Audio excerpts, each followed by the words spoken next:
or resource. We can fill that request with locally available assets. You spoke to anyone at the White House since July 13th? Yes, I have. Who'd you talk to? I have briefed the president and the vice president. Talked to the First Lady? No, I have not. Talked to the White House staff? Anyone in the White House communications? No, I have not. Have you talked to the counter sniper who took the shot that took out the bad guy? Yes, I have. And can you tell us about that conversation? I would not want to reveal conversations that I've had with my employees. But that's exactly the kind of information the American people want to know. American people who pay your salary. I understand. This is an ongoing investigation. And Who's all doing the investigating at Secret Service? I know the Inspector General, but is there also an internal investigation in addition to the Inspector General? We are conducting a mission assurance investigation. Mission assurance. You know what it looks like, Director? It looks like you won't answer some pretty basic questions. It looks like you got a 9% raise and you cut corners when it came to protecting one of the most important individuals, most well-known individuals on the planet. A former president, likely the guy who's going to be the next president. Looks like you guys were cutting corners. That's what it looks like to me. Is that true?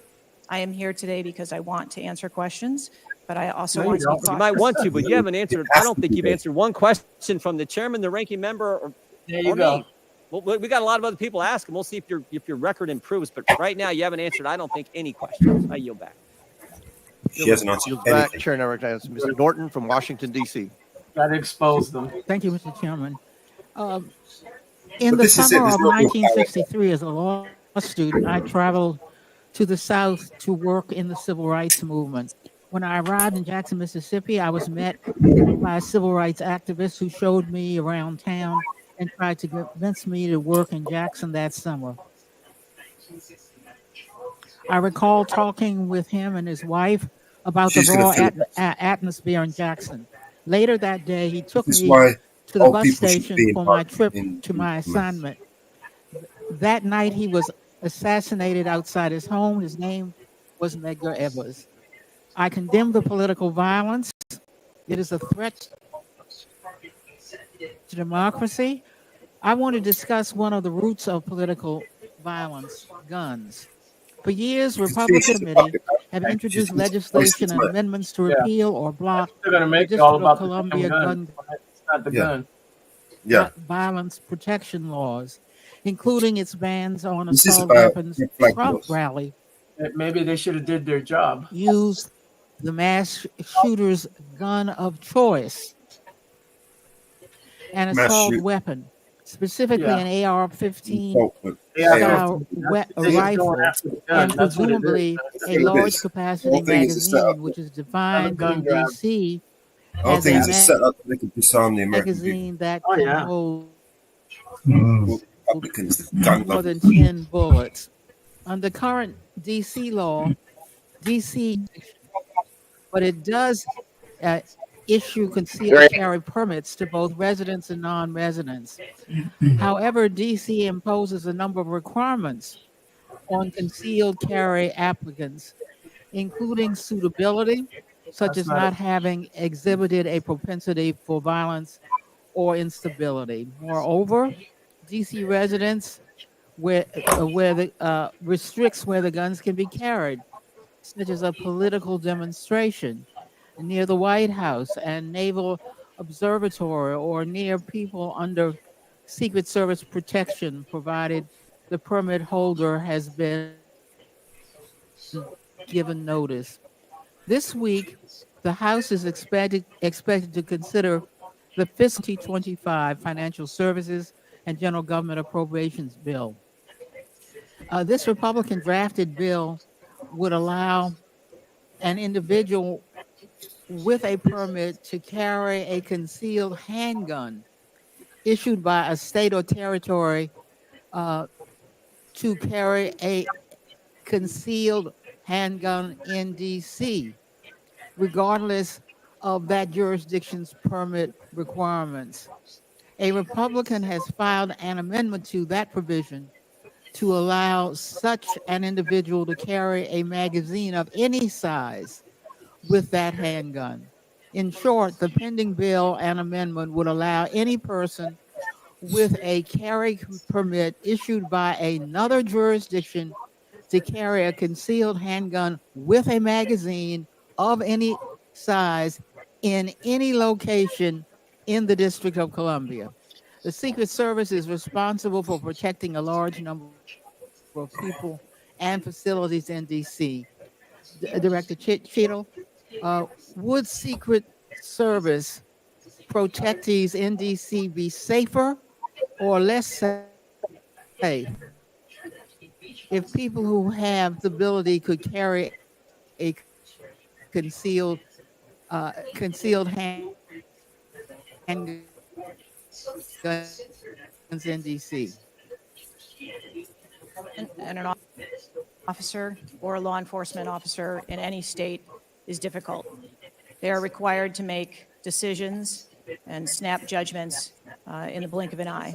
And I See think how that she's the answering officers and her, agents that that work here in the D.C. area Right. do a great job of prepared monitoring statement. She was reading out. public Yeah, right. and Exactly. reacting to That. threats as appropriate when they arise. That's why Would old people should not be Secret involved. Service protectees Yeah, in these D.C. be people safer, manipulate or what if kids are. people in D.C. Mhm. could carry concealed handguns Vulnerable, man. with large? Preying on the vulnerable. I think, ma'am, that we work in parameters where we travel around North America, and the rules on open carry and concealed carry are different from state to state. And that is part of what the Secret Service takes into account when we develop a security plan. Obviously, anyone that comes into one of our protective sites, we would establish magnetometer support, metal detectors that personnel would have to process through, eliminating that potential.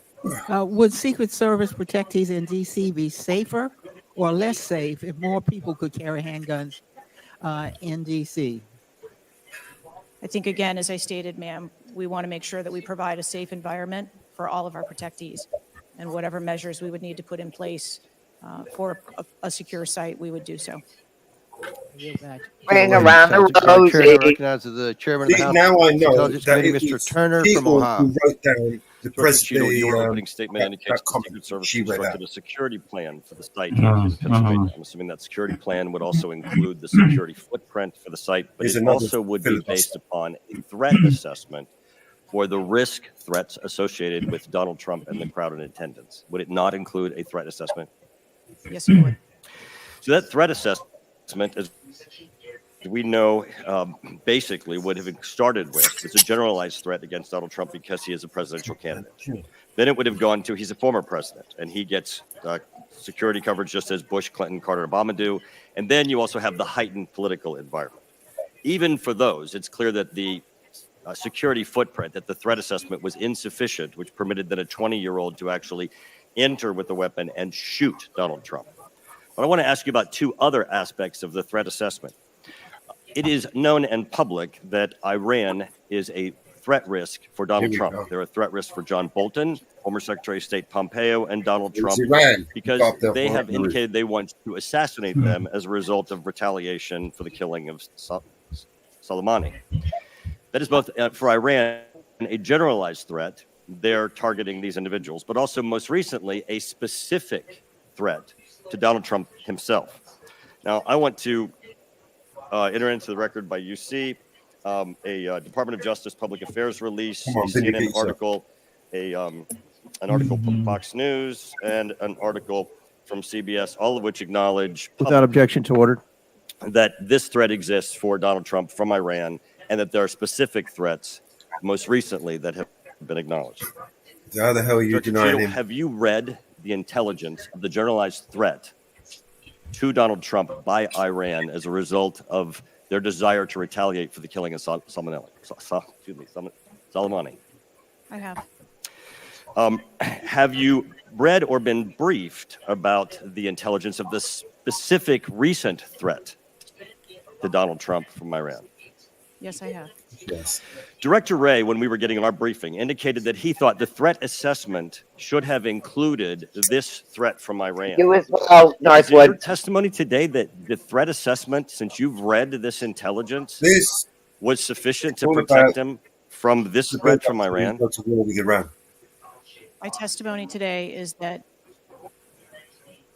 the False flag. information that we had at the time Was it for the Iranian threat that you said you have read the intelligence briefings for? that information was passed to. Well, I'm not asking the Hotel? bureaucratic issue of who did it get passed around to. Director Cheadle, was it sufficient for the specific and generalized threats to Donald Trump's life from Iran? Yes, I do believe it was.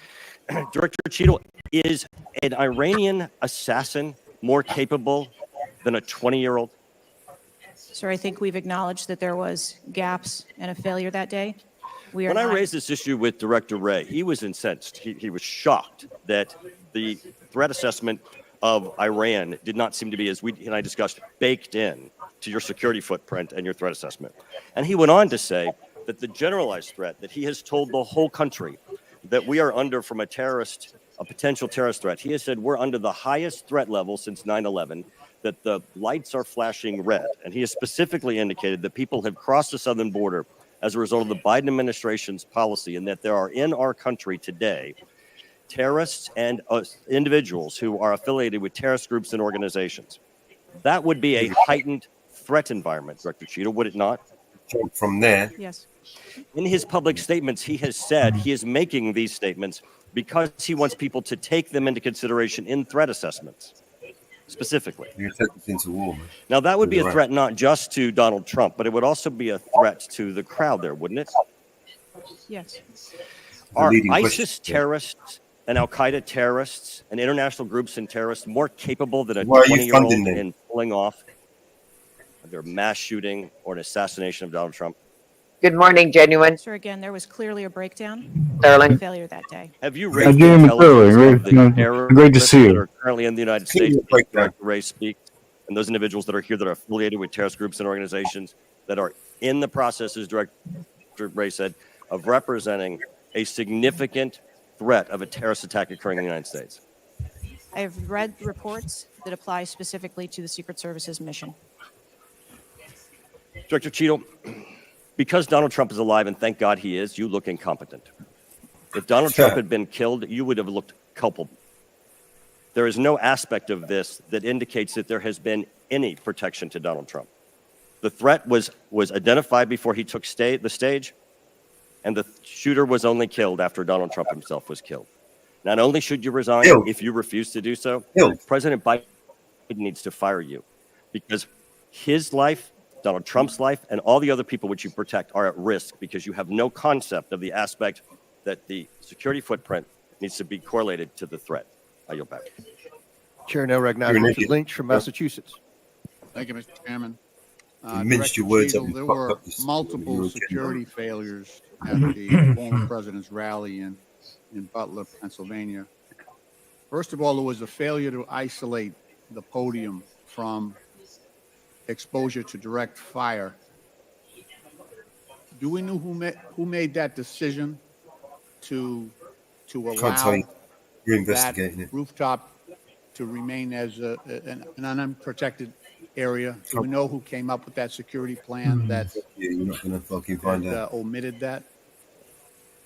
Sir, I don't Watch. have a specific person to identify for Okay, you. well, that's what I'm looking for, so let's move on. There's 9 also a days breakdown later, in don't have security, that plan. failure to confront the shooter Wow. over an hour before the former president began his remarks, when the shooter was identified as a person of interest.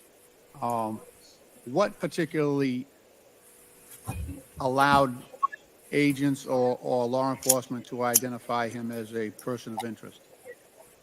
So I appreciate the question. And again, I will say that we are 9 days out and there are a multitude of interviews that are still taking Okay, place. so did he have a rangefinder? There were some reports that the individual had a rangefinder. That would certainly raise my suspicion. Did he have a rangefinder? Yes, he did. But may I explain that at a number of our sites, especially when you're at outdoor venues, a rangefinder is not a prohibited item. It is sometimes an item that is brought in by individuals if you're But going to be did the back. anybody confront him on that? Anybody ask him questions? What are you doing with the rangefinder? Anybody confront him on his presence where he was in proximity to the president? So again, to my knowledge, I believe that that was the process that was taking place, was to locate the individual. Did they confront him? Did they go up to him? Did they talk to him? I do not have those details at Okay, this time. those are important details. What details does she have? There was also a failure to communicate Yeah, between law right. enforcement to act quickly upon information provided by either local law enforcement or rally attendees that the Absolutely suspect no was point to this oversight positioned on the committee. roof. There were minutes of delay This is the before oversight committee, right? any meaningful action was I think so, taken, yeah. even Yeah. though he was several hundred feet from the podium. They have no real And, power in this it. was obviously All they can minutes do is before just publicly the shame you. shooting. Yeah, just make you kind of point you out. Yeah. Yeah, they Let me can't ask demand you, anything. there Can't was order considerable anything. delay in removing the president from the podium Can't fire her. after They the can make shooting began. He recommendations. got shot in the air. It was still over a minute Yeah, it does before help he was sometimes. Yeah. removed from the It stage. helps Meanwhile, for them this shooter to had stole us the multiple excuse. clips, So this will sit several there, clips. He pretend to got be off against 8 it, and then shots, give us this and he whole had the conversation. capacity and the ability, if he was not Yeah, neutralized, they're all just part of the to same, same club. basically mow down that whole Really at the end of the day. Secret Service detachment as well as the president. It's just an illusion. It's a stage. Yeah. What, Yeah, from your right. own Yeah, investigation, like at the end of the day, they all got the caused one that, boss, you that know. delay under the This is to What I help can tell you sell is the lie that to the when American the people. No, he identified that the shooting was taking place, he walked a mile under with 3 a seconds, ladder in his they hand. threw themselves Right? on Oh, I top of. understand that there was heroism there. No question about it. No question You about know, it. But a mile with a protocol ladder would in his indicate, and hand these would are, have been a red flag. the opinions of No, he very didn't have a Did camera. he Though. ever walk service a agents mile with a ladder in his hand? past that If he over had a a camera, minute they'd be on him like in a of flash. Right? exposure on that podium with a shooter with a high capacity Right. Yeah, weapon who had already wounded the president and could That have got is off a red flag you right don't know there. how many more He should rounds, have been stopped and detained. and yet the president remained exposed, even though he was joined in that exposure by the Secret Service in their heroic I act. say, unless he was, authorized personnel, you know what I I mean? don't know if there's a good explanation for that. Our personnel created a body bunker on top of the I get president, that. I get that. shielding him. Yeah, this was an AR-15 style weapon that would have made pretty quick work if he was determined and able to do so. This is not the first investigation that we've had of the Secret Service during my time here on this committee, and the last one we had, our previous investigation determined that the Secret Service was experiencing a staffing crisis that poses perhaps the greatest threat to the agency, and that's a quote. Is that staffing crisis still in place? Is that still something that you deal with on a daily basis? As of today, the Secret Service has just over 8,000 employees. We continue to hire, knowing that we need to ensure that we keep pace with What would be the full complement of And gentlemen, time's expired, but please answer the question. I'm sorry. what would be the full complement that you're looking for? You've got 8,000, and how many would be a full complement for the service? So we are still striving towards a number of 9,500 employees approximately in order to be able to meet future and emerging needs. Okay, thank you, Mr. Chairman, for your courtesy. I yield back. Chair recognizes Dr. Fox from North Carolina. Thank you, Mr. Chairman. She's incompetent Director because she doesn't have Cheadle, enough what staff. grade would you Yeah, give right. the Secret Service's performance in Butler, Pennsylvania on July 13th? Can't find the stuff anyway these days, can you? As I've stated, ma'am, this was clearly a How failure. about we import some I security would from Russia? grade or the China? agents and That'd be a good officers idea. who selflessly threw themselves There you in go. front of the president and neutralized the threat an A. Bad job. I think that we need to examine the events that led up to and prior to that day. You stated in 2021 that the Secret Service has a zero-fail No. mission. It's clear that the events of July 13 This is show a elder abuse. cascade of failures that cost Given a Corey script. Comparator his life, nearly His own cost former script to President beat his out, life, and lie to injured David Dutch propaganda to and the James American. Copenhagen. When an agency Mhm. fails Watch how spectacularly she's in got its an answer mission, for him. those responsible yeah. must be held accountable, and the problems must be fixed so they cannot happen again. Why should the American people or the officials you're responsible for protecting have confidence in your ability to lead the Secret Service after such a spectacular failure? I appreciate the question, and I am committed to finding answers so that we can make the agency stronger after this. You said on July 15 that the buck stops with me. How are you taking accountability for the Secret Service's failures during the July 13 assassination Resign. attempt on President Resign. I have Yeah. taken People demand accountability your and I will continue resignation, to take bitch. accountability. I am responsible for leading the agency and I am Resign. responsible for finding the answers to how this event occurred You and making failed. sure Get that the it doesn't fuck out of happen your again. fucking office, you fucking bitch. So Right. I would You like know, to it's like, explore you how know, how you she, got you know, the job as director of the yeah, United how'd she ever States. get in? What the fuck, you know? Is it You know? typical for No, the how'd she ever director of get the in there? Secret Service to be recommended Tick, for the but they tick role at the boxes, behest basically, you know? of She's the a woman. There you president's go. You got family that and in. secret Qualified? No, it doesn't staff, matter. perhaps at the We need Yeah, request women. of Joe Biden or Anthony like, Bernard? yeah, she must We be need women. good, right? Yeah, My we need to job be diverse. Yes, is because I spent yes, she 27 must be years good. in an agency with a mission that I absolutely love. I started my career in Detroit. I worked my way up through investigations Sucking and cock protection. on your knees. Was there You know, competition for the position? there it goes.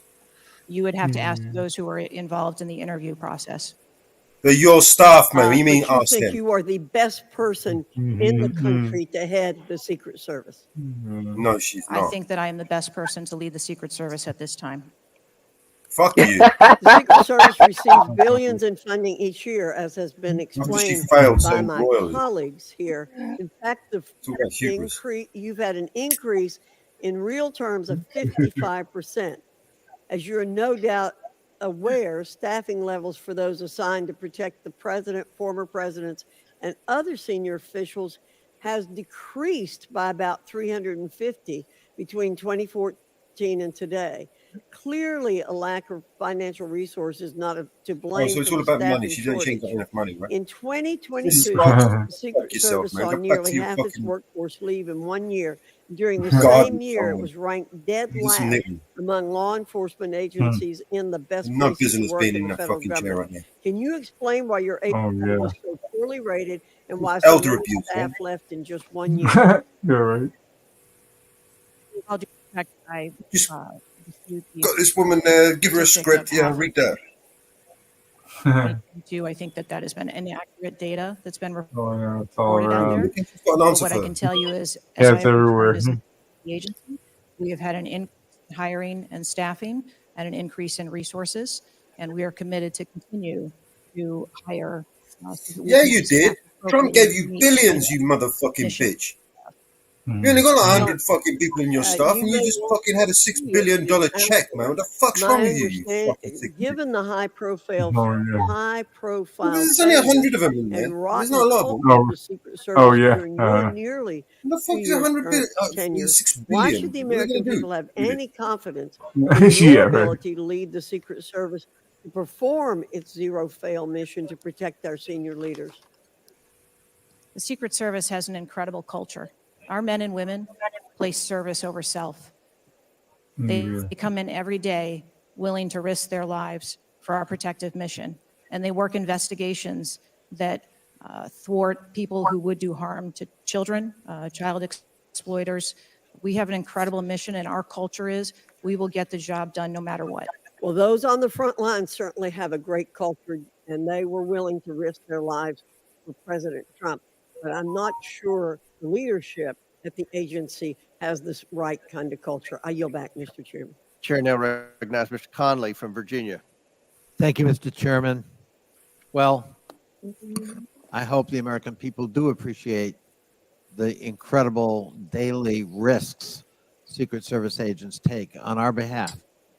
You mentioned there are 36 regular clients you've got that you protect constantly, but our 42 heads of government and heads of state, plus visiting heads of state and heads of government.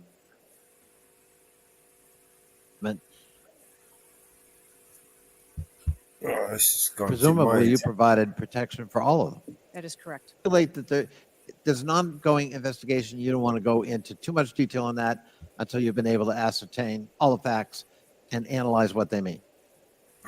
You can understand, however, the anxiety we and the American public have about how could this happen and how can we ensure it can't recur. Now, there are some things, my friends, on one like AR-15s and access to them by a 20-year-old or anybody for that matter. Presumably, Director Cheadle, the ubiquity of weapons, guns in America, especially assault weapons or semi-automatic weapons, that's helped your job and the mission of your agency.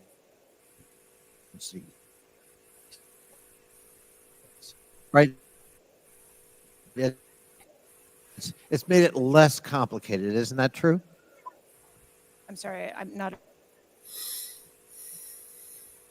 understanding your question. Real simple. More guns. Oh, it's breaking up for me. Yeah, so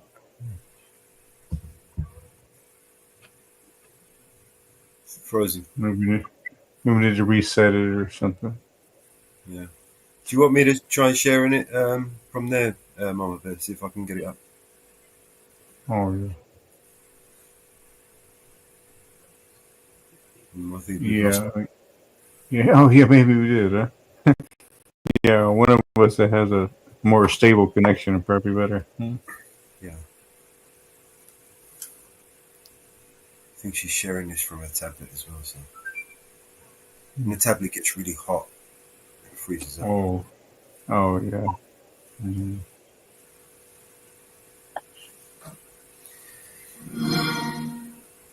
Oh my god! You see the bullshit though, right? Mhm. So, Yeah. so Yeah, but fucking thick. yeah, a bunch of actors. They seem like a bunch of actors for sure. Yeah. It's like watching that, those fake wrestling, Mhm. do you know what I mean? Yeah. Yeah. What you mean? Yeah. WWE. Yeah. Watch how Yeah. Trump's ear is miraculously healed, right? Oh. Yeah. I see. Yeah. Watch. Yeah. It'd be just He fine. can't wear that thing on his fucking head for a while. But what the good thing is, right? He can now hide a listening device in his ear, and he can have direct conversation with his word. Oh. There you go. Yeah, Oh, there you you got a go. word master in your head. You know what I mean? That's funny.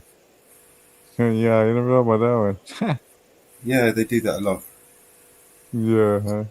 They use like little things, and they stick it right in their ear, and the color of it looks like part of your ear. Do you know what I mean?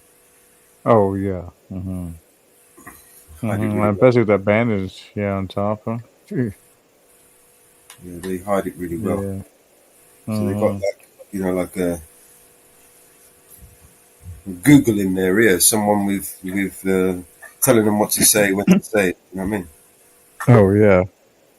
Yeah. Especially, I'm sure it's Trump too. He's not he's not like Biden. I'm sure at all, but I'm sure he probably has his little things where he kind of, you needs some help every once in a while.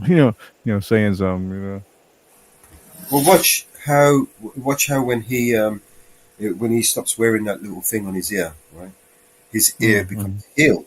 There won't be no wound, no missing part of the ear. You know what I mean? Because Oh, if a bullet goes through your ear, you're gonna have a bit of an ear problem, right? You're gonna have a little bit of ear missing. yeah. Like a chunk missing. Yeah.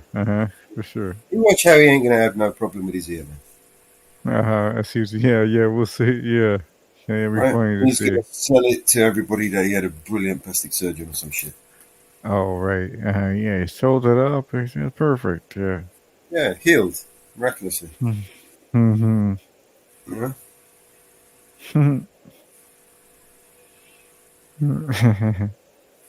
So funny. Did you see how when they were giving those speeches, right? When she was getting questioned by some of the senators who didn't have, who weren't reading off their notes, right? Like those little ladies were. Mm-hmm. It's that she didn't have an answer for those questions, right? Oh, we Yeah. got to do investigations. We got this problem. We got that. We can't tell you this. We can't tell you that. Go fuck yourself, right?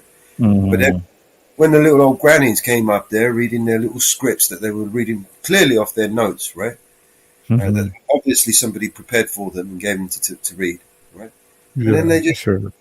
you know, oh, my mom's back. Yeah, everything is so. She'll bring you up on the stage. Yes, the stage. Mhm. I think she's having problems. Oh yeah, maybe She's bad backstage. connection. Oh, is she? Again, yeah. Yeah, I'll clear that little thing up later with the what was that called? That thing that you told me about earlier. I can't remember the name of it all of a sudden.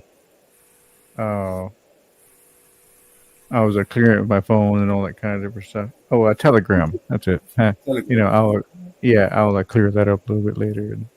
Yeah, Telegram. It's all right. It's a pretty decent app. I mean, Yeah. What was it? Marcy said I was for the scammers and shit. I mean, the fucking scammers are everywhere, man. WhatsApp, fucking Facebook. Fucking, you ain't gonna get away from it. Just don't. Oh, You know, yeah. just it's basically, what if you go into these big, large groups, right? Just remember to remove your, hide your number and your communication so they can't see you. Your Oh, I see. Oh, okay. I'm gonna show you number. that.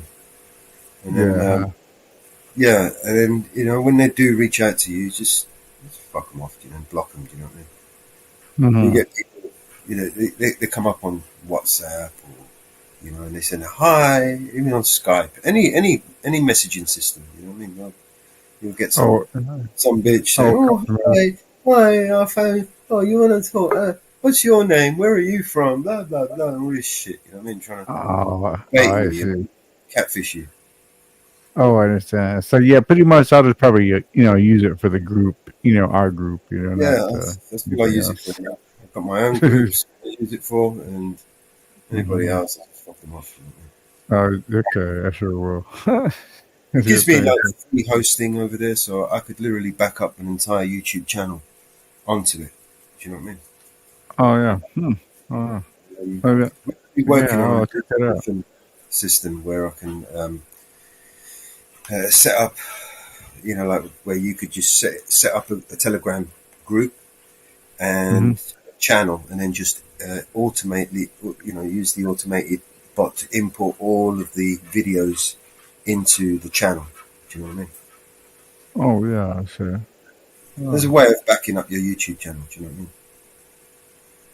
mean? Because you can stream. I mean, we're streaming on Telegram right now. Oh really? Oh okay. In the group, there's a group chat of like a voice chat, and we have the ability to stream to it.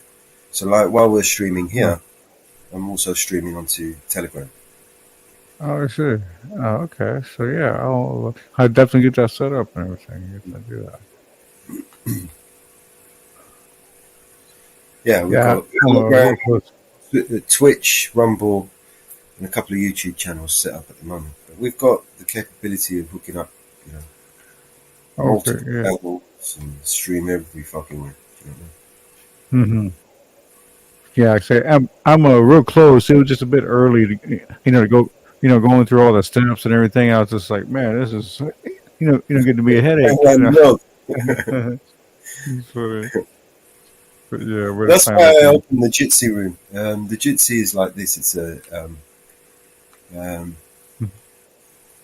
basically it's like StreamYards, but there's no audience, right? So you up and you speak, you share share your screen, your cameras, or whatever.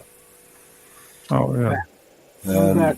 Sorry, I'm washing clothes. I had to go up and down the steps a couple times. Okay, man.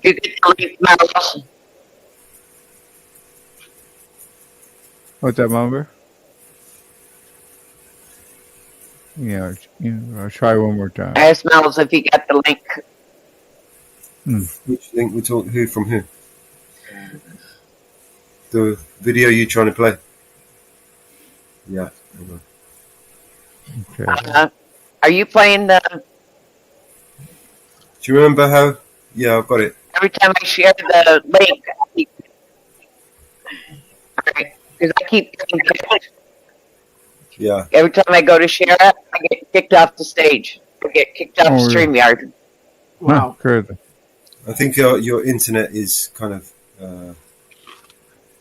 Yeah, getting wonky. Yeah. it's maxing out. Mhm. Who's that?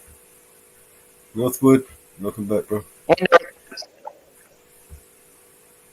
Stop this from happening again. And I'd like to share a graphic from a very recent study conducted by Professor Robert Pape, Can you a see my screen, guys? world-renowned expert in combating. Yeah.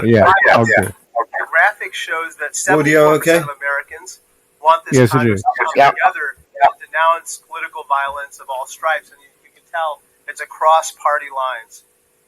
I commend the chair and ranking member for putting out the statement the other day condemning political violence, and to further this effort, I'd like to ask all my colleagues to join Dr. Brad Wenstrup and me in introducing a resolution that we think can secure unanimous House passage in deploring and condemning political violence, and we will be circulating that resolution shortly. Director Cheadle, as you know, the shooter began shooting at 6:11 p.m. Eastern on July 13th. NBC reported that at 5:51 p.m., 20 minutes before the shooting began, the state police informed the Secret Service of their concern. Now, the rally was not paused at that point, correct? No. And according to NBC, just 2 minutes later, at 5:53 p.m., the Secret Service notified its snipers about the gunman. The rally wasn't paused at that point either, correct? No. Let me show you some video footage by rally goers. If you could play the video on the screen up here. This was taken 2 minutes before the shooting started. If you could turn up the volume.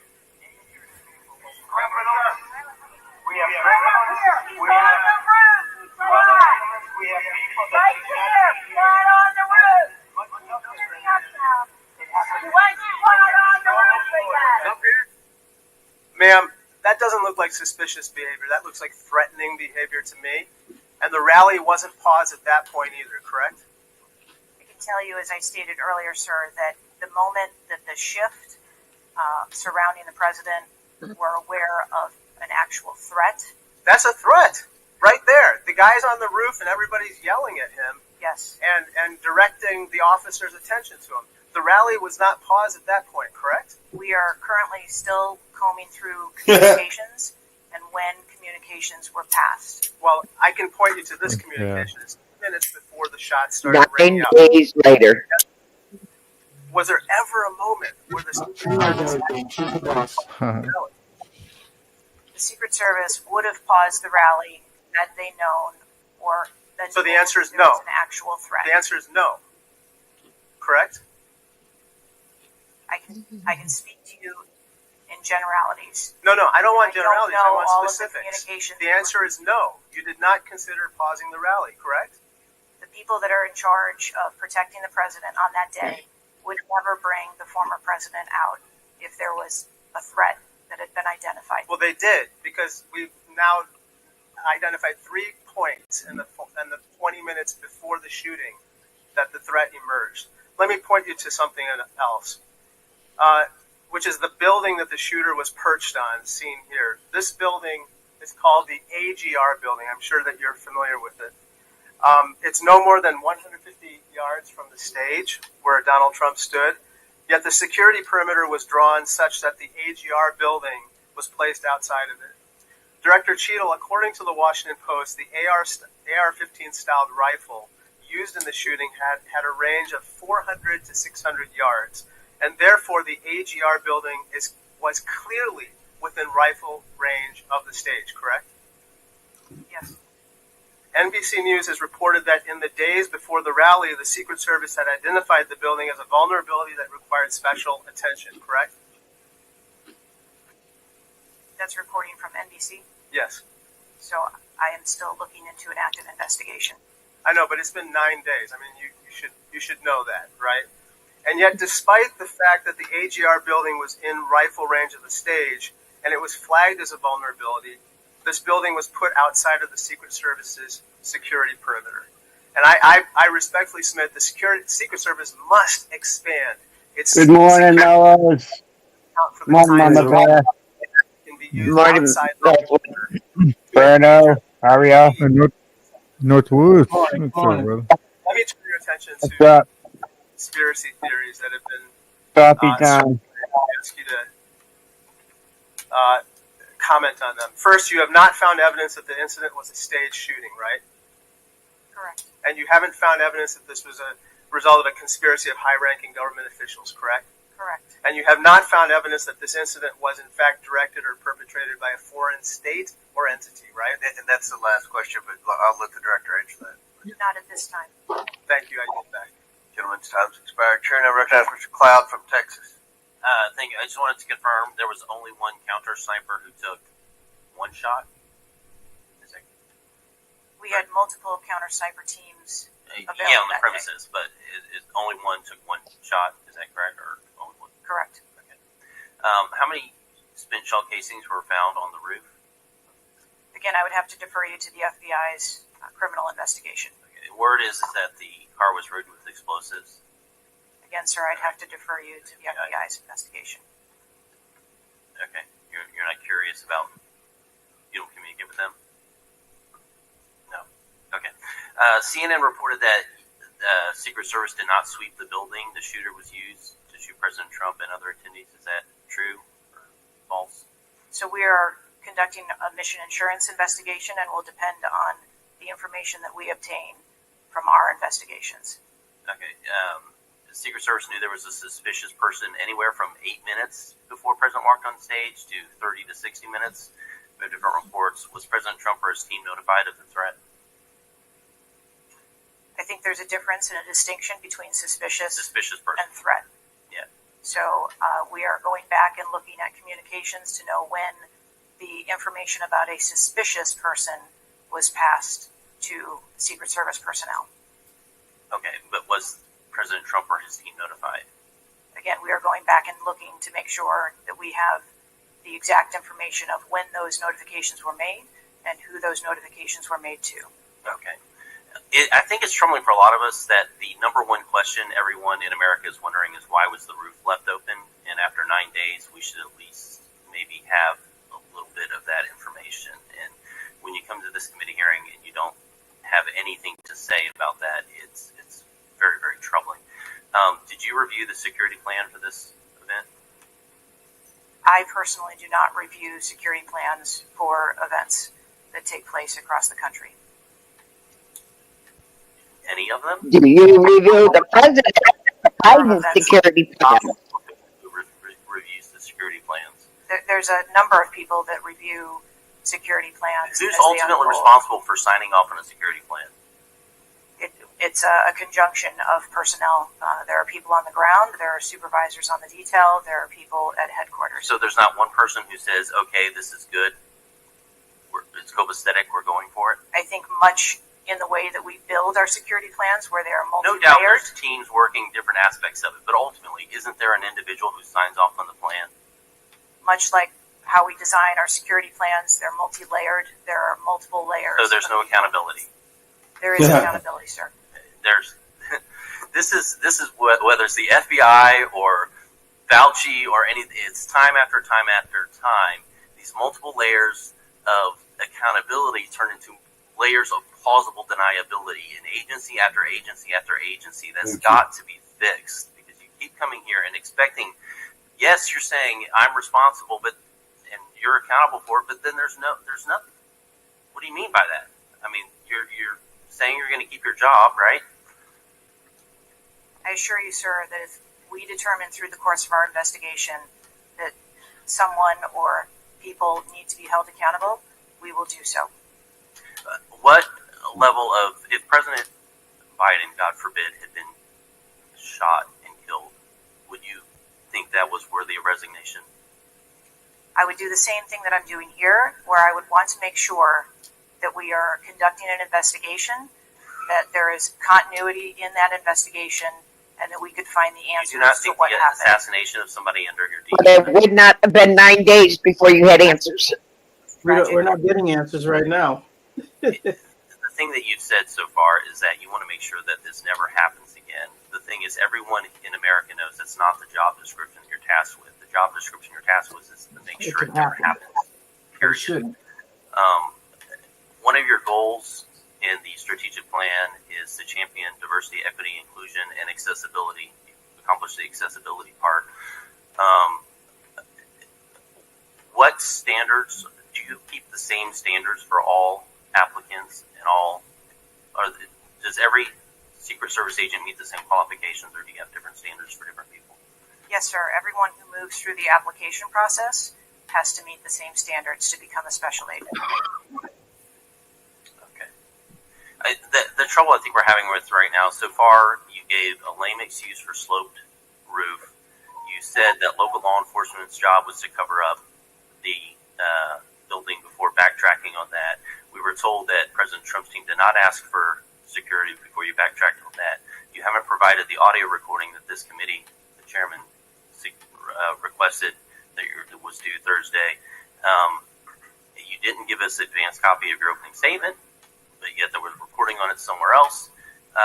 There seems to be more information from YouTube videos than you're able to provide for us, and it begs the question to anyone: you're in charge of the investigation of your own failure.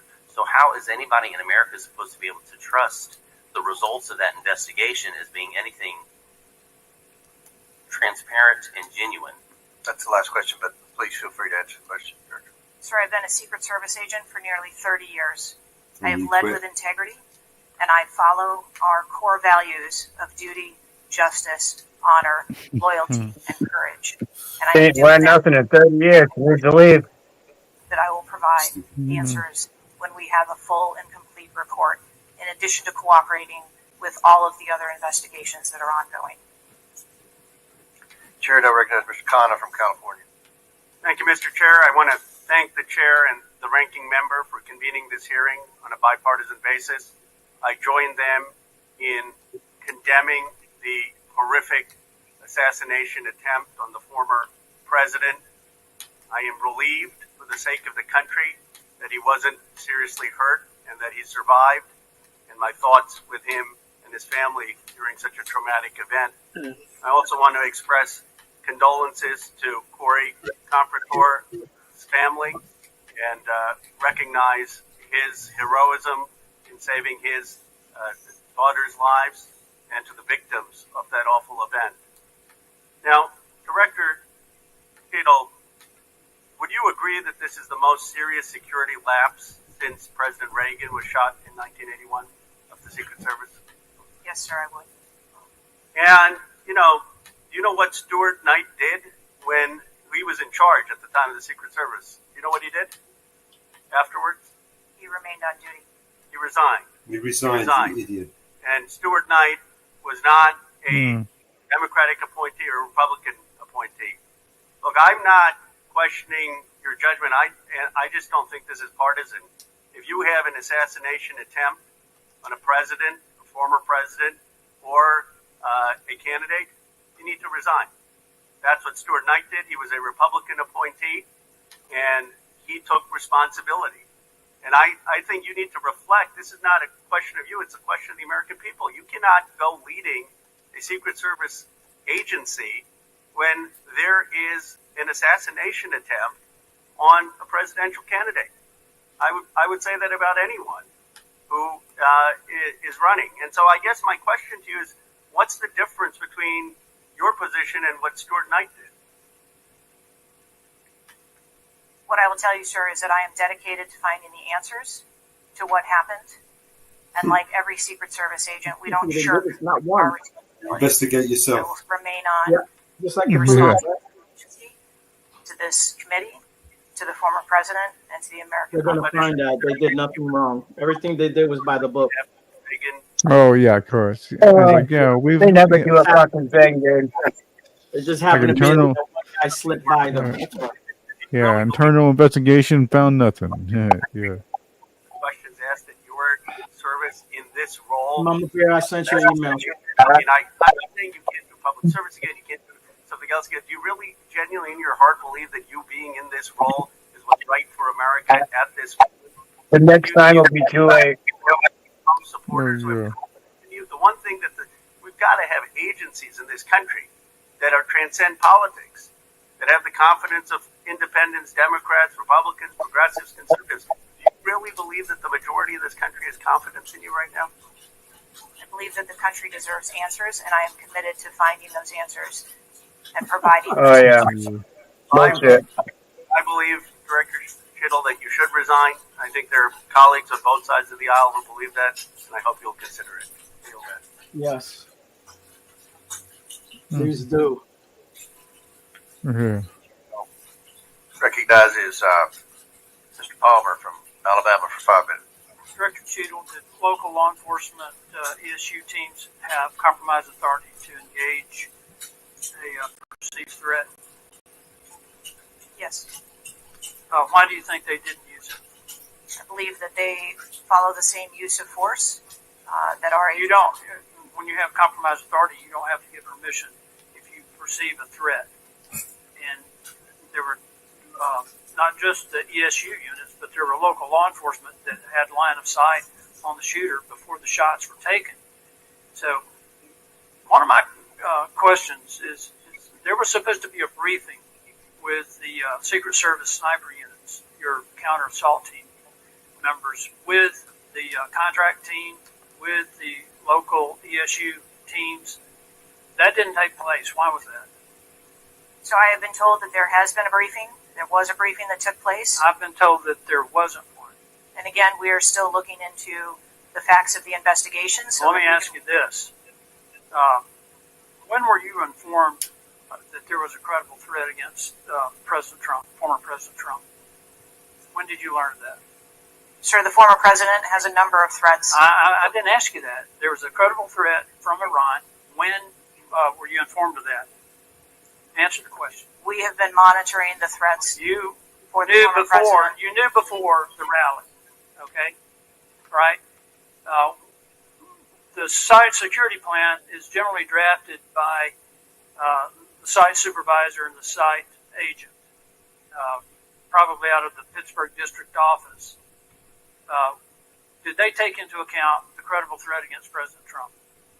Our personnel take into account the threats that are Then out why there. would they leave a building? And I will correct the distance that's been quoted. It was about 140 yards with clear line of sight to the president. Why was that building not occupied on the roof? I mean, you could have put Barney Fife on the roof and kept somebody from getting up there. So why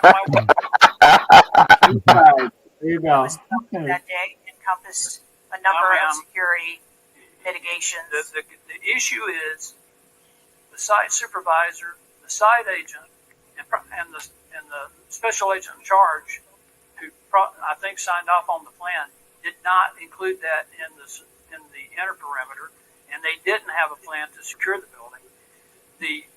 As I understand it, the Butler County ESU unit was situated on the second floor of a building next to them, but they didn't have a clear line of sight of the roof. The angle was too severe. The photograph that was taken of the young man, of the shooter, when he had the rangefinder, was taken at 5:15. It wasn't until 5:38 that that photograph was transmitted to the Secret Service sniper units.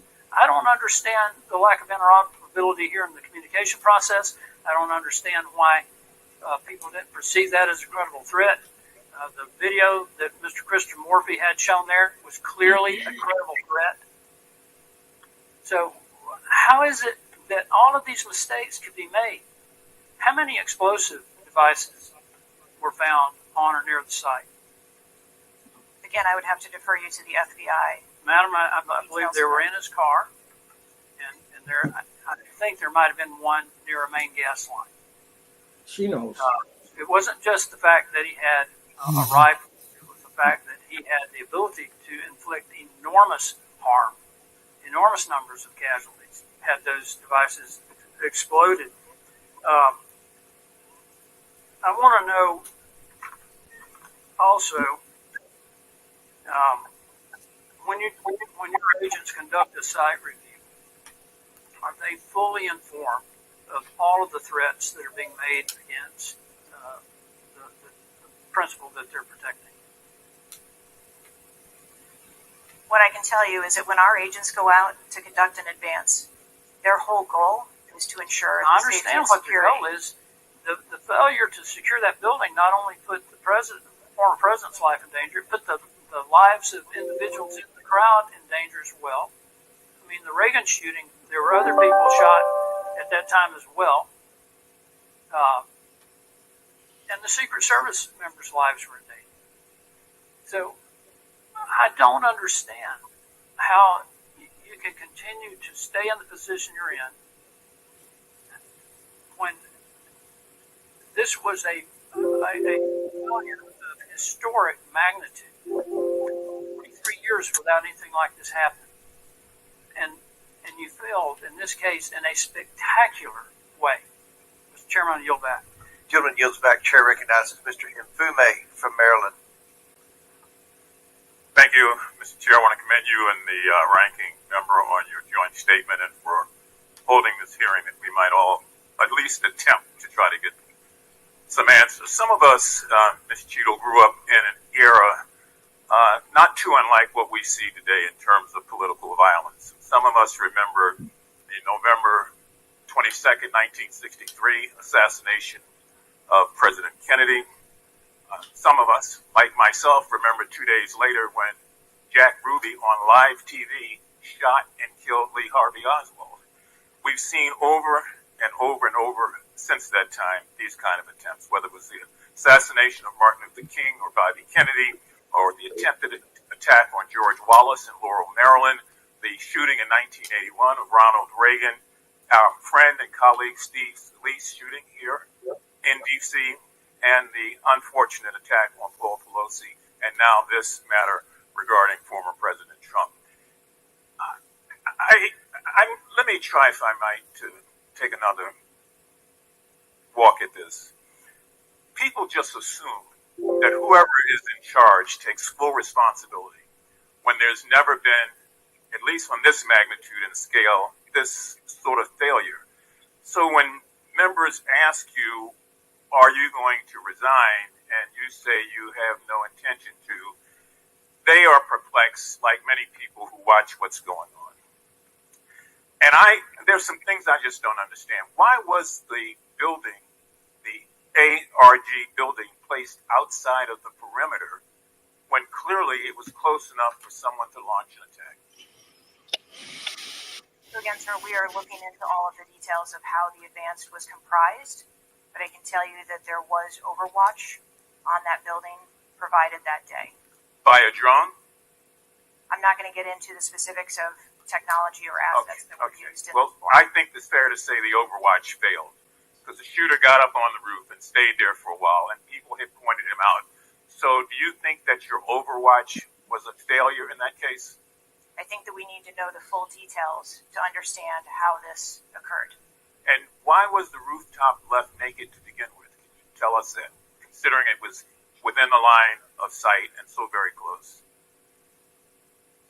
Again, I can't speak to the specifics of this particular event site, but what I can tell you is that when the Secret Service develops an advanced plan, they take into account a number of factors when they're building their advance.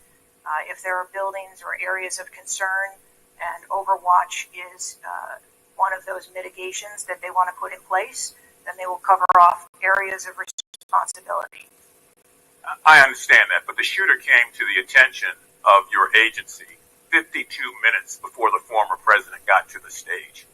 Did anybody get assigned to watch or cover that individual who had already been seen with a advanced finder on him and other suspicious matters? Was anybody assigned to track him? So what I'd like to clarify is that a suspicious individual I got that part. was It's brought not a threat. to the attention of our personnel. And again, having a rangefinder at an outdoor event. Well, let me ask you this. When the suspicious person was brought to the attention of the Secret Service, was anybody in the detail ordered to follow and stay with that suspicious person just because they might become a threat? So we have a number of teams that are on the ground. And again, we are trying to verify the timelines of when those notifications were made. Assume the responsibility to track that individual. Ms. Cheadle, there has been a lot of discussion, some of which raised itself earlier in this hearing about poor staff morale within your agency. And I have the July 17th report of government executive, which is a credible reporting service for the federal government, for employees. And the 2023 ranking of places to work within the federal government showed, and this is through the Office of Personnel Management, that the Secret Service came in 430. Certainly. What I can tell you is the Secret Service is a difficult job. It challenges our employees daily. It's holidays, it's weekends, it's no leave periods. But, madam, people come to work knowing that. You do explain that when you hire somebody. They know that. It's the same with other agencies. They miss holidays. They come to work at odd hours. But to be worked, one of the worst places to work within the federal government, 413 out of 459. I just need an explanation. What do you think as the director there? I think that And that's the last question, but please answer Mr. Mfube's question. I think that this is a challenging job. I think that it's a challenging environment to be in law enforcement, and we do have a no-fail mission. You And our can't do folks your job quick. have that every day, 365 days of the year. But I can tell you I've also taken a number of measures since I've been the director to recruit and retain and stem the tide of attrition in our agency, which will hopefully alleviate some of that. Thank you, Mr. Chairman. Chair now recognizes Mr. Sessions from Texas. Mr. Chairman, thank you very much. I join in the calls of all of our members to say thank you for doing this hearing on a bipartisan basis. Director, I'm not going to sit here and say you ought to resign, but I am going to say that you have not given us confidence that you have the ability to understand what happened, to take the responsibility in terms of understanding. You've spent a number of years. How many years do you say you've been with the agency? 29.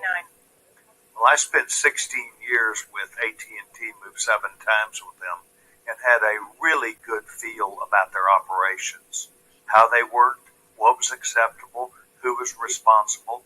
And I've heard you say today numbers of times, well, you've got to wait. Well, you've got to wait. Wait for the final report. When is the final going to happen? I mean, how long do we have to wait before you can give us credible answers? You've been there 28 years. You've had a few days to be able to draw your own analysis of this. You should understand the entire process. You talked about being on the team, perhaps in Georgia. You have talked about your experience in this. You've talked about the professional nature of the agency. That I don't doubt. But the director, just like it was when I ran my operations at AT&T, was responsible for making sure they worked. And in business, it either works or it doesn't work. There's no in between. It either works or it does not work. And your job as the, in essence, administrator, the director, is to make sure it looks right and works.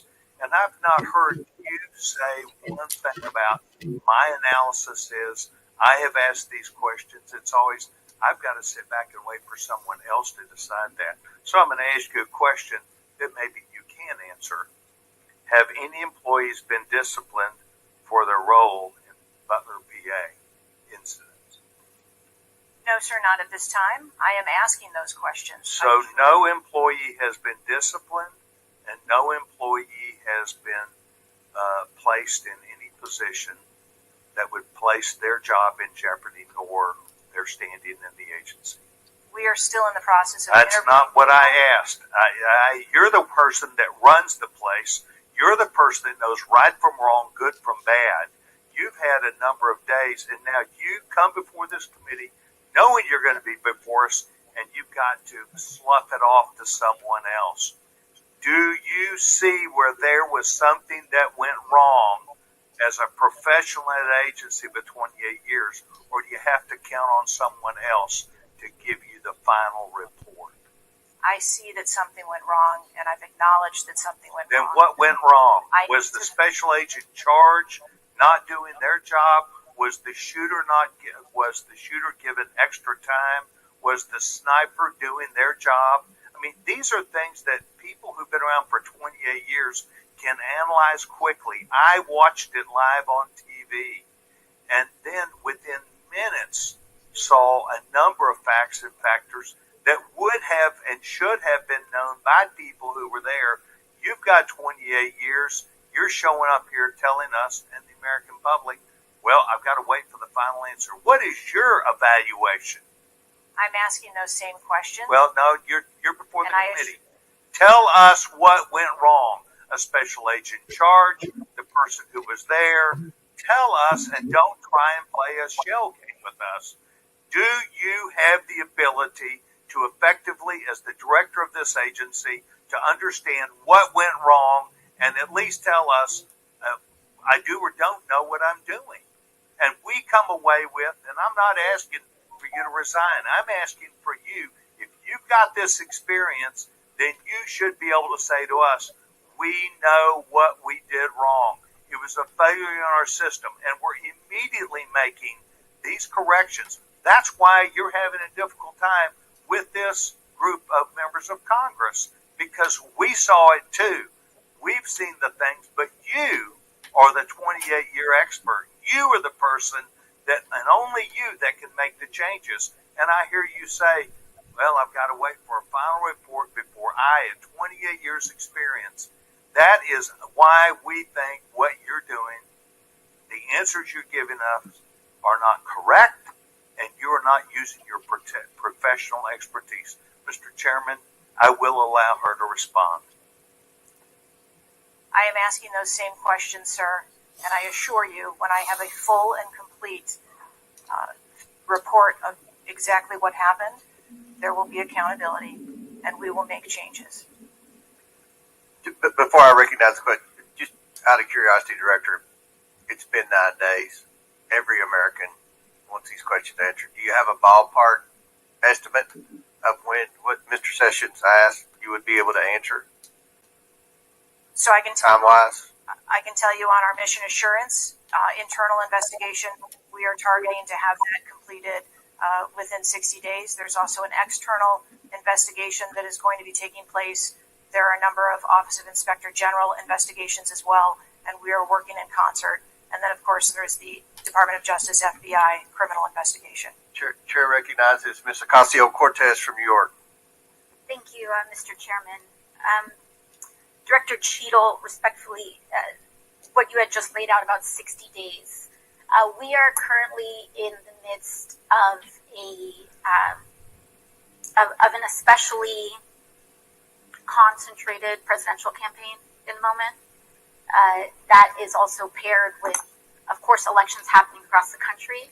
They're happening in about 100 days.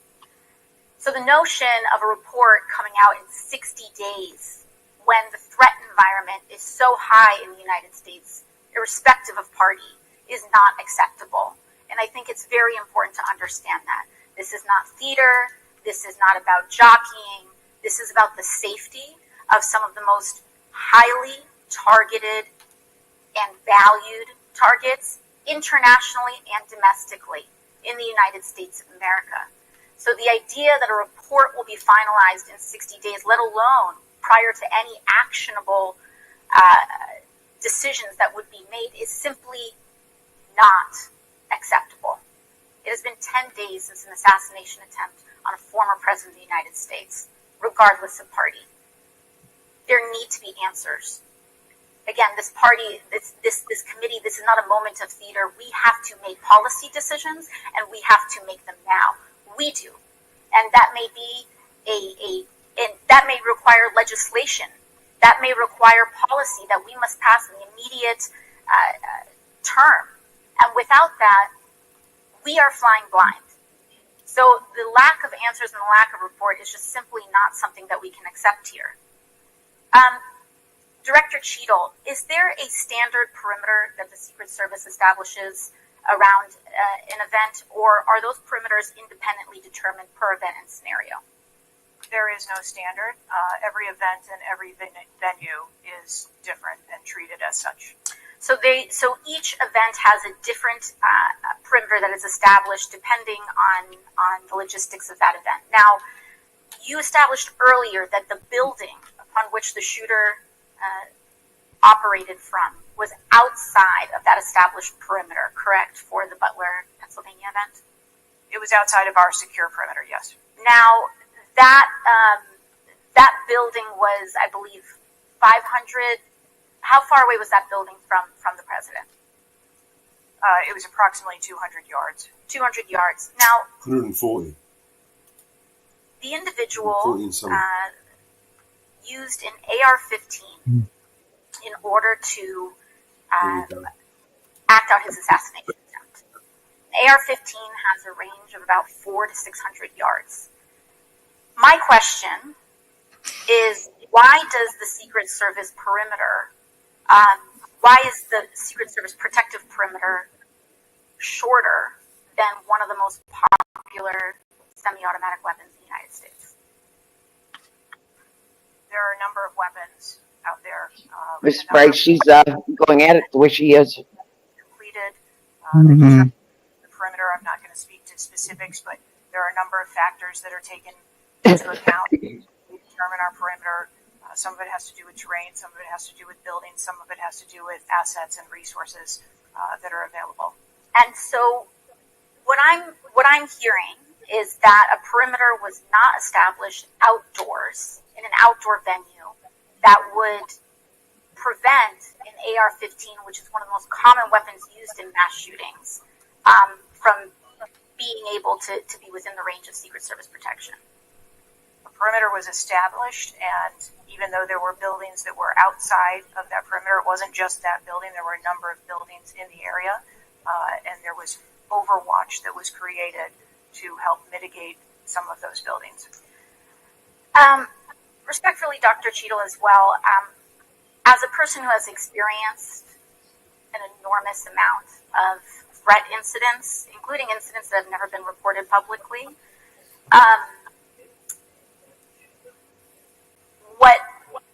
there's a common pattern that happens here, whether it's Secret Service, FBI, Capitol Police, local departments. After a critical security failure, we often hear there will be an independent investigation. That independent investigation gets set up. Usually the expectation is between 2 to 3 months after the incident, and then nothing really occurs from there. The report is usually not satisfactory to the questions that are usually being raised here, and most importantly, corrective action is rarely taken. If I were to state anything that I think is profoundly important, is that we need to have answers to the public. Ideally, I would encourage you and the agency to be more forthright with the members that still have yet to have their questioning, because the public deserves to have full confidence, and the stakes are too high. The violence that could break out in this political moment, regardless of party, in the event of someone getting hurt, constitutes a national security threat to the entire country. Thank you, and I yield back. Could I go back to something? Yes, please. Feel free, Director. Ma'am, if I could just speak to something you said at the outset when you started your questioning. I want to assure you and everyone on this committee that I'm not waiting for a report to take action. We have been conducting analysis all along, and we have been adding additional features to our security details since this incident occurred. And I'd hope you can highlight and illuminate what some of those are in the event of other members questioning as well. Very good. Chair recognizes the gentleman from Arizona, Mr. Biggs. Thank you, Mr. Chairman. I request unanimous consent for that photo to go into the official record. Without objection to order. Thank you, Director. Your agency has a no-fail mission, and on Saturday, July 13th, your agency spectacularly failed. The failure resulted in the death of Corey Comprador and serious injury to two other rally attendees, David Dutch and James Copenhaver, besides the injuries to President Trump. It is unfathomable that a 20-year-old on the radar of Secret Service and local law enforcement before President Trump went on stage was able to climb onto the roof of a building with a rifle and fire off multiple rounds before he was neutralized. Was Mr. Crooks acting alone? Again, I would have to refer you to the FBI's investigation. Was he just a lone gunman? I would have to refer you to the FBI's investigation for motive. What did the Technical Services Division determine was going to be the event perimeter? Those are questions that we are asking, and we are. You're sitting here today. Come on, Director. everybody said this. You knew you were going to be asked that question because it's been asked multiple times. So this is an easy one. What did they determine was going to be the event perimeter? So you should know that. I mean, this is not, I got to wait till someone else tells me. What was it? Again, I don't want to speak to specifics of the event. Okay, this is a specific. I understand. This is a specific that you ought to know. As someone who said the buck stops with me, I'm going to stay in my job. I'm going to give the answers to the American people, and I know what happened. Except for you're not going to tell us. You're not going to tell the American people. And you yourself said in an interview that foments this notion of conspiracy theories. Guess what? When you sit here and repeatedly tell people, hey, I have to wait, as it frustrated everybody on this committee, guess what? It undermines your credibility and whether you're really going to get to it. So I'm going to ask you again, what did the Technical Service Division determine was going to be the event perimeter? We are still gathering reports. We are interviewing individuals. You know what it is. Details. Most certainly share those. Was the gun already on the roof, or did the shooter carry the gun up with him? I do not have that information at this time. Well, when was the last sweep of that roof done prior to the blast? I do not have that information at this time. So, how many holds? I mean, so most of us here have been in events, and Secret Service has been there. There's been security, and I can't tell you how many times we've said there's going to be a security hold right here. So we're going to wait. It was Dr. Harris. Would you have the answers? And yet we're hearing apparently that there were no holds in place. So ever instituted here with President Trump's going on stage, and you said. And this is, I think, connected with this. You said they hadn't adjudicated the shooter to be a threat. He was adjudicated to be a suspicious person, even though we got some dynamic video that Mr. Krishnamurthy put on the video for us. So I guess my question for you is, and I think you answered this, I just want to see if you're consistent with what you said about an hour and a half ago. What do you do if a suspicious person is identified by the agency? So at a number of our events, it is not unusual. I know it's not unusual. What do you do? Those individuals that are identified as suspicious, we will send teams out Was a team sent out here then? There were teams that were sent to identify and interview that individual. They were sent to interview the individual who's scampered up in camo on top of a roof within 130 yards of his target. And did your team get there? When did your team get there to conduct that interview? I don't have the details on the timeline. It is my understanding. So if they did send a team, and they're going to interview him, and you described that earlier as an investigation. Why didn't they put a security hold on President Trump going on stage at that rally? At a number of our protective sites, there are suspicious individuals that are identified all the time. It doesn't necessarily mean that they constitute a threat. Of course not. But here you got a guy scampering up the side of a building on top of a roof. It's identified to you, and you said you sent a team there, and you can't answer that. And this gets to one of my finer points, Mr. Chairman, if I can make it, and that is, we can have these kind of interview sessions, 5 minutes, everybody gets a kiss of the pig, 5 minutes, and she gets to stonewall us, not deliver answers. So we say, okay, we're going to put together a congressional committee, a blue ribbon committee. Same crap will happen. I am calling, and I'll support that, but I will tell you this, I am calling on the Speaker to give us and put together a truly independent commission of qualified former Secret Service agents, presidential and VIP protective services people who can actually conduct this kind of investigation and give us real answers, because I don't think you're going to give us those answers. You should have come today ready to give us answers. I call upon you to resign today. And I also would say I've got a bunch of UC requests, if I can go ahead, Mr. Chairman. Proceed with the request. Thank you. I apologize. That's all right. Go ahead. It might take a moment. Very important.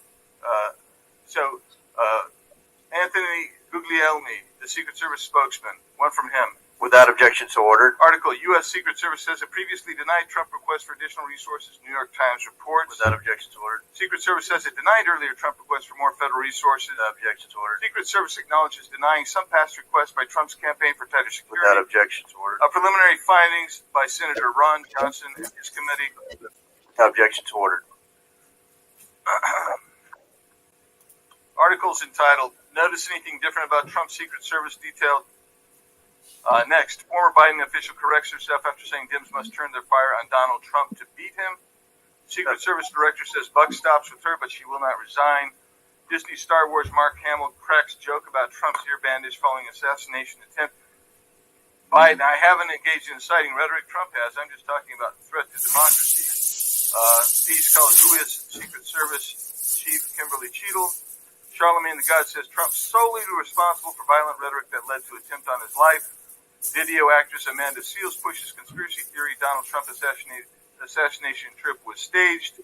Report Secret Service identified rooftop as a potential vulnerability days before the rally. Watch BlackRock removes ad showing former President Donald Trump's would-be assassin. Why does the Biden administration have 100% confidence Secret Service after assassination attempt? Secret Service director, we didn't put snipers on the roof because it was kind of sloped. Here's what Thomas Matthew Crooks did in the days leading up to Trump assassination attempt. Secret Service director under scrutiny for diversity initiatives after Trump assassination attempt. The official story on Trump shooting makes no sense at all. Andrew McCabe says Trump assassination. Mr. Chairman, point of order. I'm happy to assent to all of them. I just so to. You don't want me to read it? Is it too tedious? Well, we're not even really hearing them anyway. So if we could, it's up to you, Mr. Chairman. You would like me to I'll slow it down. I was probably going too fast. Secret Service's explanations for security failures ahead of Trump assassination attempt are not adding up. U.S. reportedly received intel of Iranian plot to assassinate President Trump. What WTH? Secret Service now saying that they didn't put any agents on the roof because slight slope was too dangerous. Report, U.S. officials received intel of Iranian plot to assassinate Donald Trump before Crooks' attempt. Exclusive GOP rep cloud. Homeland Security agencies interfering in House's assassination investigation.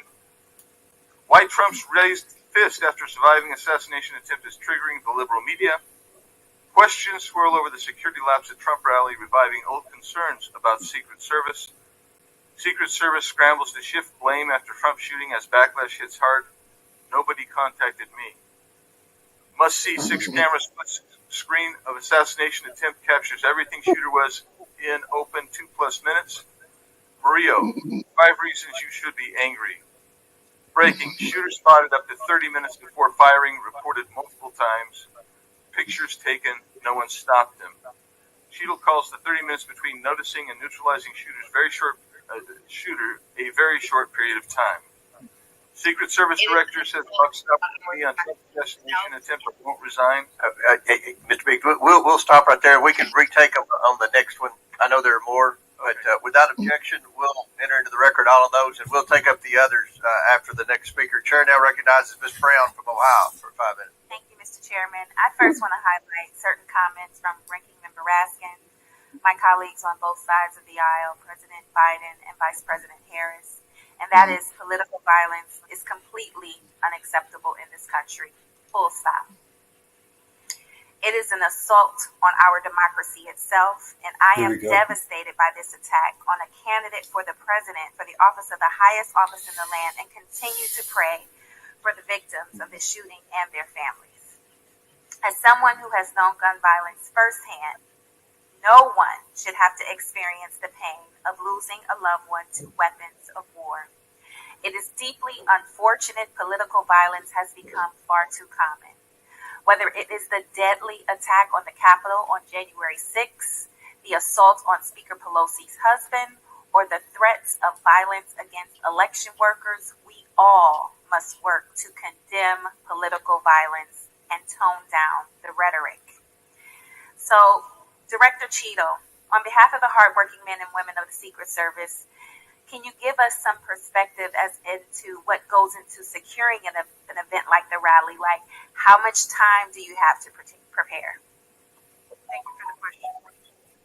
Generally, when we receive notification that there's going to be an event taking place at a venue, the advance team assignments are made, and there's a 5-day process to conduct walkthroughs, coordinate with staff, local staff, and whether it be campaign staff or the protectee staff, and then with local law enforcement, where the perimeter is going to be, the size and the scope of the event, how many attendees there are going to be, if it's an indoor rally, outdoor rally, what sort of assets are available locally, what sort of assets the Secret Service can bring to bear, and what the scope of the event that the staff is trying to accomplish. So to that point, how many agents were recommended or requested as opposed to how many were assigned?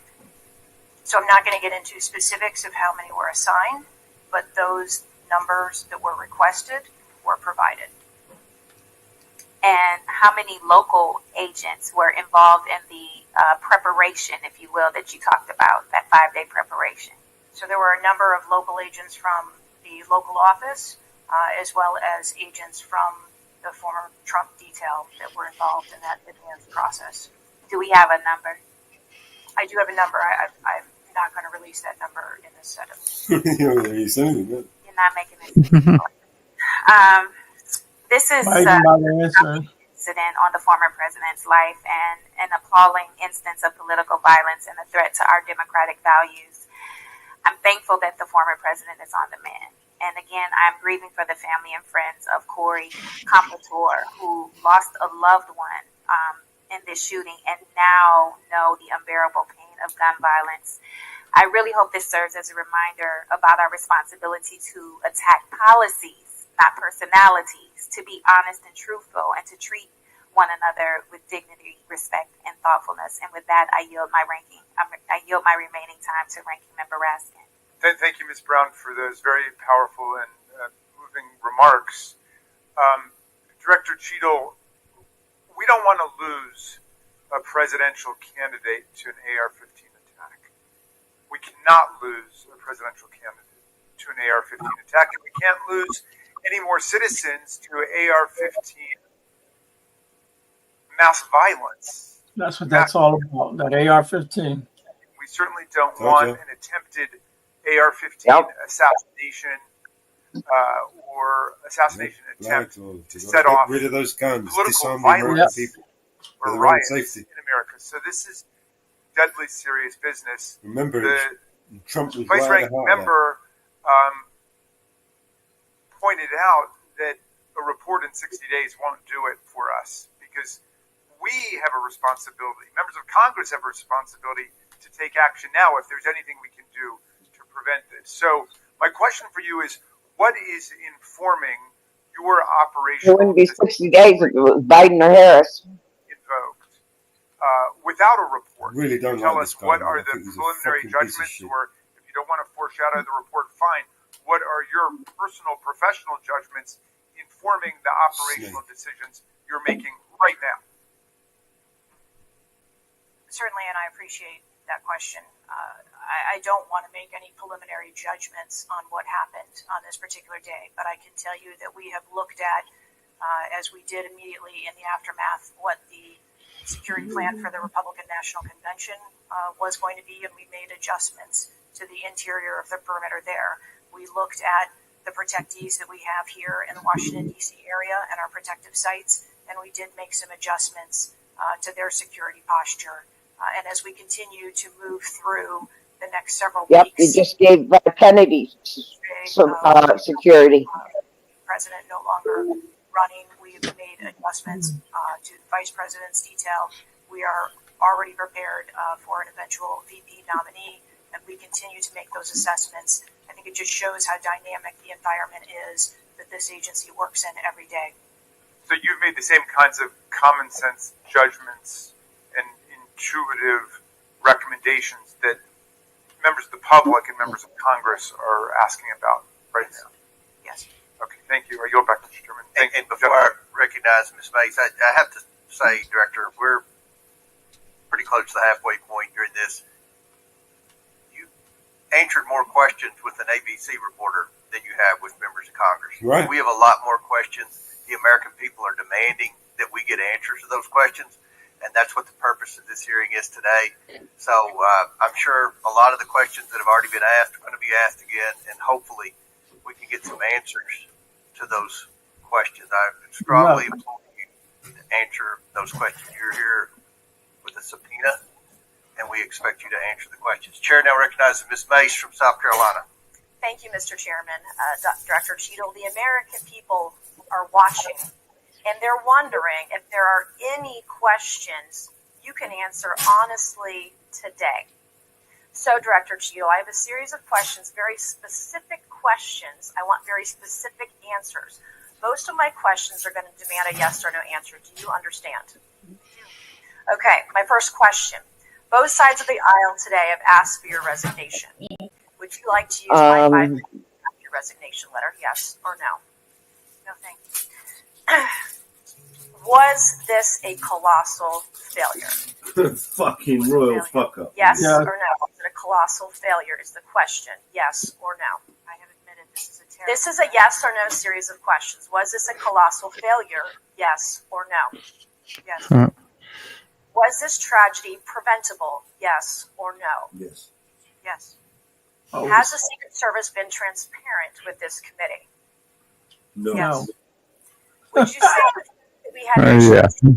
to get you to show up today as being transparent? Yes. Always been yes. Okay. 8 members of Congress sponsored a bill to have the Secret Service removed from Trump altogether. Yes. Okay. Would you say leaking your opening statement to Punchbowl News, Politico's Playbook, and Washington Post several hours before you sent it to this committee as being political? Yes or no? Yes. I have no idea how my statement got out. Well, that's bullshit. Cohen is under fire for proposing a bill to have Secret Service removed from him completely. By Punchbowl News, Political Playbook, Washington Post. I just remembered that. 5:24 a.m., 6:12 a.m., 6:34 a.m. It was introduced by Benny Thomas, a Democrat, to remove the detail completely from President Trump. Yes. How old is this video? Yesterday? On July 15th, this committee. Oh, this is today. Live, yeah. Yeah, this is live. This is live. Oh, this is live. Okay, my bad. Oh, okay. Oh.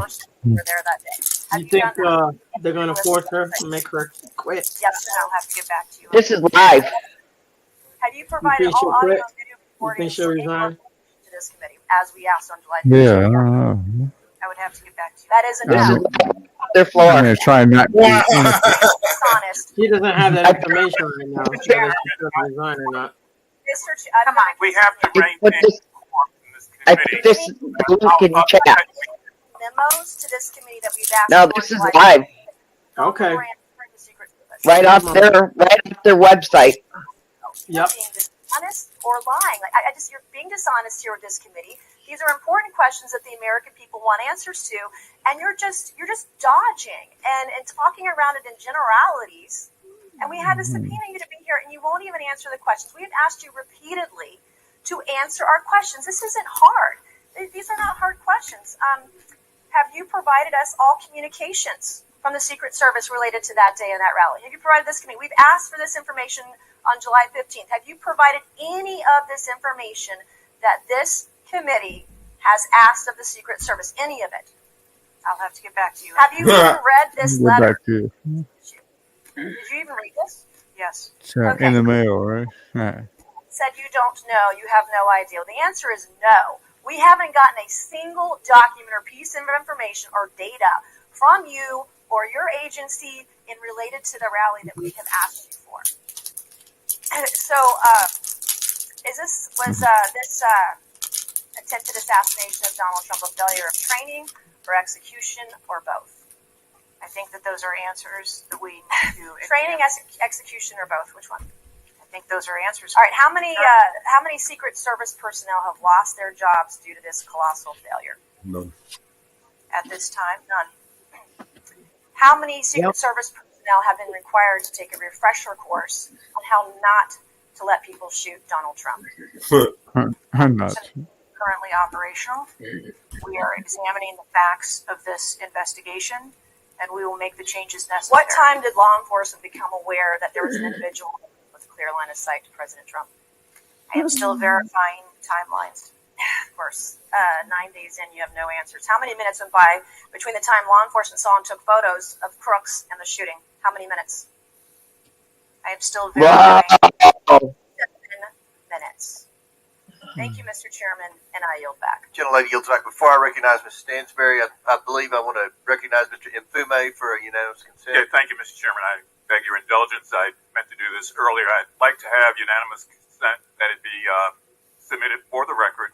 The 2023 ranking of best and worst workplaces in the federal government, compiled by the Office of Personnel Management, which shows the United States Secret Service coming in again, as I said earlier, 413 out of 459 sub-agencies, and this appears in the July 17th edition of Government Examiner. Without objections ordered. Chair now recognizes Ms. Stansberry from New Mexico. Thank you, Mr. Chairman. I want to start by just saying that part of why you have bipartisan agreement here on the dais about the severity and importance of this hearing is because this is not just a single shooting. This is about national security and the security of our democracy. It's not just one operational failure. This is about our public officials safe, and what does that signal to our country and to the world about American security and the ability of our officials to do their job safely? So I want to start by saying thank you to all of our brave men and women who are in the uniform, whether it's the Secret Service or local law enforcement, who put their lives on the line. I service, but this is really about operational failures and what it means for our country at large. Bingo! And Operation Fear. We must condemn unequivocally political violence of any kind, not just political violence, and that it cannot be tolerated in this democracy. And also to offer my prayers for the slain Fire Chief Corey Comprator, and also prayers for those who've been injured. Now, I think, the tone of this hearing is, how is it that a 20-year-old young man with a gun that was legally purchased by his father could, on the day of a rally, go to a gun shop, legally purchase ammunition, show up to a secured site, and then not only attempt an assassination of a political figure, but kill and injure 2 others? How could this happen? I'm not asking yet. I think we've had a lot of testimony here today. I want to talk a little bit about the timeline. Now, here's what we know, and I know, Director, you were also on the call that we had a few days ago with the FBI and other law enforcement, so I respect that you are not able to share, based on your testimony, some of the details that are investigated, but I know you were on the call because I heard you on the call and you heard them too. So I'm going to lay out the timeline a little bit. On July 3rd, the rally was announced that it was going to be in Butler. On July 6th, 3 days later, we know that the shooter searched for dates for Trump and DNC events. On July 7th, so this is 4 days after the announcement, the shooter went to the site. He actually physically went to the site. On July 12th, the shooter went to a gun range where he and his dad regularly go and practiced shooting. And the next day, on July 13th, he went to the site again before the rally began. We know that he then went and searched online for a gun store where he went and he purchased 50 rounds of ammunition, went home, got his father's AR, which was legally purchased, and returned to the venue. At 5 p.m. that evening, this is more than an hour before Donald Trump actually took the stage that evening, local law enforcement were made aware that there was a suspicious man. In fact, at 5:20, local law enforcement flagged that he had a rangefinder, and they radioed their concerns and sent around pictures of the individual. At 5:40, 20 minutes before local law enforcement actually identified the shooter, and at 5:51, Secret Service was notified of the suspicious person by the state police, and 1 minute later, they distributed that information. That was before Donald Trump even took the stage. That was 11 minutes before he took the stage. So the Secret Service was aware that there was a suspicious person. At 6:03, he took the stage. At 6:09, rally goers, as was shown in the video, identified this gentleman climbing on the roof. At 6:11, 3 shots were heard, 3 rounds of shots, and of course, the president and the other victims were shot. This shooter was a 20-year-old young man, no criminal record, legally purchased gun and ammunition, who for days in the lead up to this shooting was searching mass shooters. He even had a picture of a mass shooter on his cell phone the day of the shooting. He searched for explosives. He searched high-level officials. So the American people want to know, how did a 20-year-old young man with access to a military-style weapon actually bring it onto an unsecured perimeter who for You days groomed had been him, planning provided him a with mass everything he shooting? needed. And I think that, Madam Director, with all due respect, the answers that we've received here in this hearing today are completely unsatisfactory. You reckon? Just a little. How could this happen?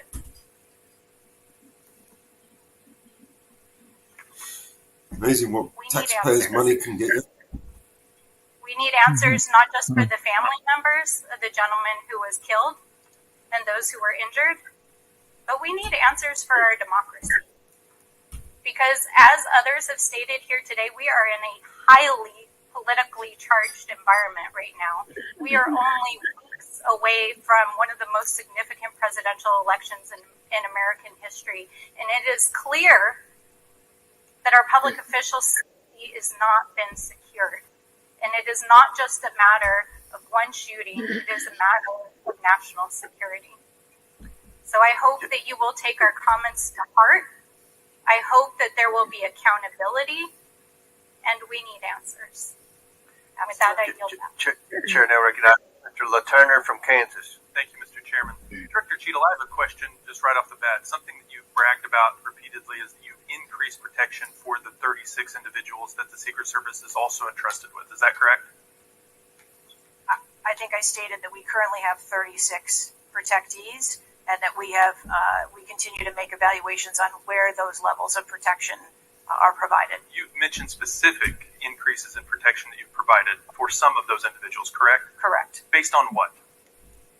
Well, some of it has been as a result of the tragic incident that occurred on the 13th. We went back and reassessed where we were at in providing protection and wanted to make sure that we were not, overlooking anything, considering this most recent incident. So the Secret Service needs to learn that allowing a rooftop 150 yards away from a protectee, not putting that in a perimeter, not having someone guarding that roof, that information is new to you, and it's caused you to increase protection to other folks that are under your care?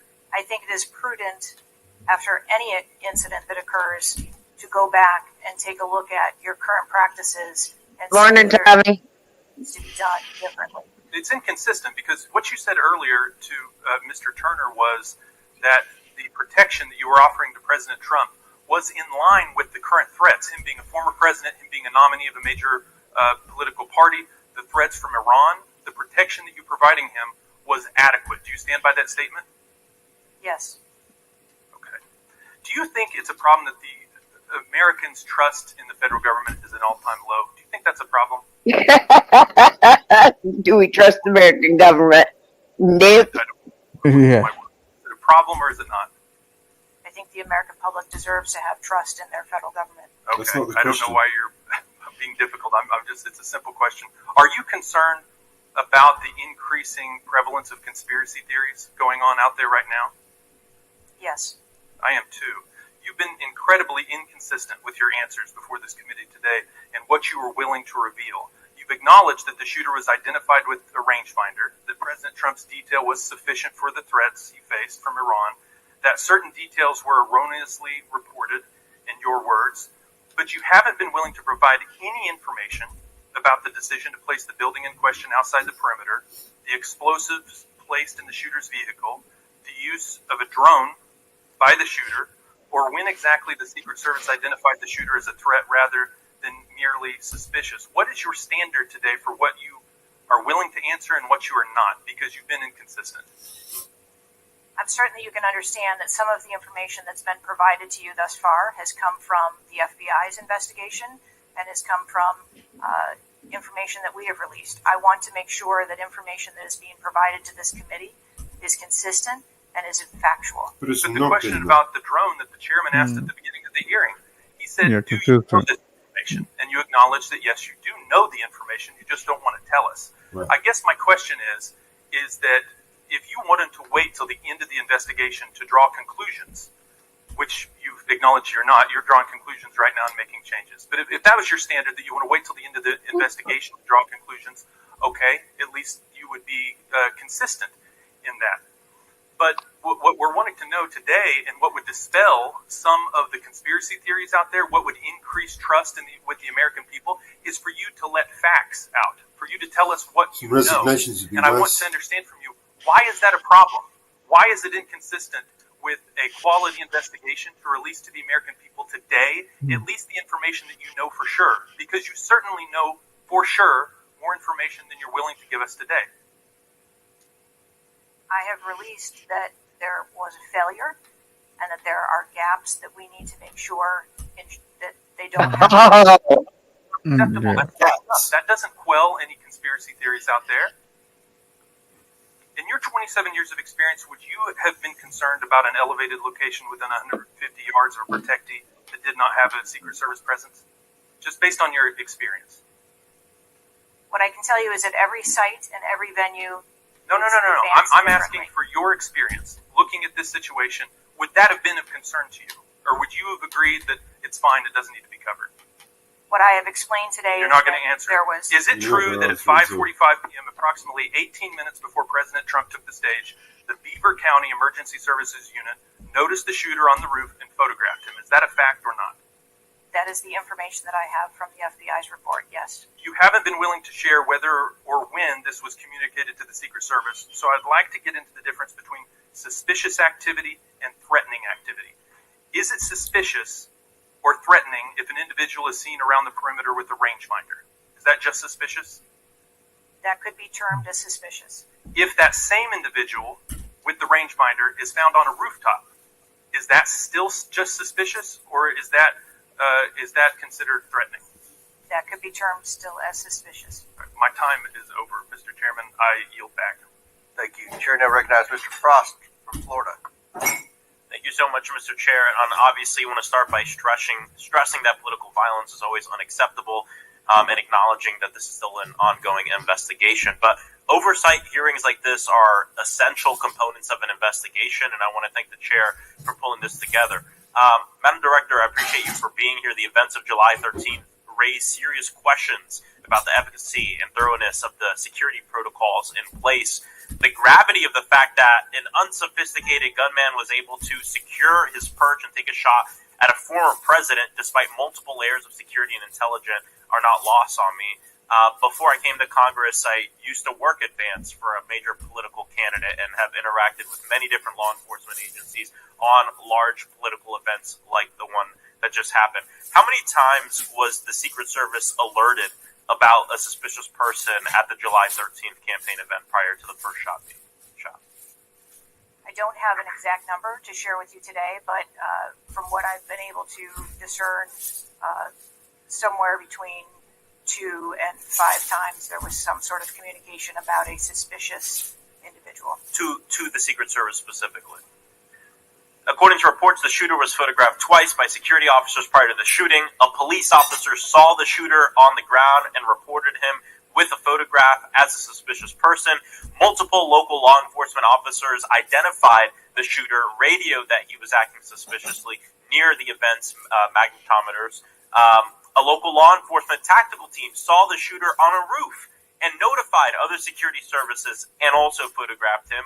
One police officer who photographed the shooter saw him scoping out the roof and carrying a rangefinder. My question is, and you've answered this, but why, or you haven't answered this, why wasn't the event paused right then? Again, I'm not clear on the timeline of when the Secret Service shift and the counter sniper were notified. But earlier, Madam Director, you said that the Secret Service would have paused the rally if they identified a threat. Correct. So why wasn't it paused? Because I have to assume that they did not know that there was a threat when they brought the president out. Why can't you just ask them? I feel like this is a breakdown in communication between local law enforcement, you all, and other actors at the rally. And again, as someone who's worked on these, I understand that there's multiple people with multiple decision, with the ability to make different decisions on the ground. I've taken over the last week, I've spoken with a lot of folks in local law enforcement in my district and across the country that I've worked with before, and other people have brought up concerns around being able to communicate with with Secret Service during these big events and having their flags taken seriously. I do believe that if Secret Service believed that there was a legitimate threat, that they would have paused the rally. My concern is before that something was flagged and it wasn't taken as seriously as it should have been taken. So I think this shows an issue with communication, and I want to know, Madam Director, what you intend to do to fix that, not in 60 days, but now. We're in the middle of a presidential election, obviously a former president who had an assassination attempt, another rally goer who was killed due to this gun violence. We now have a presumptive nominee of the Democratic Party who's also historic, first black woman to be running for president. And so I am worried about everybody's life. What do y'all intend to do to fix this communication breakdown and making sure that you actually take what local law enforcement and local folks are saying more seriously? We take what local law enforcement relays to us seriously. Let me just be clear on that. As far as the communication, but not this time. We always trust our law enforcement partners and have a great relationship with them. We are looking at whether or not there was a communication breakdown. If that was the case, we will take steps to ensure that we correct that, because to your point, we cannot have a communication breakdown. Madam Director, does you mentioned that the perimeter of the event did not include the rooftop where the shooter was. Does your responsibility and the Secret Service's responsibility to protect the principal stop at the perimeter of an event? Our responsibility is to ensure the safety and security of the event itself and the protectee who is attending that event and the personnel who are protecting. So you would say the fact that the rooftop was outside the perimeter is not an excuse for what happened, saying that it was outside the perimeter of the event? I am not offering that as an excuse. Okay. Thank you. I yield back. Gentleman yields back. Chair now recognizes Mr. Fallon from Texas. How did a 20-year-old loner with a week's notice pick the absolute best location to assassinate President Trump when the entire Secret Service missed it? Director Cheadle, in your leadership, your agency got outsmarted and outmaneuvered by a 20-year-old. How can we have any confidence that you could stop and train professionals from a nefarious nation state? Those are absolutely questions that we need to I know the questions, but the fact of the matter is we can't have that confidence. Director, do you have the ability personally, and do you have the authority to beef up security of any of your protectees? Yes, I do. So were you also aware there was a credible threat President Trump was facing? He was facing a heightened security threat to a foreign adversary? Yes. So given that there was an increased threat to President Trump's life, was he provided a full security complement akin to what a sitting U.S. president would receive? He was provided a full complement of security based on the threat assessment that we had. That's not my question. And the venue. My question is, if he'd been the sitting president, would he have had the same security he had on July 13th, or would have been beefed up? There is a difference between the sitting president. So your answer is he didn't. And continuity of government and the responsibility. So he did not. Okay, there wasn't a CAT team, full CAT team on site. There wasn't counter surveillance teams on site. But this is the thing. You just said you had the ability to beef up the security. You knew about the threat, and you didn't. And that's as telling as it is chilling. Uh-huh. We have satellite images from the public fairgrounds. Have you visited the site? No, I have not. 9 days and you have not visited the site. You should have been there that night. Did you talk to, that evening, did you talk to the team, the heroes that surrounded the president? Did you call them that night? Nope. They were still operational work. So that's an against no. Did you call them the next day? President. Yes, I spoke with You called them the very next day, not the day of. Or was it 72 hours after? I don't know the timeline, but I spoke with them Because you're under oath. immediately I think it was 72 hours after you went in 3 days. What is immediately clear is that there are a number of structures that need to be secured. Of these, Director, other than the first, immediate 4, what's the most dangerous site that should have been secured? Because Security 101, you got to mitigate the high ground. Yes.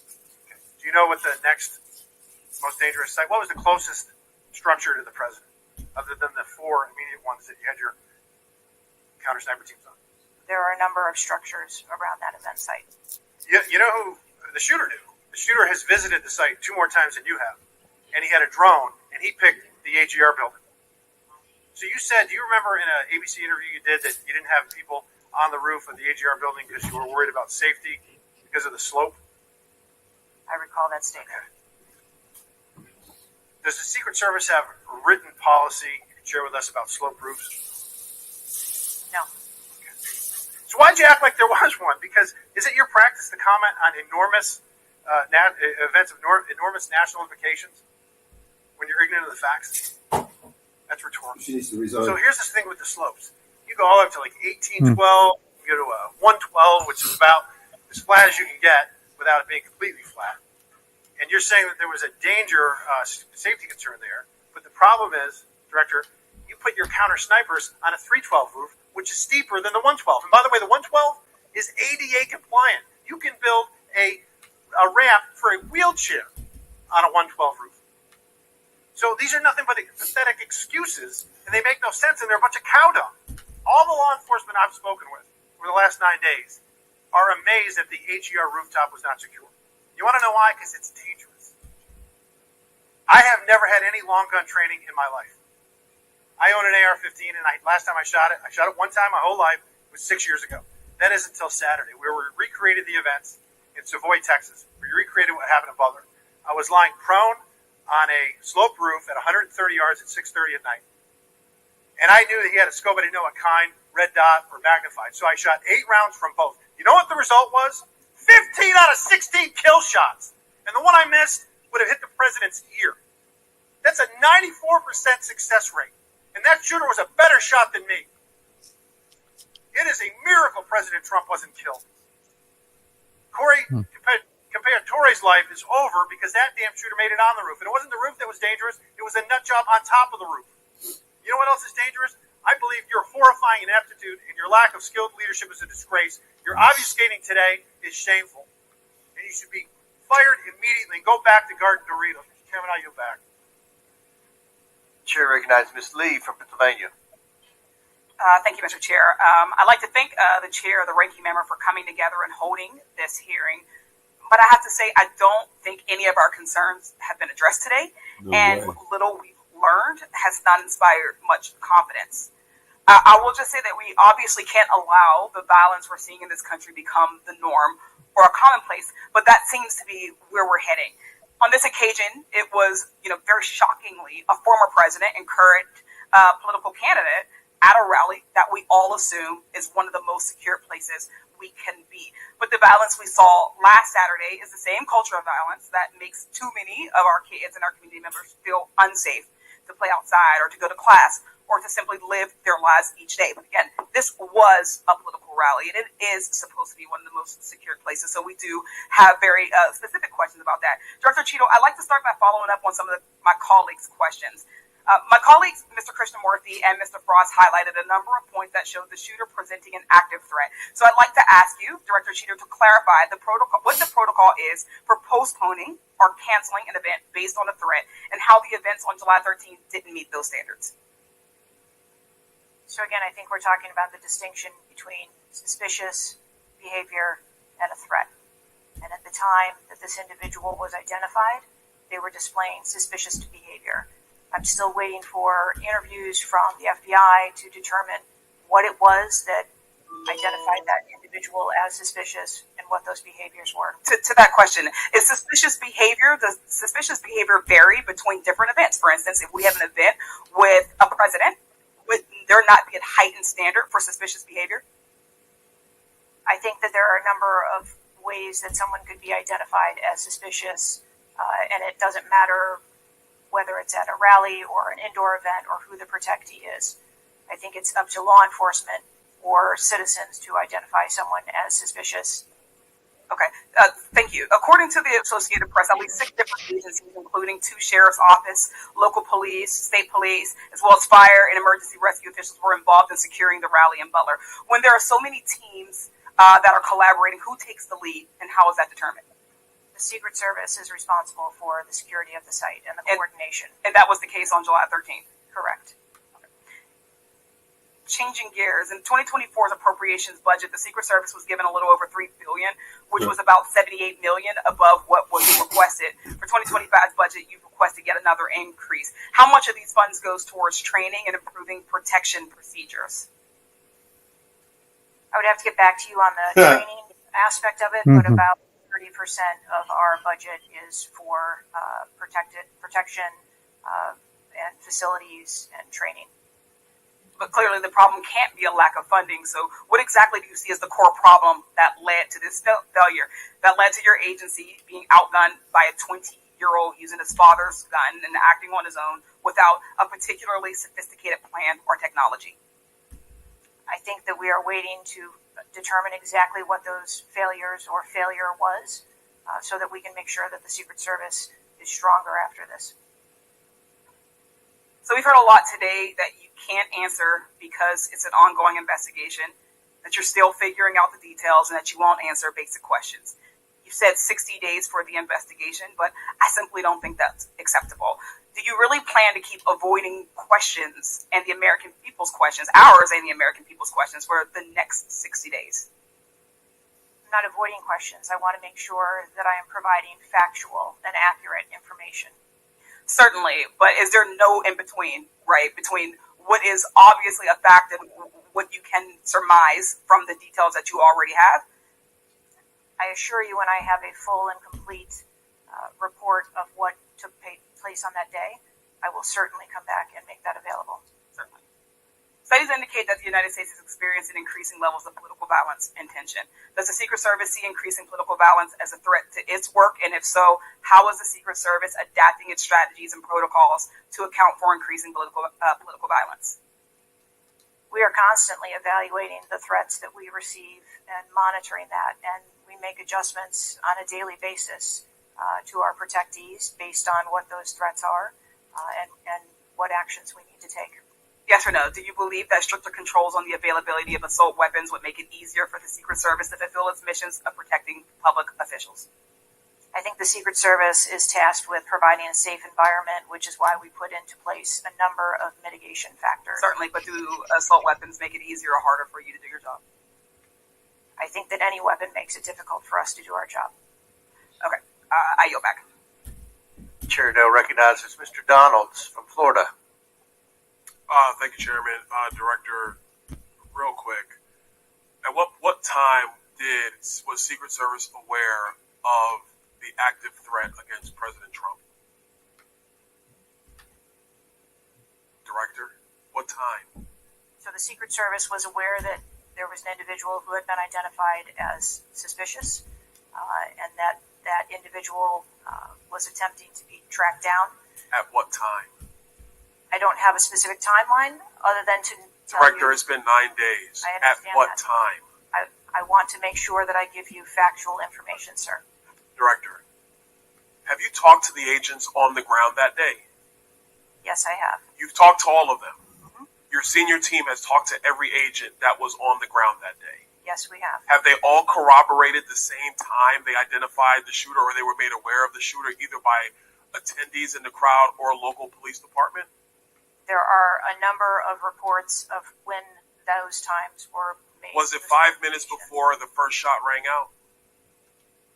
No. Generally speaking, was it 10 minutes before the first shot rang out? No. Was it 15 minutes before the first shot rang out? It was less than that time frame when it was identified as a threat. How many days before the shooting took place did Secret Service actually do their advance work to secure the facility that the rally was going to be held at? 5 days. In the 5 days prior, when the security advance team did their work, did they identify the rooftop as a potential threat? Again, I'm pulling those reports and that information. It's been 9 days, Madam Director. Did they notice a rooftop 150 yards away that was a potential threat? Yes or no? I am certain that the rooftop was noticed. I am pulling the reports. What was the security parameters around securing that rooftop? What did they do? There was overwatch provided for that rooftop. Did overwatch fail? I am waiting to hear what the results of the investigation were so that I can identify where the failure was.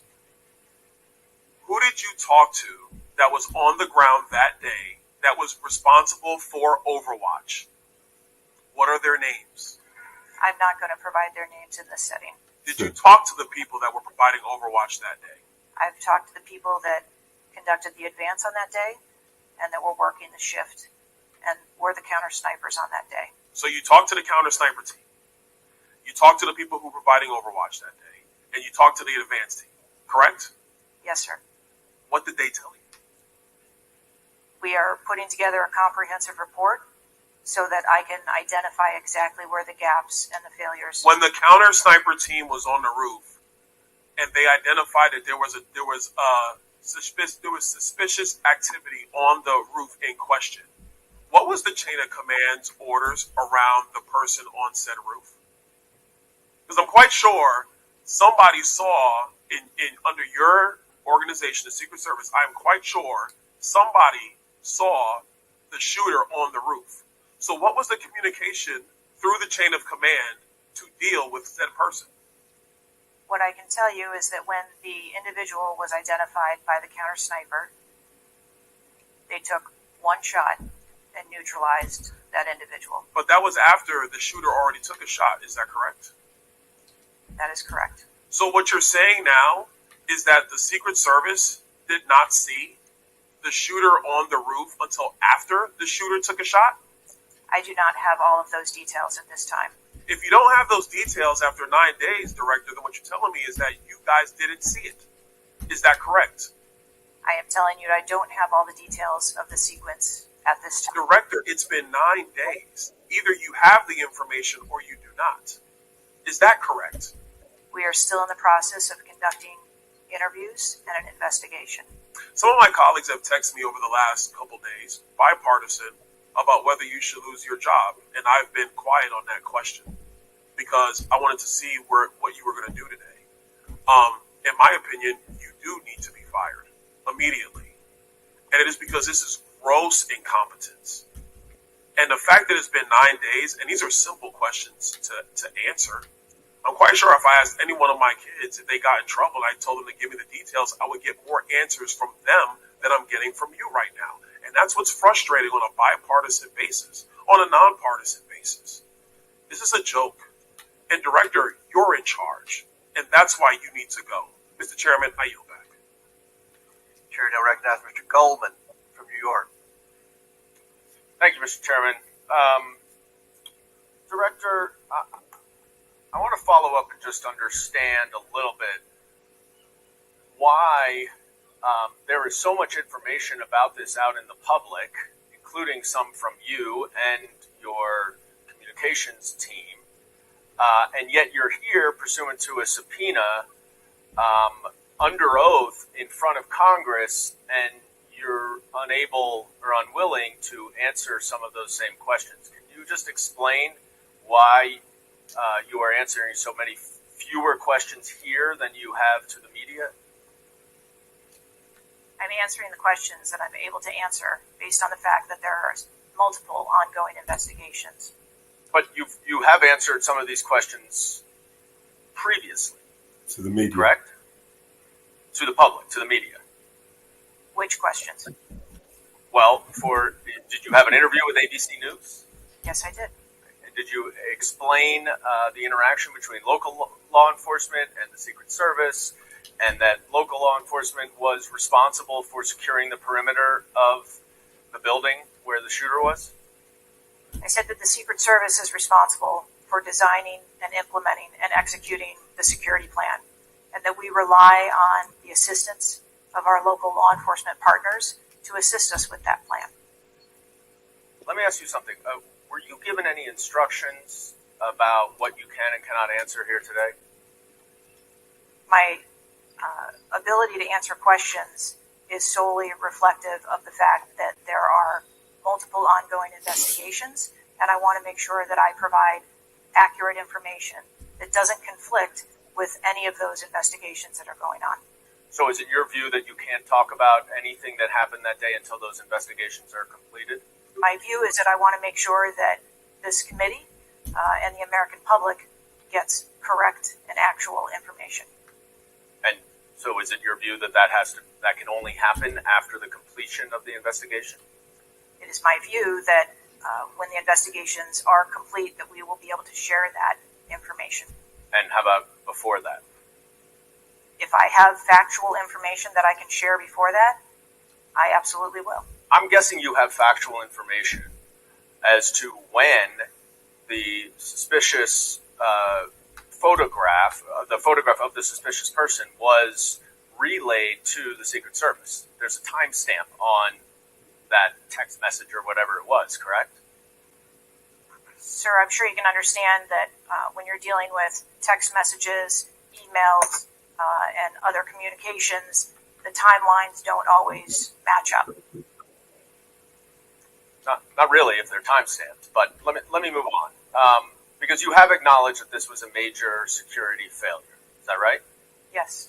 Do you acknowledge that it was a major security failure not to secure the rooftop of the building that the shooter shot from? I believe at this time that the rooftop was provided Overwatch. I acknowledge that we are unaware at this time how the individual was able to access the roof. Overwatch meaning from other counter sniper, other higher points? Correct. And so was it a failure then that when that shooter was on the rooftop that Overwatch did not identify him before he fired his shots? I don't have the timeline of how the individual accessed the roof, where they accessed the roof, or how long they were on the roof. Let me ask a couple things quickly. You have testified here about all the resources that the Secret Service needed to deploy to protect the NATO summit and all of the leaders here. Is that right? Yes. Did you have to rely more on local law enforcement because of the NATO summit for this event?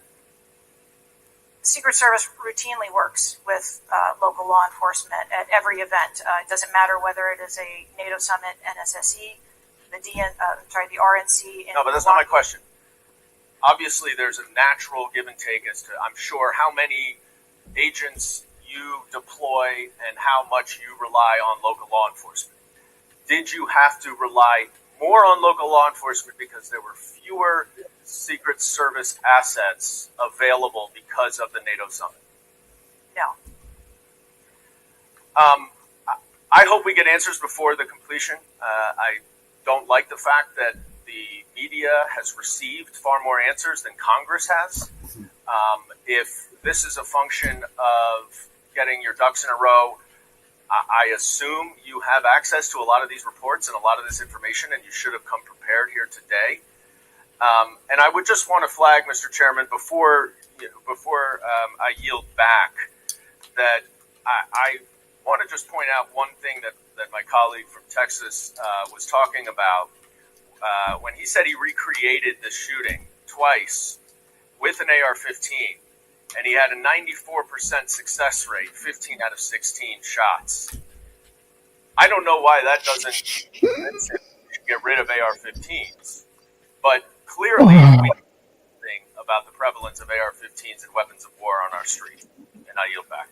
Chair, now recognize Mr. Perry from Pennsylvania. Thank you, Chairman. Director, I guess 60 days is the time of the investigation. Is that the information that you've put out, or where did that come from, 60 days, or is that just information that the committee members are talking about?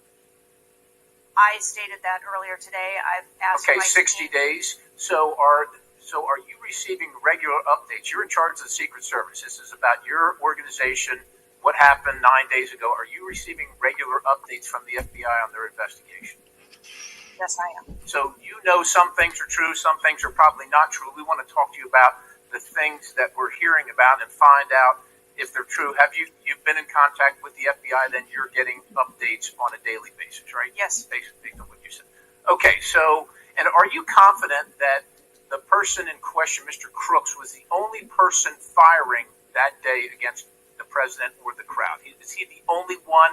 I'm not asking you yet if he acted alone, but is he the only one, or can you say that with certainty to the American people? That is the information I have at this time, yes. Okay. Does it appear he acted alone? That's the information we have at this time. Okay. Now, let's talk about the fact that he was noticed as a person of interest, of concern, suspicion, as you say. Your PI team, how do they stay in? There's a sea of people. How does the PI team get to that individual that's in question in the sea of people? How's that individual tracked? Our protective intelligence teams that work at our sites are paired up with a local police counterpart, and so they work in conjunction together. They just follow them around, or let me ask you this. Looking at the site, you have multiple perimeters, right? You have the secure perimeter, the inside perimeter, you have multiple perimeters. Was the AGR so-called building the highest location affecting the site of the rally? Was it the highest location? I believe the highest location at the site was where our counter snipers were. What about the water positioned. tower adjacent? What about how high is the water tower? I don't have the height on the water tower. Okay, seems like water towers are pretty high, at least in the photo. It looks like it might be. There might actually be a building right behind the AGR building that is even higher than the building that Crooks fired from. You're familiar with cover, concealment, and defilade, right? You're familiar with those terms? Yes. So how would your sniper team or your PI team track the individual and give vectors to Secret Service on the PI team to get to that individual to question him? And how would you cover the defilade, the cover and concealment of low areas that you can't see from where your sniper team immediately adjacent to the president were sighted? How would you do that if you're not up on the high ground? So when our counter sniper teams go out and conduct an advance, they have a methodology and provide a grid system that our response teams are able to vector in if they see something that is troubling. So when Mr. Jordan asked about the assets that were requested, let me just ask you about assets requested. Were aerial assets requested for this event from either the Secret Service or state police or anybody else, drone, manned, otherwise? Aerial assets, were they requested? I can't speak to what the local just asking police if they were requested. They have conversations with the local police, but I can tell you that the assets that were requested from the Secret Service for the site that day were all granted. But were aerial assets requested? I didn't ask if you used them or what you used. Were they requested? Overwatch was requested and aerial. was provided. Is that aerial? Because Overwatch could mean on the water tower or not on the water tower. Can you be specific, ma'am? I'm running out of daylight here. I understand. If you're asking me about specifics, whether or not there was... Is it not clear what I'm asking you? Were aerial assets requested by the president, by Secret Service, by anybody? Were they requested? The Secret Service, we felt that we had a good plan in place. Okay, fair enough. How about K9 assets with bomb sniffing or explosive sniffing capabilities? Requested. Didn't say they were present. Were they requested? Those requests were fulfilled. They were requested and fulfilled. So was the Crooks inside any of your perimeters? No, it was not. It was not. How did you? So it was not within the. It was not. So what was there a device located on Mr. Crook's body to detonate the vehicle? That is the information that I have. So what would be the point of detonating the vehicle if it was not inside the perimeter? I have no idea what Mr. Crook's motivation was. Ma'am, the fact that you haven't, I'll close with this, Mr. Chairman. I understand there are other things going on, but the culture of your organization, the culture that doesn't. Do you know how tall the president is? How tall is the president? President Trump. How tall is he? I don't. He's over 6 feet tall. I don't. Okay, so do you assign agents based on their ability to cover physically and carry if necessary the president of the United States when you assign them to this mission? Is that a parameter that is considered? I assign agents to work our protectees that are capable and have been trained by the Secret Service. I understand they're trained, but if you're not tall enough to do with what I'm thinking, but if somebody's 7 feet tall and 5 feet tall, delta there, that is problematic in protecting the protectee. And I'm asking, is that a consideration when these agents, not saying you, but when they're assigned to the protectee? The agents that are assigned to our protectees are perfectly capable. Okay, ma'am. So the culture is what I'm concerned about, because the primary objective here seems to be something other than securing the site, securing the principal, and securing the people at the site. And that's the concern based on the answers that you've given today so far. Without a yield, Mr. Chairman. Chair now recognizes Mr. Moskowitz from Florida. Thank you, Mr. Chairman. Thank you for this hearing. I want to thank the subpoena that you sent. I want to thank Ranking Member Raskin and your work, the letter you sent to the committee. And I also support the creation of a commission to get to the bottom of what happened. Director, I just want to give you an honest assessment of how this is going for you today. Did you happen to catch the hearing many months ago in education where there were a bunch of university presidents, and Elise Stefanik asked a very easy question and couldn't get an answer? Did you see that hearing? No, I don't think I did. Okay, well, let me tell you, it didn't go well, and the short end of that story was those university professors all resigned. They're gone. That's how this is going for you. This is where this is headed. Okay? This is, I don't know who prepared you for this. I don't know how many times you've testified in front of Congress. But a president was almost assassinated live on television, not just for Americans, but for the world to see. And this being your first opportunity, I understand there's an ongoing investigation. I understand there's things that you can not talk about. But the idea that we're getting less than you did on television is something that Democrats, Independents, or Republicans are going to find unacceptable. My high school, Marjorie Stoneman Douglas, was on the list of mass shootings that Representative Raskin held up. That very day, the school resource officer, a police officer, did not run into the building. He hid in the stairwell while the shooter was in the building. He stayed outside, never helped. Okay. He also directed other officers who showed up on the scene not to go into the building. When it was determined that the failures in response and training, and that the sheriff fired nobody in his agency, Governor DeSantis then removed that sheriff. I supported the removal. So here's my question. You said there's going to be accountability. I understand you don't want to give us names. When you say that, are you telling the committee that once it's concluded, you're prepared to fire the people on the ground who made poor decisions that day? I'm prepared to take the actions necessary. No, that's nonsense. Okay?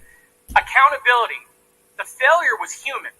That doesn't mean they're bad people. It means they failed that day, and a former president was almost assassinated. Okay?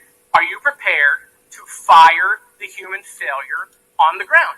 Yes or no? When you have the names of where those failures were, they're people. It's not like a piece of technology failed. It was people who failed that day. Are you prepared to fire them? I don't have an answer as to whether. Well, then how can there be accountability if you're not prepared to fire someone? And the reason why your name, Bring around the rosy. why members in this committee are calling for resignation, and I join in that, or for the president to fire you, is because you're saying there's going to be accountability, but you admit that people are going to get fired. Let me ask this question a different way. If Trump had been assassinated that day, if the gunman had succeeded, okay, would you have come and tendered your resignation? I would still be sitting here because I would want to ensure the integrity of the investigation. Totally understand. That's a fair answer that you would have set up that process. But would you have had the honor to come in front of the committee and say, a former president was assassinated on my watch, there should be new leadership? I think that I have admitted that there was No, that's what I'm asking. Would you have tendered your resignation if he had been killed? That occurred on my watch, and I am accountable for that. Okay, but would you have tendered your resignation if he had been killed? I think that I've admitted that I've taken accountability and will take responsibility. Okay. Well, let me ask I want to follow up on Representative Connolly's question, in which he asked about guns, and you were not willing to commit that makes your job harder. This is not about the Second Amendment. If there are over 400 million guns on the streets, if all of those guns were machine guns, would that make your job harder to protect people? Again, I think weapons that are out there. If all of those guns were rocket-propelled grenades, would that make your job harder? Yes, sir. Yes. Okay, thank you. Perfect. This is not a trick question. Thank you. Okay. I won't ask the other 15 things I was going to do. I was going to do drone strikes, but it's okay. So, that's all we were asking. It creates a challenging environment. It has nothing to do with the Second Amendment or people's rights, but it does make your job harder. So, credit to Representative Connolly for asking that question. One last thing, Mr. Chairman, and I'll conclude. You know, there was a question asked, is an Iranian assassin more capable than a 20-year-old? And I have been tough on Iran. I probably have more resolutions on Iran than almost anyone in Congress. But I can tell you it isn't Iranians walking into schools and grocery stores and movie theaters and churches. It is 20-year-olds, right? And some of them are mentally unstable. And they have access to guns. And they're domestic terrorists. Someone talked about Christopher Wray. Christopher Wray has talked about domestic terrorism. And so, yes, we collectively come together on foreign threats. And I am not at all debasing the fact that there are foreign threats here and abroad. But there are domestic threats. And we have to get to the bottom of how we stop domestic terrorism. Because it was a 20-year-old who walked into my high school and killed 17 people. He was plenty capable, and he was an Iranian. Thank you. Chair, now recognize Mr. Timmons from South Carolina. Thank you, Mr. Chairman. Dr. Cheadle, we've asked you a lot of questions and haven't really got a lot of straight answers. I have intentionally created a line of questions that I think you can't answer.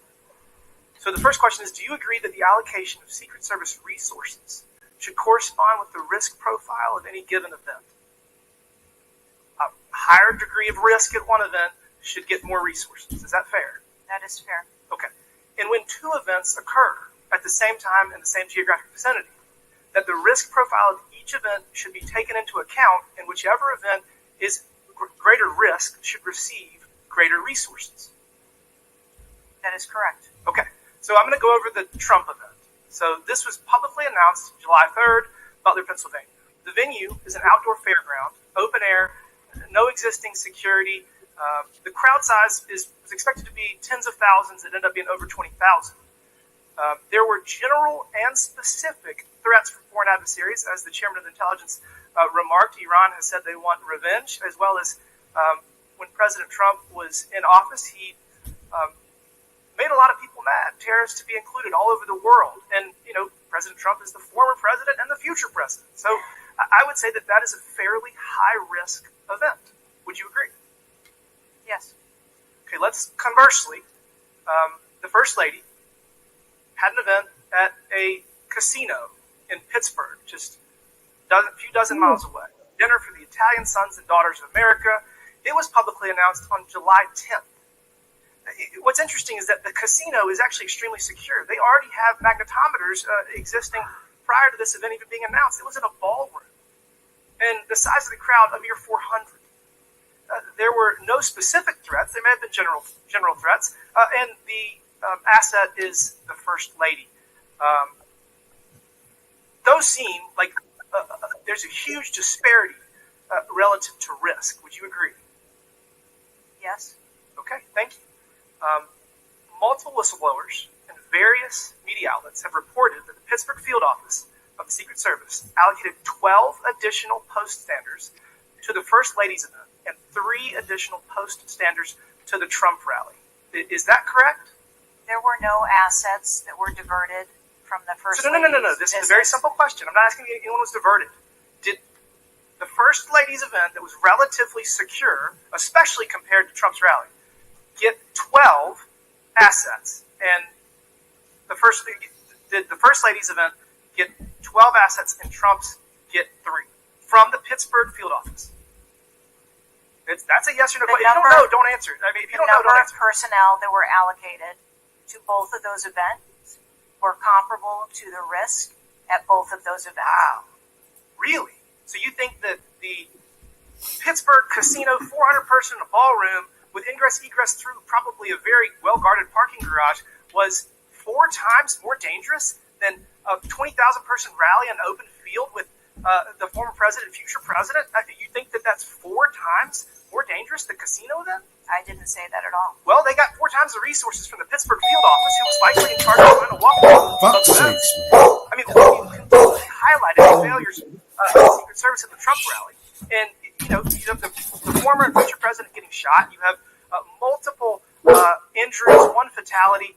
And I would have to think that if we had 9 more post standards, 9 more individuals that have the training and the integration into the Secret Service defense of Trump at that rally, that I have a feeling that Crooks would have had somebody come say hello to him before he fired a bunch of shots. Do you think that's possibly true? There were significantly more assets and resources available at the former president's event than there were at the first. Who made the decision to deploy 12 post standards to the casino where the First Lady was having a 400-person dinner, and only 3 people from the Pittsburgh field office to the 20,000-person plus Trump rally? Who made that decision? There were additional Secret Service resources available at the former President Trump's event. Who made the decision to deploy 12 to the First Lady's event and 3 to the Trump event?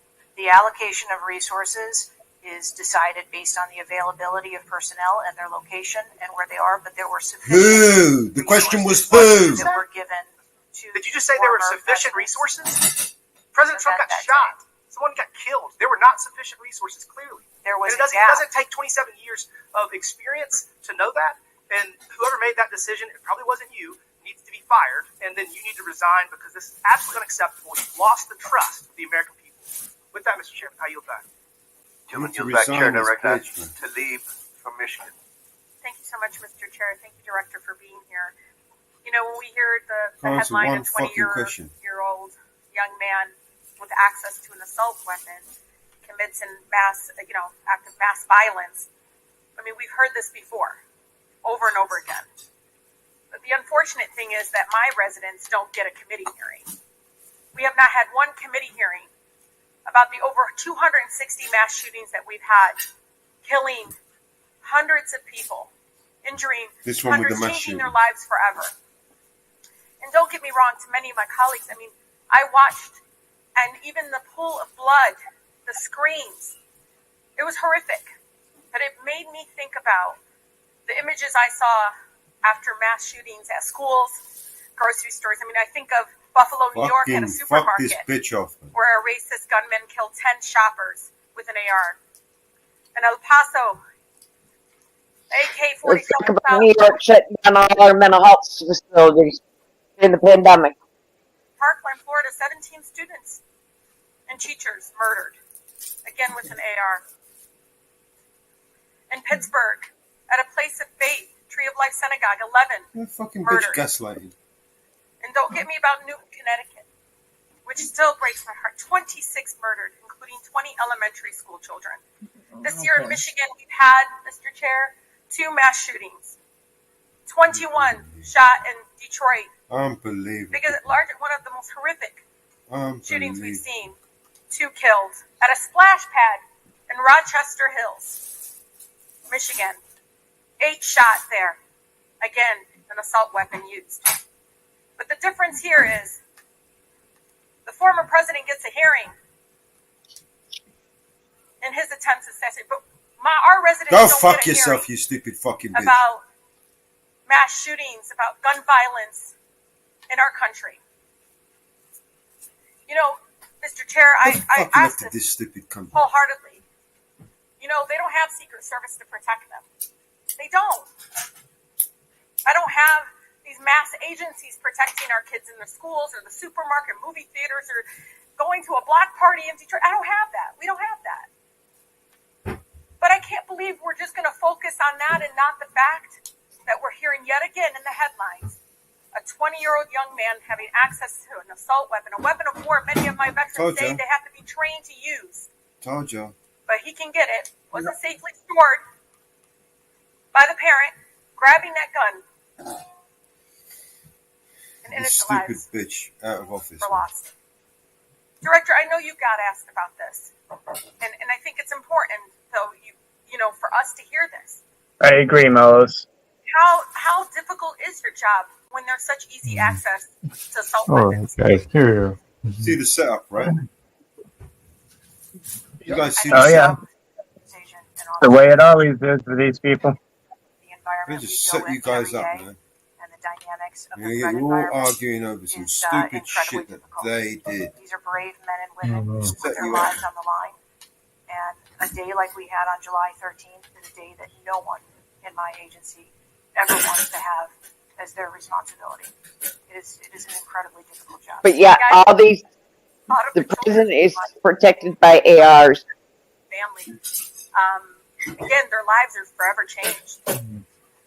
The incident are never isolated. I really believe these incidents are never isolated. And I know Detroit Free Press had reported that the 20-year-old Pennsylvania shooter looked up the 2021 Oxford High School shooting in Michigan. Can you comment on what information this shooter was looking up regarding the tragedy of Oxford High School, where it took 4 of our high school youth there? I'm sorry, I'm not able to. The FBI has those details. So you can't even tell us, I mean, was he looking at the type of weapon? How many? Yeah, unfortunately, I don't have those details. Do you have, I mean, did they share that with you, though? I don't have the full content of what his searches were. I think that they are still in the process of examining all of his devices. Okay. Again, the impact, I want to be really serious about this. The impact on our families is more than just this political rally, Mr. Chair. We have to talk about this, even if we're in disagreement. Let's talk about it, because I've seen statistics that show that we could be saving lives now if we ban these weapons of war from from being able to buy it at the local store down the street. I mean, we just can't continue to allow this to happen. And unfortunately, my colleague, my residents are not former presidents of the United States. They don't get a hearing. They don't get Secret Service for any of that. And even among those that are expressing that failed in the system, they just deserve better. They truly do. Thank you, and I yield. Chair now recognize Mr. Burchett from Tennessee. Thank you, Mr. Chairman. Ms. Cheadle, the shooter was set up on the roof of the AGR International building, as we know. Was the roof identified as a potential vulnerability days before the rally? To my knowledge, yes, it was. Were agents or officers inside the building? If so, what floor were they on? We had local police officers inside the building. The roof looks like it's a tin roof. How did no one inside that building hear someone moving on top of a metal roof? I don't have the details of all of the interviews that have been conducted yet. When will you have those? I have been asking, and I want to have that information as soon as you do. Okay, well, why did Secret Service fail to block the line of sight from that roof? I think that the Secret Service put together a plan where they were counting that roof in as part of their overwatch, and that was the plan that they had put in place that day. If you weren't going to put a security personnel on the roof, why not at least use drone technology or aerial surveillance to monitor the rally? There are a number of times that we do use drone technology. I'm not speaking specifically to this event and what was utilized or not. There are times when drone technology is available and helpful at events, and there are times when it is not appropriate. Do y'all use Signal? Do you personally use Signal to communicate with any official from the White House? Signal on your phone? On occasion, I'm sure that there are people that use Signal. Yes. Okay. Do you use it to speak with the White House? Use Signal? No, I do not. Okay. When was Thomas Crooks first identified as a person of interest? Let me help you. At 5:10, he was spotted with a rangefinder at 5:51. And when did Secret Service notice him? Again, I don't have those specific timelines, but it was a relatively short period of time. Let me help you. 5:52. Ms. Cheadle, why was President Trump allowed on stage 10 minutes after the Secret Service spotted a suspicious individual? That seems to me to be the worst thing of all. All the breakdown and all this communication, all the BS you've been feeding us here today or not feeding us, that seems to be the question. So as I've stated before, there are a number of events where suspicious people may be identified. That doesn't necessarily. Ma'am, I submit to you, you got a guy who's going to be the next president of the United States. He's on stage. I've been to these events. We've all been to these events. A car backfires, and there's a 15-minute dadgum wait. That's not acceptable. Did the Secret Service tell President Trump they'd spotted a suspicious individual before he was shot? I am unclear as to what the communication was with the former president. Okay, at that I'll take that as a no. Did y'all deny President Trump's request for more security? Yes or no?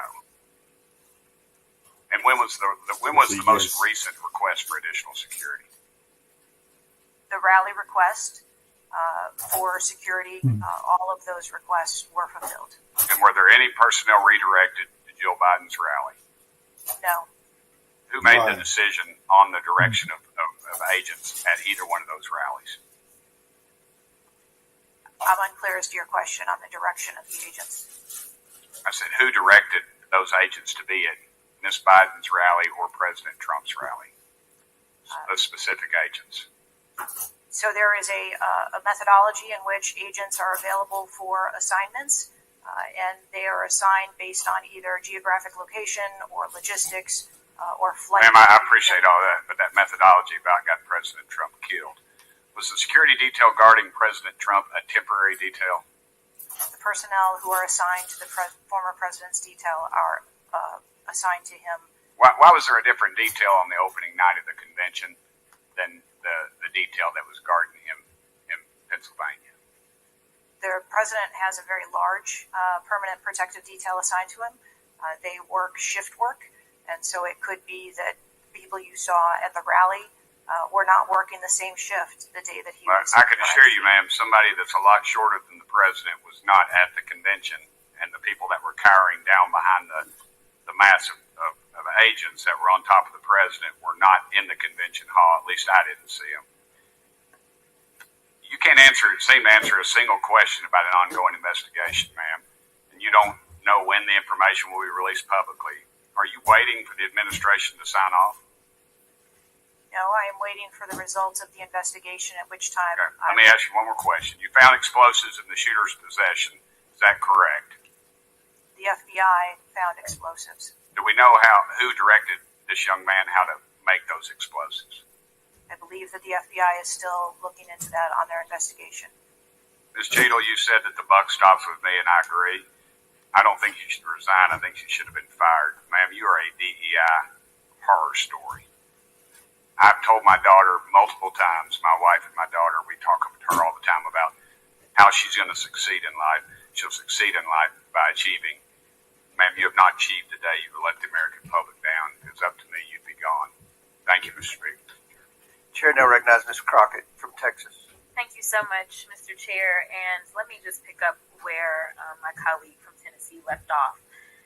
Director Cheadle, was the incident on July 13th due to DEI, or rather systemic failures in communication and potentially safety protocols? The incident on the 13th has nothing to do with DEI.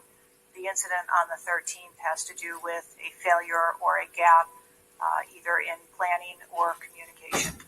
Thank you so much. In fact, I have a few articles that I will enter into the record once I wrap up that actually acknowledge a number of women specifically for their valor in their service, whether it's been in various levels of law enforcement. But, you know, I want to stick here for just a second, because earlier you had a conversation in which there was a discussion about training.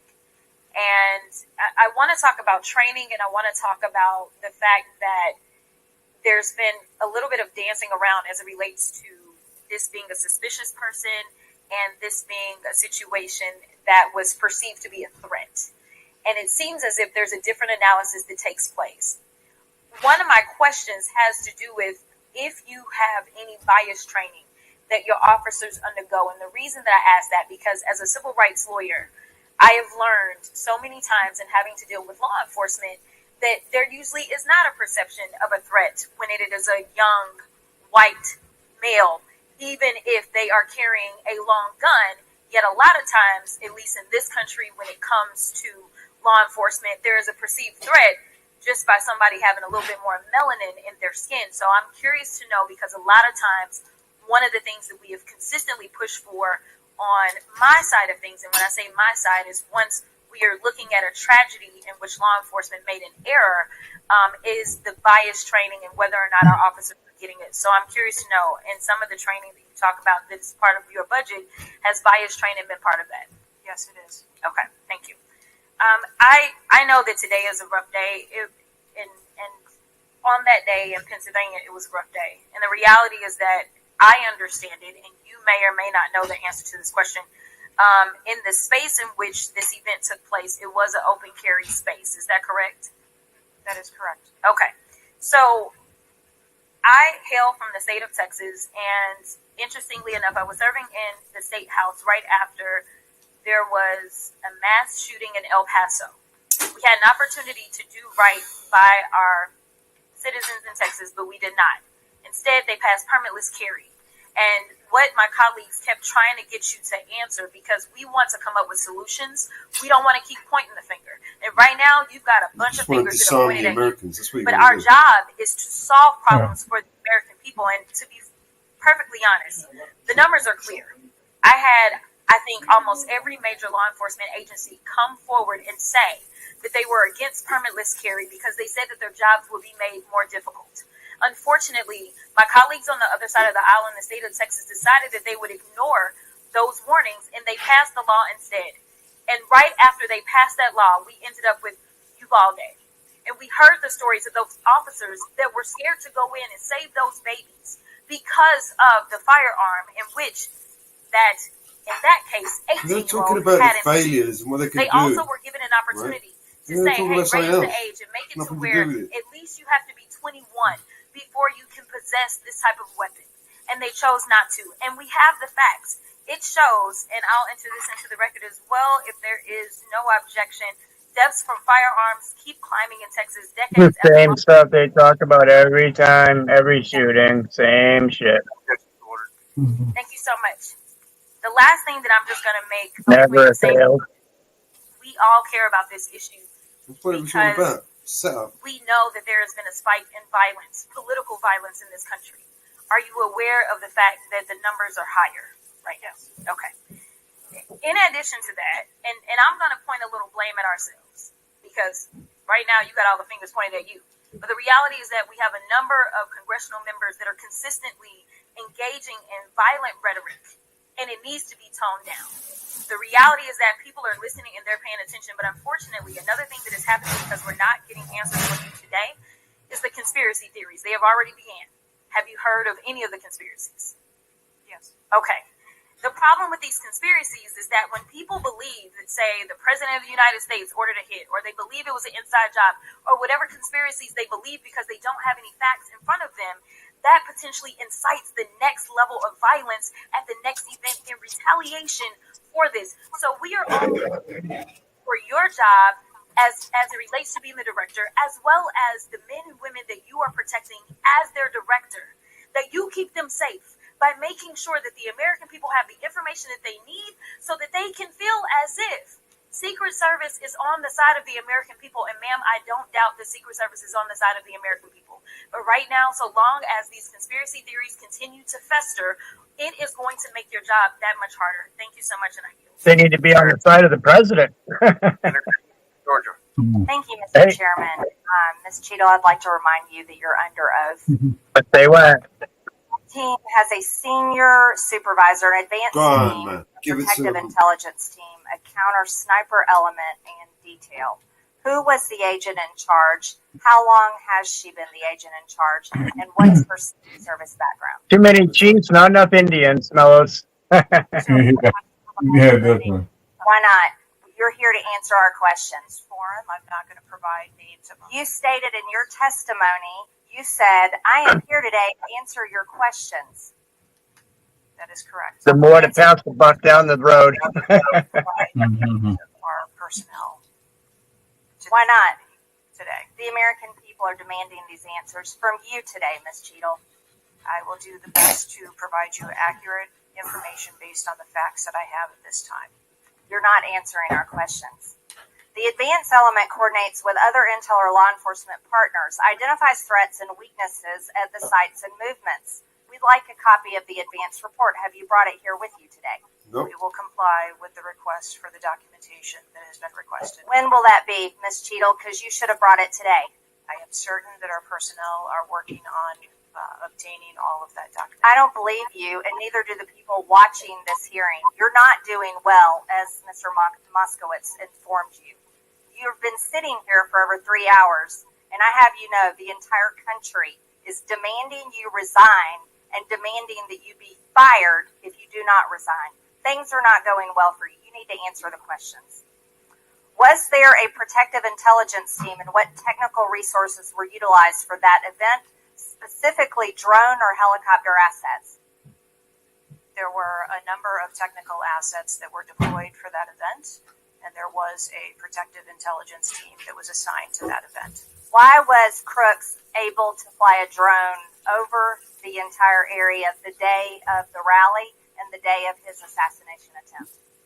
To my knowledge, he did not fly the drone over the entire area. How did he fly a drone over the area, period? Any part of the area?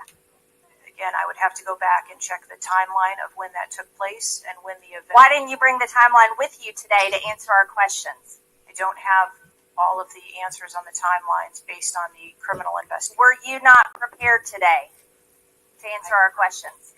I am prepared to answer the questions based on the information and wanted to be able to provide. Do you have a timeline do you have a timeline at all from any of the day? I have a timeline that does not have specifics. That's shocking. That is absolutely unacceptable. That means you are a failure at your job. Let's talk about things that are prohibited in Trump rallies. And I've been to a lot of Trump rallies. Backpacks and bags, bicycles, firearms, any type of weapon, or any other item determined to be a potential safety hazard, like a rangefinder would be one. At 5:10, Crooks is first observed by one of the snipers, ATR Sniper 1, at the building. 5:10, President Trump was shot in the face at 6:11 p.m.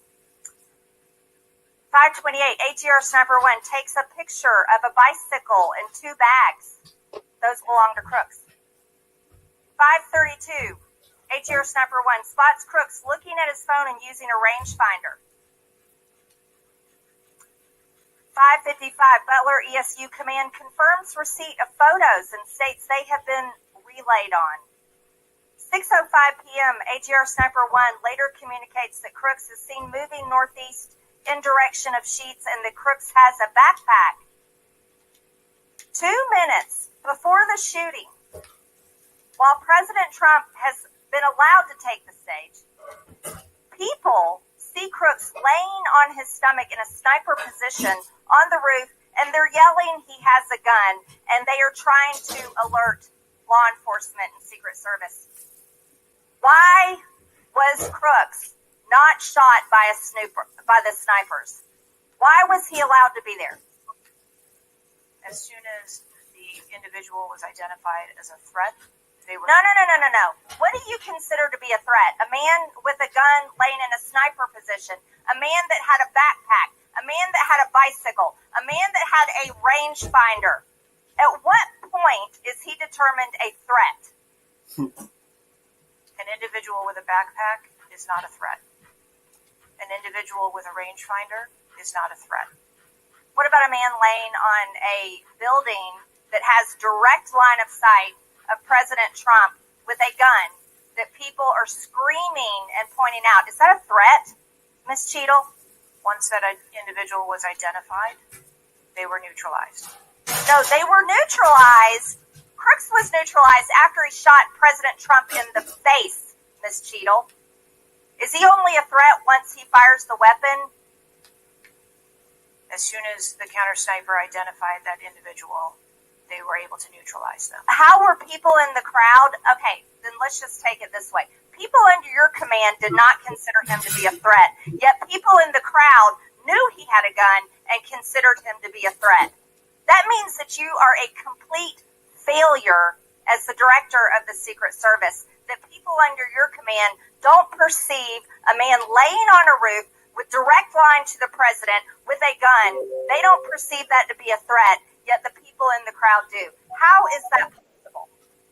That's the last question, but please answer the question, Ms. Director. I'm not certain at this time how the information from the people in the crowd was relayed to any law enforcement personnel. No, you knew that everyone knew. The people there knew that there was a danger. They knew there was a threat to President Trump, and it was allowed to happen. Was there a stand-down order, Ms. Cheadle? Was there a conspiracy to kill President Trump? Absolutely not. Then how did this happen? And why are you still sitting here not turning in your letter of resignation? Last question. Please answer, and then I'll recognize Ms. Presley. Please answer the question. That is what we are investigating to determine. We're waiting for your letter. We are waiting for your letter of resignation, and you really need to consider doing that before you leave today. Chair now recognize Ms. Presley from Massachusetts. Oh, Marjorie. No one, absolutely no one should fear for their life. At a political rally, Here we go. in a classroom, in a faith house, their home. We must do something about political violence in all its forms. Yeah, let's just ban and gun guns. violence in all That's of what its you wanted, forms. right? Yep. Now, Director Cheadle, you have noted that There you numerous go. investigations Told are you, another ongoing box related to sticker. the Secret Service response that we can expect a report in the next 6 days. With the election nearly 100 days away, that is an unacceptable timeline, and it makes Got great news. it also allows my colleagues across the aisle, Republicans, additional time to spread dangerous misinformation, which also puts people in harm's way. Some Republicans have exploited this moment to continue to attack progress towards racial justice and gender equity in America. Disappointing, but not surprising. I hesitate to repeat their racist and sexist tropes, but in summary, Republicans have wrongfully and shamefully stated that hiring women and people of color hindered the response to the shooting. Now, this is part and parcel of Republican strategy to constantly attack necessary diversity, equity, and inclusion. This one's going to make it all about race. To undermine the contribution of people of color, the disability community, and others make this country each and every day. And it is disgraceful.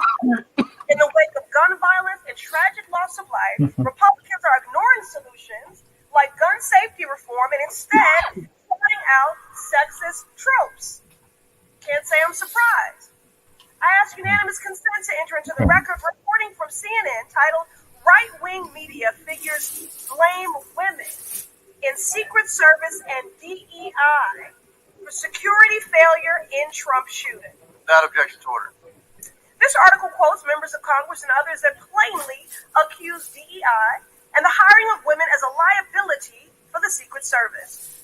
Women have been an integral part of the agency since 1971 and are held to the same standards as their male counterparts. To use them as a scapegoat during a time of crisis is shameful and it is dangerously divisive.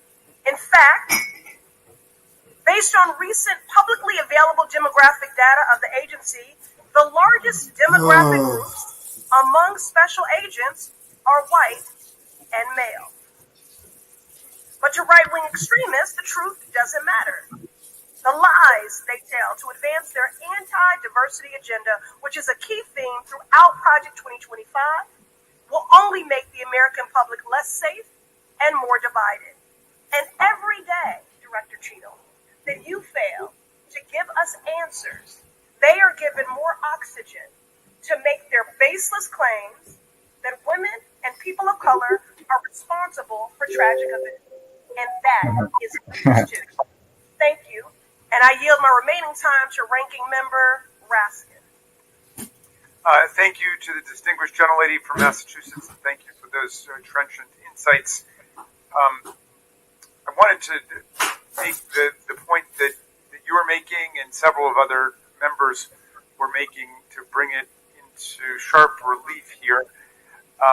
The very same day that Donald Trump narrowly escaped an assassination attempt, but an honored firefighter was gunned down and killed and other people were injured. There shooting that day, just several hours later in Birmingham, Alabama. 4 people killed and 10 wounded in a nightclub shooting. And you might think, oh, that's some kind of freakish coincidence. Not at all. We have more than one mass shooting a day in America. They are so commonplace now that they are barely reported in the national news. It's, of course, local news in Birmingham, Alabama, that 4 people were killed and 10 other people were shot and seriously wounded, being treated at the hospital. These things are a nightmare for the families of the victims who've been killed, for the families who have to take care of people who've been seriously injured and wounded. They are a major financial drain, publicly and privately, and yet we allow AR-15s to be purchased with abandon, promiscuously, all over the country. People can just go out and get an assault weapon. And the distinguished gentlelady from Michigan was right. We have a hearing when it affects the President of the United States, but on all the other days of the year, we don't have a hearing about it. And I think it is because of an honest disagreement we have about the Second Amendment. There are some people who think the Second Amendment means you've got the right to arm yourself with whatever weaponry you need to overthrow the government of the United States, and we reject that as a false interpretation of the Second Amendment and a false interpretation of the Constitution. We can ban assault weapons. We did it back in 1994. It dramatically reduced these mass shootings, and when that ban was lifted, the mass shootings went up through the roof again, and we've shown it. And so just like we're demanding real answers and real action from the Secret Service, let us demand real action and real answers from ourselves about the nightmare of mass gun violence, which puts America into a category all its own when you compare us to the countries in the European Union or Canada or other similarly situated countries. There's nothing like what we're going through. So we've got to act on the Secret Service to protect ourselves against political violence. So we've got to act as a Congress to protect ourselves against AR-15 violence in America. Chair recognizes Ms. McClain from Michigan. Thank you, Mr. Chairman. And first of all, I want to thank the Secret Service agents, those who work tirelessly to protect our president, and specifically those agents who did not hesitate to jump in front of President Trump. And my heart goes out to the family of the Capitor family and the people at the rally who are still recovering. On the other hand, the Secret Service has a leadership problem, and it falls on you. And although I appreciate your hollow words that the buck stops here, I was actually hoping for some answers. Director Cheadle, you must answer to the American people if you want to stay in charge. It's really, really simple. You want to keep your job, right? Yeah. Okay. The best way to keep your job is to answer questions, not play this shell game, not sing the Slim Shady Check on Telegram. How long did you prepare for this hearing? I've been preparing for this hearing. They never answer questions, ever. 5 days? Yeah. 6 days? I guess he's trying to play the good cop. Like, we're trying to help you here. 4 days? I began preparing. By not answering the questions, they make more questions arise. Letter asking. What are you sure of? Are you sure the color of your hair? Are you sure the color of your suit? I'm just, tell the American people, what are you sure of? You don't even know when you started preparing for the hearing? I mean, the biggest hearing of your life, and you have no clue? You can't remember when you started preparing for this hearing? Can you understand why those words seem hollow to the American people? Keep that country divided. I assure you Yeah. that I respect Yeah, right. But you can't remember. You got a little Alzheimer's, dementia going. I mean, you can't remember. I have several active investigations going on and an operational agency to run. Check regular Telegram. But you want to take accountability, right? The buck stops with you, right? You put it in regular Telegram. Then let's start with trying to answer some questions. You started dropping stuff. To the FBI. When asked how many shell casings were on the roof, you referred to the FBI. When asked if there were explosives in the car, you referred to the FBI. When asked if Brooks was acting alone, you referred to the FBI. See a common theme here? I can go on and on.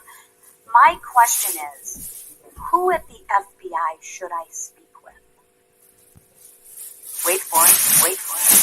The FBI is responsible for the criminal. Is there a name? I'm not certain. I'm not certain. Who at All the right, here we go. FBI I'm not certain. I don't know. Let me ask a different question. Have you been in communication with the FBI? Yes, I have. With whom? I speak with the director and the deputy director. Okay. And what have they shared with you about this investigation?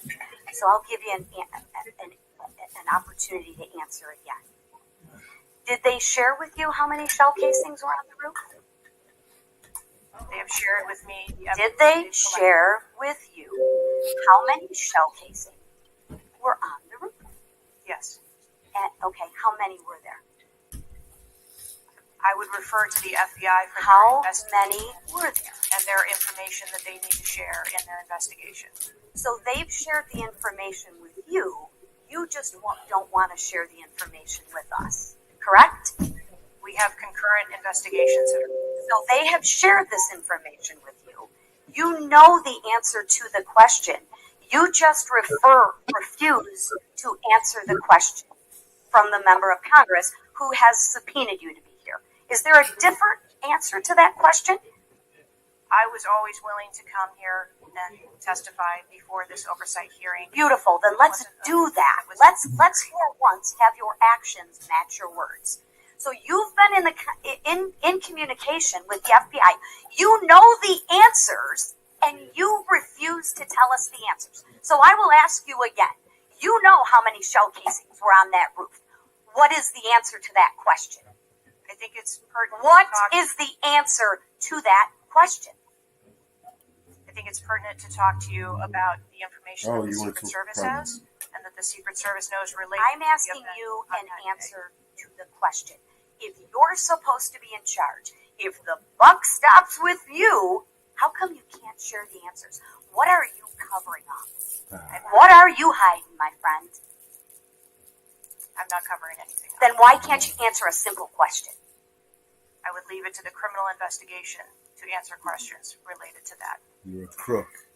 You're involved in this. When you talk to the FBI, don't answer questions. Crazy. Stick to your guns, lady. Did they answer that question? Or in the car, excuse me. Did they answer that question? She's auditing herself. She don't answer questions. She's going to investigate herself later. But again, you refuse to give us the answers. Your plan this wasn't me. Well, I submit. Give them a good tell-em off in front of the public, and everyone's happy. It's a it's not a can't. It's not a I don't know. It's a I choose not to answer the question. Well, let me tell you, Ms. Cheatham. Exactly. You need to lead. If you want to be in charge, then answer the question or step aside and have someone with the courage and the guts to answer to the American people the questions that they deserve answers to. And with that, I yield back. Sure, now, Rick. Yeah, bitch. Yeah, bitch. You know, right? You paid all this money. Answer the fucking question, you heard? Information and speculation. However, you are refusing to answer questions that we now know that you have the information for. You are saying that you are wanting to answer questions that the Secret Service has information to. Well, ma'am, you are the Secret Service. You are the director. You have said that you are the best for the job. So I'm going to ask you some questions now knowing that you do have answers from the FBI, whom you have been passing the buck to this entire day. And I'll start with something that, maybe the FBI doesn't know because it has to do with you personally. You said you spoke with President Trump after the assassination attempt. And I want to know, did you apologize to him directly for nearly having President Trump killed? Yes, I did. I appreciate that. I appreciate that you recognize that this was your failure. Now, since the assassination attempt, you are under oath, reminding you. Have you communicated with anyone at the White House on an encrypted messaging app like Signal? Yes or no? No, I have not. Are you willing to surrender your personal phone? for analysis? If I am required to do so. Okay. I will look into making that request because I would like to see your personal phone to see if you're communicating over encrypted messaging apps. Have you ever turned down enhanced security requests from Donald Trump's detail, his special agent in charge, Sean Curran? Have you ever turned it down? No, I have not. Have there been, has your team, has the Secret Service? Maybe not you personally. I believe, as I mentioned earlier, there are times when requests are made for You have denied them. They have been denied. And a denial doesn't Has the Trump necessarily campaign made requests for additional assets that have been denied? Denial doesn't mean vulnerability. Have Yes, there it been does. additional requests for enhanced security at Mar-a-Lago? We have made a number of enhancements. You confirmed that there were Bob sniffing dogs that were provided. You failed to confirm if there were aerial security surveillance assets that were provided. So yes or no? Was that provided? No. At the rally, yes, ma'am. We had Overwatch provided at the rally. You've confirmed that the assassin was identified as suspicious 57 minutes prior to the shooting. Was the suspicious individual ever approached by an agent? Was any contact ever made with him? Not to my knowledge. Is that the standard protocol for someone who is identified as suspicious? The protocol would be to locate the individual. And you said that he was located 2 to 5 times approximately? No, I said that the information was passed potentially somewhere between 2 to 5 He was never located by an agent? To my knowledge, that individual was not located by an agent. We have dozens of rally goers who have identified him and not one agent on the ground. There are many, many, many agents on the ground, local law enforcement, Secret Service. No one was able to identify him and have sights on and see him. What I'm saying is that the agents that were on the ground at the time, I have no knowledge that they were able to interview him or locate him. Thank you. Was there a local law enforcement officer who approached the roof and saw the shooter and saw that he was present on the roof? That is the information that has been shared with me. Have you spoke to that local law enforcement officer? No, I have not. Are you going to? It is part of a criminal investigation that Are the you going FBI is interviewing those individuals. Were agents stationed on the water tower? No. Why? That would not be something that would be included in a security plan. Has the man who is reported to have been present wearing a gray suit who allegedly requested a photo of the dead body of the assassin on top of the AGR roof been identified? I don't have that information. Is that something that you've heard of? No. Were ATF agents present at the rally? To attend or to work? To work. Not to my knowledge. How long did the counter sniper have crooks in his sights before the shooter opened fire on President Trump? I don't have that specific timeline. Will you be able to tell us if he communicated with other agents on what he was seeing through his sights? Once I have that information, absolutely. Because we need to know why he waited for multiple rounds to be fired at President Trump before the threat was neutralized. We need to know if he was given an order to hold fire. Now, it's you've excused the roof of being unmanned because of the slope of the roof. Do you continue to assert the slope of the roof as a credible reason for leaving this position undefended? First, I'll go back and correct that there was no order to hold fire. Our agents and officers have the ability to neutralize a threat at the time. So you don't know. See it. I'm sorry. You don't know the communication that was taking place or how long he had him in his sights because you haven't spoke to him, but you do know that there was no order to hold fire. I can tell you the way that our personnel are trained. They are trained on the use of force scale. That when they see a threat, they are authorized to neutralize that threat. They don't have to ask for permission. You excuse the roof being unmanned because of the slope. Do you stand by that assertion? The roof was not covered with an individual on it because there was overwatch provided. Apparently not. No, there was no Overwatch provided. This is very evident. President Trump was shot. A man died. There was no oversight provided. I find this rather maddening, especially now knowing that you do have answers from the FBI, who you have been passing the buck to this entire hearing, not answering a congressional hearing, members of Congress, while you are under oath and under a subpoena. I find it maddening that the director, that our country has come centimeters away from oblivion under your watch. You have answers. You are refusing to give those to us, directing us to the FBI, and this entire thing is a waste of time. You are responsible for the loss of a life and the shooting that took place on President Trump. You do need to resign. This is bipartisan. You need to be fired. You do not need to hold this position. You are not the best for this job. I am over my time, but I cannot tolerate your watch any longer, and I'm going to continue to call daily for you to be removed from your position, ma'am.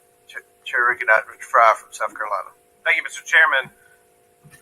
Director Cheadle, how long have you been with the Secret Service? 29 years, right? That's correct. And how long have you been director of the Secret Service? Just under 2 years. During your tenure as director under the Secret Service, I know we're here today to talk about the assassination attempt on President Trump, but how many other security lapses have occurred with protectees under your watch? I don't have a specific number, but there have been some lapses. There have been other lapses. Was one of them Jake Sullivan? Yes, sir. What happened there? There was an individual who was able to access Mr. Sullivan's residence. His residence? A protectee, somebody was able to break into his house. And what happened? Did anyone get fired because of that? Nope. There were individuals who have been reassigned. Reassigned. What other steps have taken? What I'm seeing is what other incidents have occurred other than Jake Sullivan?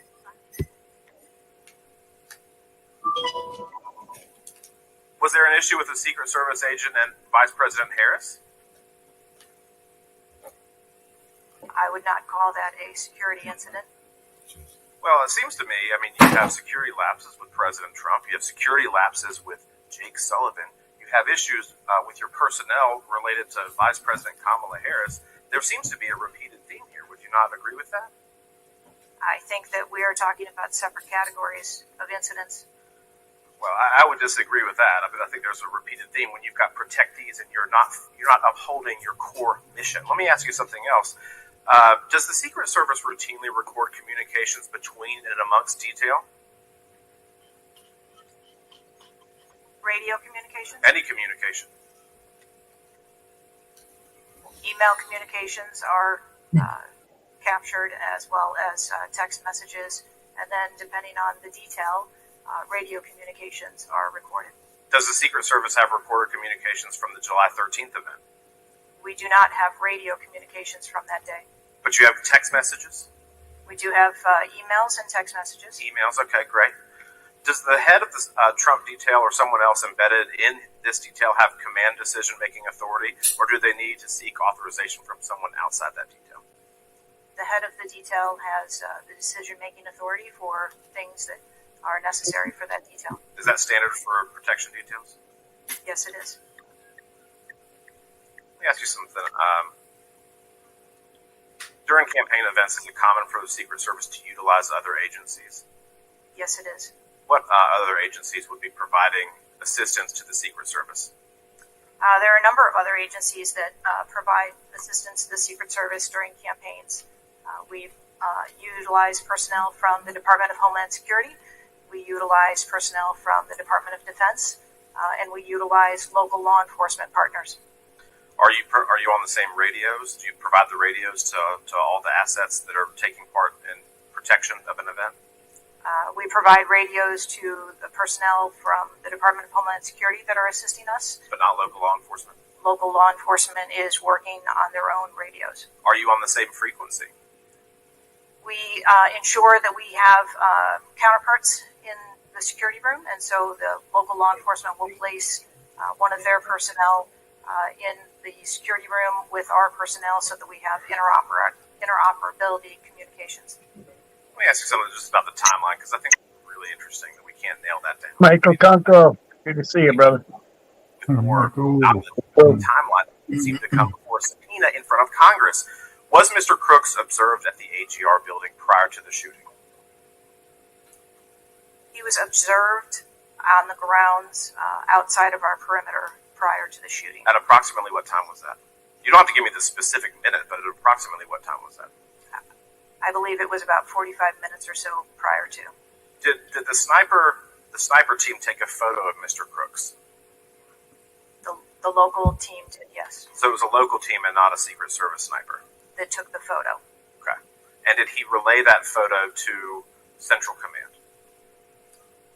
Again, it's an active ongoing investigation, so I want to make sure that I'm factual with the route that photo took and who that was disseminated to and when. What time did when did Mr. Crooks' status go from a suspicion, a person that was under suspicion, to a threat? When did that happen? And maybe not even a specific time, Director Cheadle. Maybe a certain event that happened that transformed him from a person of suspicion to a threat. When did that happen? To the best of my knowledge, based on what I have been told thus far, it's approximately 5 minutes to where individuals relayed that there was an incident being worked at the 3 o'clock of the president. So that was, but it was before the shots were fired? That is correct, but again, it was not phrased as a threat.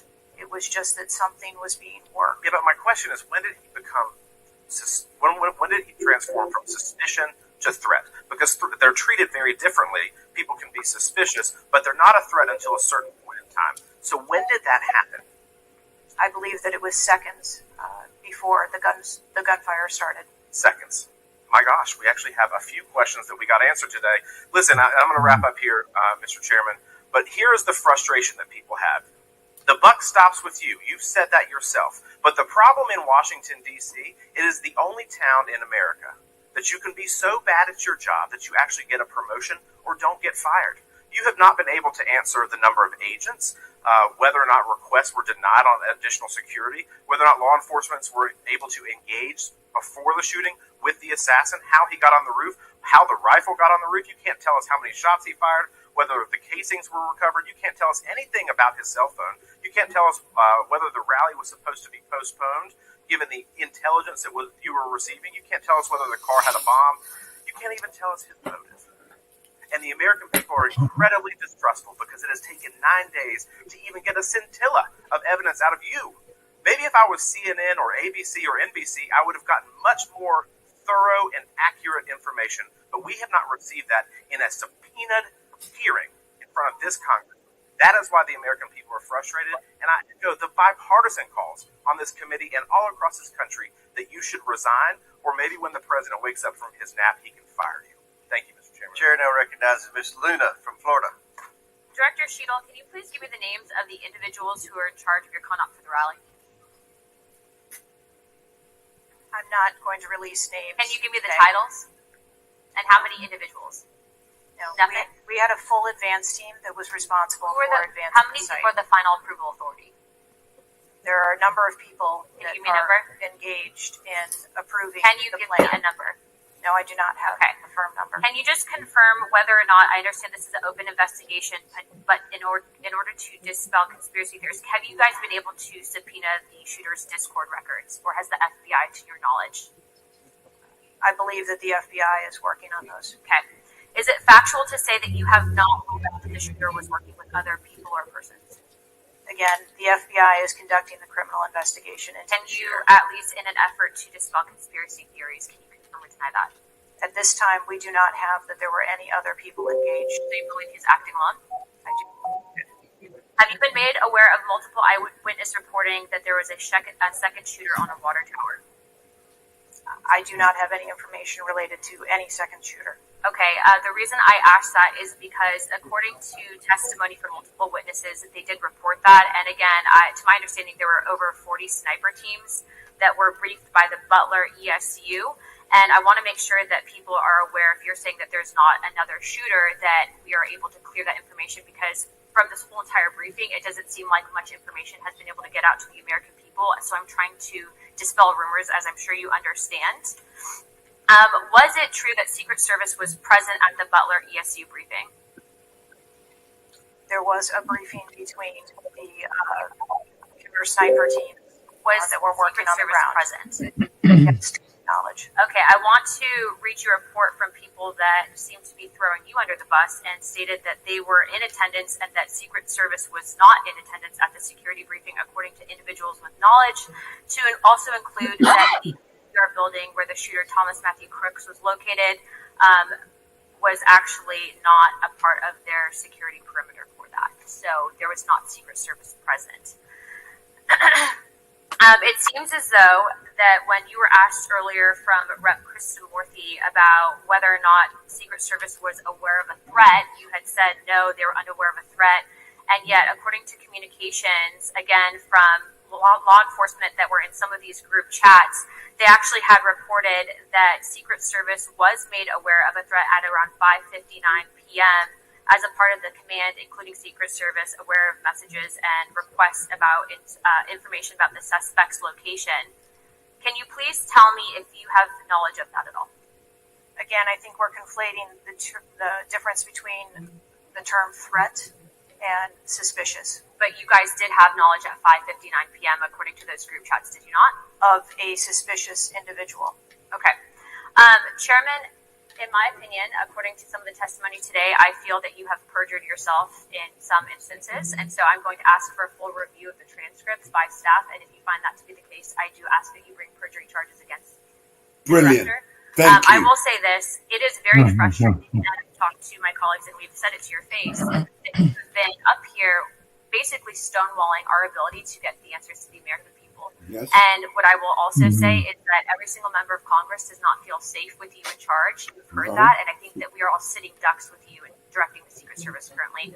But more importantly, it sends a message to our adversaries that we are not protected.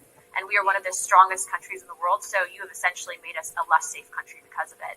As a result of that, I'm asking you to formally step down. I share my same opinions as my Democrat colleagues.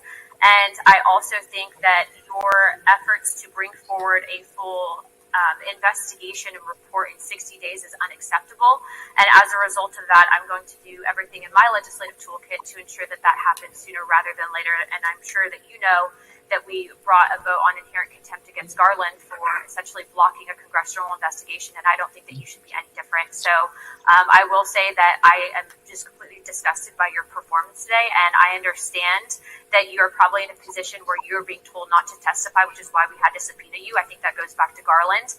But again, that is part of the flushing that we need to get out of Washington, and I would be happy to assist in that process. Chairman, I yield the rest of my time. Chair now recognizes Mr. Langworthy from New York. Thank you very much, Mr. Chairman, and I appreciate you bringing this hearing forward with subpoena. Director, yesterday I made the decision to get my car and drive to Butler, Pennsylvania in preparation for this moment and asking you questions about the events of the assassination attempt on President Trump's life. I've done several presidential events in prior in my career, and I wanted to see this site with my own two eyes because I don't believe the video footage tells the whole story or looking at things on a diagram. And I was absolutely appalled when I went to the site, when I saw the fact that I could have stood on the roof of that building, the AGR building, and hit that podium with a 9. And the fact that that was not included in the perimeter is a complete dereliction of the duty of the U.S. Secret Service. I mean, there are very few rooftops that needed to be secured, and the fact that Secret Service, as they were putting a site plan in place, did not think it was necessary to man those rooftops, you have completely walked away from your duties. You had one job, and that's to protect the future President of the United States, or to protect all of the other protectees. And President Trump is only here today by God's grace because he had just something in him that made him turn his head just slightly, or we would be in a national period of mourning right now. And you have done nothing here today. I've rewritten these questions like 4 times during your hearing, and you haven't answered a damn one of them.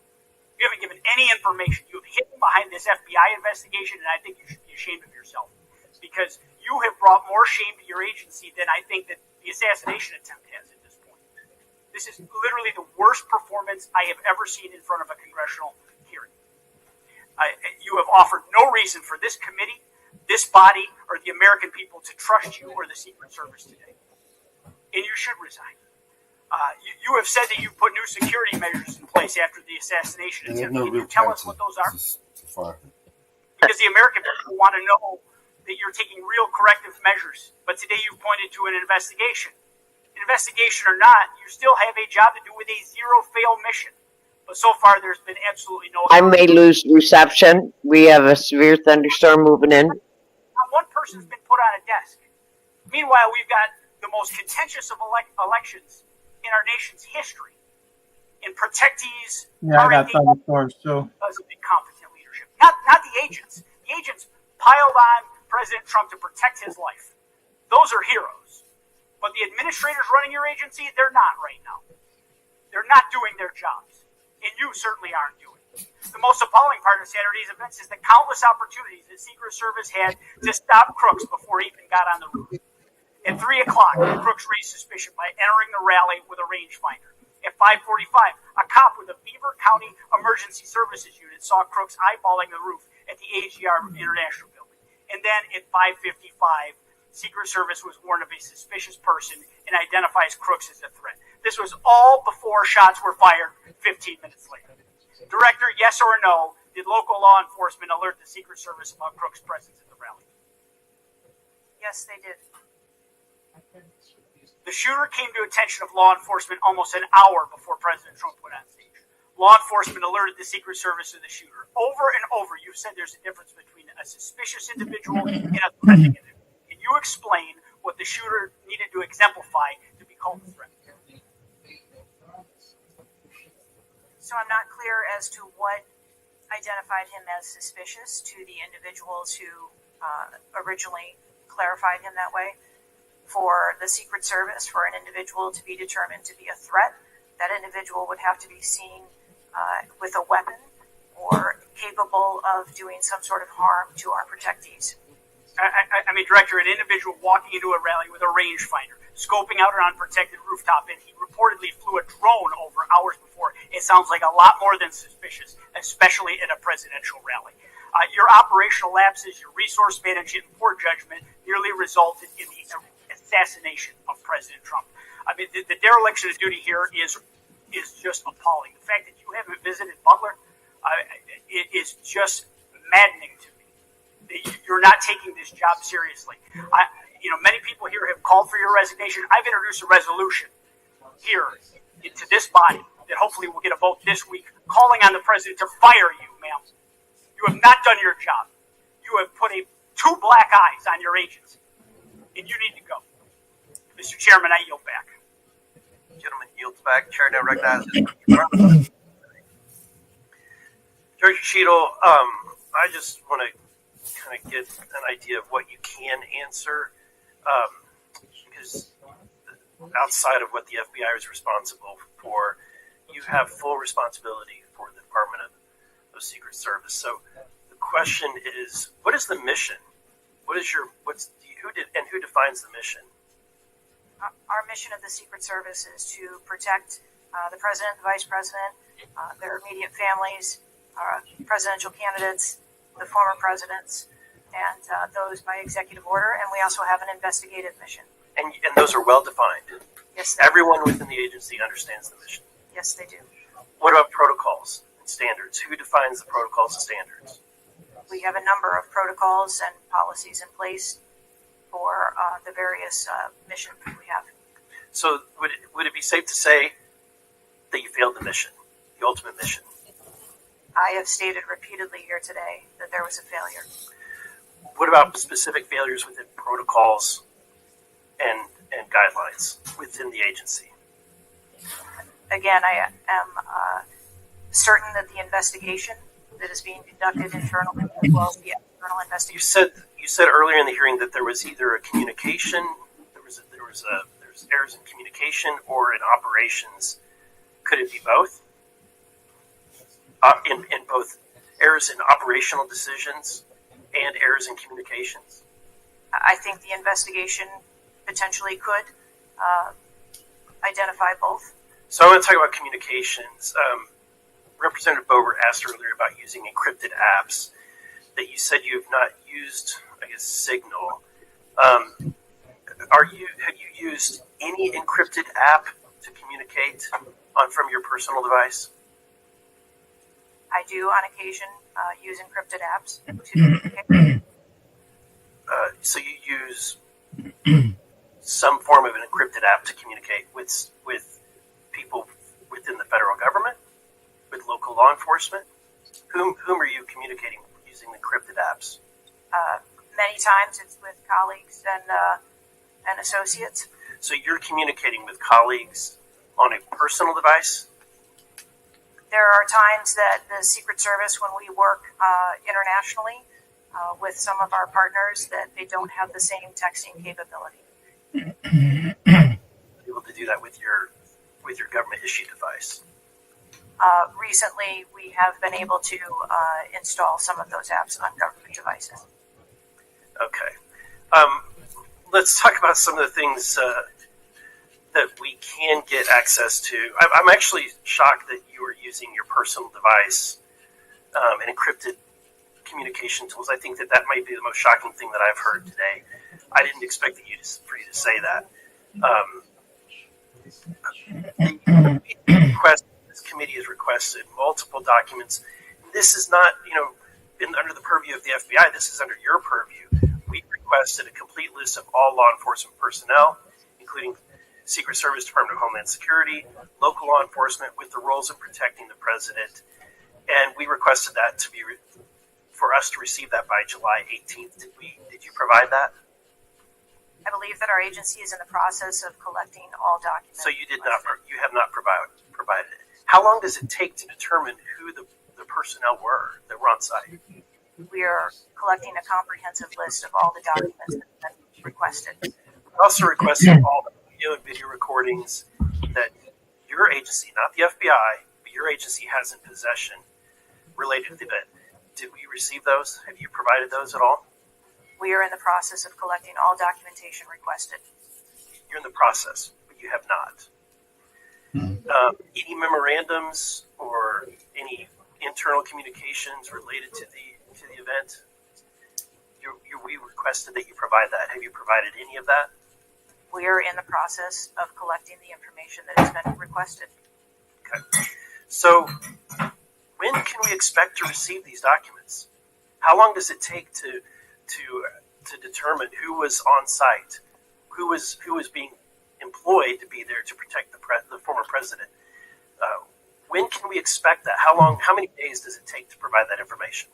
We want to make sure that we have a comprehensive accounting of all of the documents that were engaged in that day, and we will make them available as soon as possible. I think transparency is the key here. It's shocking to me that we are communicating in a encrypted app to colleagues. I'm almost certain that violates some federal laws. I would like to clarify, you didn't ask me whether my communications were government work related or whether they were personally related. You're communicating with colleagues. I don't communicate government business with colleagues on a personal device. I communicate on my work device. Are you using an encrypted device? I'm not. No encrypted apps? No, I do not. Okay. Thank you, Mr. Chairman. Chair, that's Mr. Waltz from Florida. Hi, Carmelo. It's about that time, but I better head off. But it was great. Yeah. It was great seeing you, Press. All right, thank you. All right, I'll catch you later. And Ariel, all right, catch you later, man. It looks like the hearing's finished, right? We're just going to get all these bullshitters. Yep, it's the same thing over and over. Oh, I know, right? Thanks, Inferno, for joining us, bro. Oh, sure, anytime. Yeah, anytime, brother. All right, all right, everybody in chat, they're ready. All right, so take care of y'all. Yeah, man. All right, take care of y'all. Yeah. Mama Bear, I did read Inferno. that. I'm on the phone right now. I just got a phone call, but yeah. Okay, thank you. I got a phone call, so I'll be right with you. All right. Hi, Ariel. What's going on, bro? I'm trying to do some stuff over here, and I just lost everything I had. I got a little thunderstorm outside too. Oh, I fucking hate that, man. A bit of a weird one today, right? Yeah. I think. I sent you some pictures. I don't know if you saw them. I'm scared to check my emails, man. I'm getting like 250 emails every day. You know? I sent them over there in the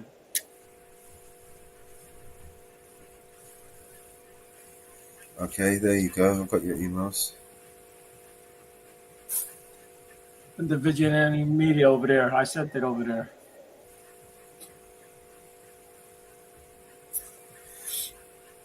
All right, let me just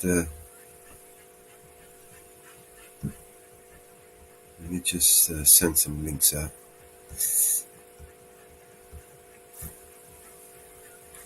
Got some email requests. Sorry, guys. I was sharing. I can't share and read the emails at the same time. But if you guys let me know that I have an email to check, yeah, that might help. So I've sent 1, 2, 3 links. Who wants to join? Can jump up. Alright. I'm going to play a tune and then I'm going to go toilet and be back in a minute.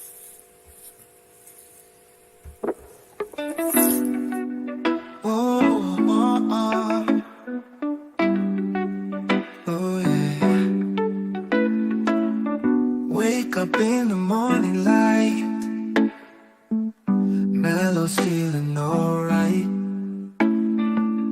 Sunshine through the window bright, everything just feeling tight.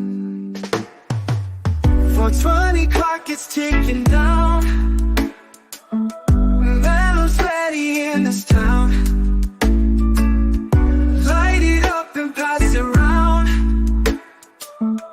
peace and love just found a sound. Grabs his paper rolls and ice, twist it up, no need for ice. Inhale deep and feel the rise. Oh, oh. Eyes red but it's no surprise. Oh, 4:20 clock is ticking down, Mellow's ready in this town. Light it up and pass it around, peace and love just found a sound. Clouds forming in the air, Mellow's without a care. Laughter fills everywhere, feel the freedom everywhere, feel the freedom everywhere. Afternoon fades to the night, stars above, they shine so bright. Mellow's heart, it feels so light. Oh, oh, everything just feels so right.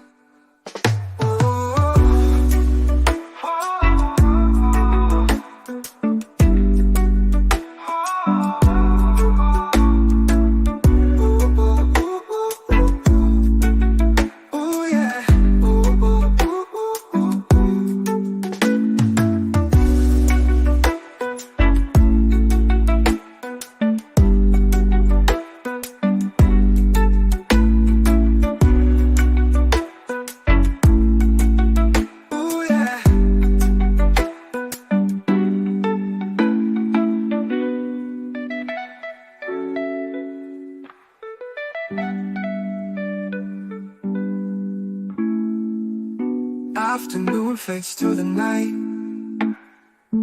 stars above, they shine so bright. Yeah. Mellow's heart, it feels so light. Oh, oh, everything just feels so right.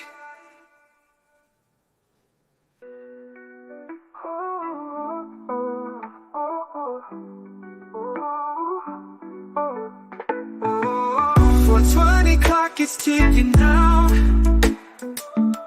Metal's ready in this town.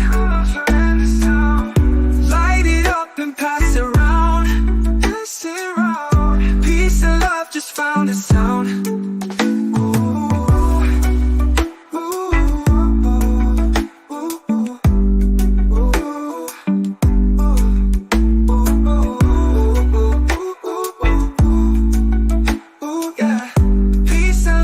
Found a sound.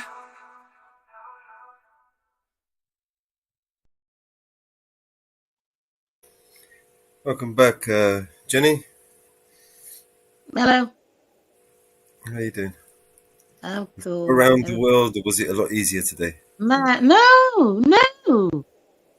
You sent me to Bermuda, you sent me to St. Martin, you sent me to Russia, and God knows where. I end up in a foreign country that I had no idea where was on, and I started cursing in a foreign language, and eventually I gave up. Well, the good news is you managed to learn a foreign language. Okay. Hello, Mama Bear, everybody on the page. Don't you ever say I never teach you anything. No, you didn't. You teaching yourself some bullshit, but you just teaching me nonsense. You can imagine if you was a porn bummer right now, you'd be fuming, right? I know. I would put my little finger. How I am I would going put to porn bomb this motherfucker when he won't let me give me a link on the panel, make it easy for me to come and porn? How am I going to porn? I'm just going to have let's do some brainstorming, guys. Let's just come up with some ways that we could help them maybe, get around the problem of having to go around the world. Well, at least you gave me a break because I did not have to pick up all of these strange languages, inbox and websites and all of that stuff. Oh, more websites are coming out of my ears. Oh, Jesus Christ. New Please. GGA website, Rights Crispy website. I put the links in the chat. There's one I'm actually working on at the moment for Bannerman. Well, thank you to Notbox. Yeah, we've got to rebuild some of the old websites as well. Revamp them. So over the next few months, we've got Okay. I'll just keep going old fashioned because I was like trying to log on to Rumble Skinskino. Like, who the F is that? I mean, come on. Oh, do you not use Rumble? No? Nope. Rumble is like YouTube, only they're not so strict. Just like Never YouTube. heard of the bug. Hi, Ariel. How are you, sweetheart? How you doing, Johnny? Bless you, darling. So like with YouTube, people in the know can actually make malicious false claims on your channel and have your channel, damaged. Take your channel down, have a strike. They know all the dirty tricks to play, even if they're false, right? It doesn't stop them from doing that, and it doesn't because they understand the algorithm and they know how to play the game. They can damage your channel. Even if you haven't done a single fucking thing, they will take your channel down. I know. So there you go. Why I don't want to open my YouTube channel. There you go. Perfect reason why you. I told you. I'm shouldn't not gonna do open it. And I'm getting my Facebook channel is reopened. Oh shit! But only specifically for one person. And I hope other people are not gonna try to. If they're on her page, and I hope they're not gonna try to stroll and stalk me, just to get at me because they're doing that. But just because you're associated with me, Jenny, unfortunately. I know, but it's not. The truth is, the same people I'm talking about, they attacked you from day one anyway. So it's not like you're a stranger to being attacked by these people. Yeah, exactly.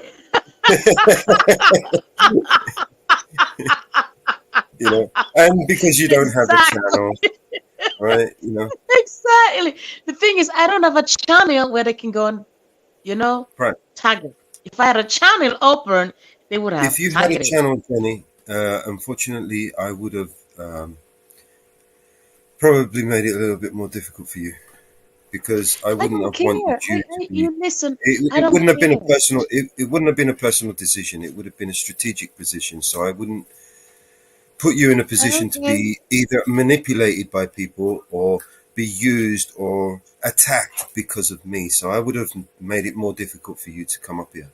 Just like I have I with. don't care. I don't care. I still think when I wasn't here yesterday, I said to you something from the beginning. You made a stupid decision for some It probably persons was a over something stupid decision, but but we're you playing a can very fix it. complicated game. But you fix it. I think you fix it by you telling them they can log onto I didn't change anything. That was my decision. That was the play that I made. And the truth is, I've been considering, making changes anyway. But they just forced me to do it sooner than I. Yeah, but I still think, like I said to you, yes, it's you. You still need to do.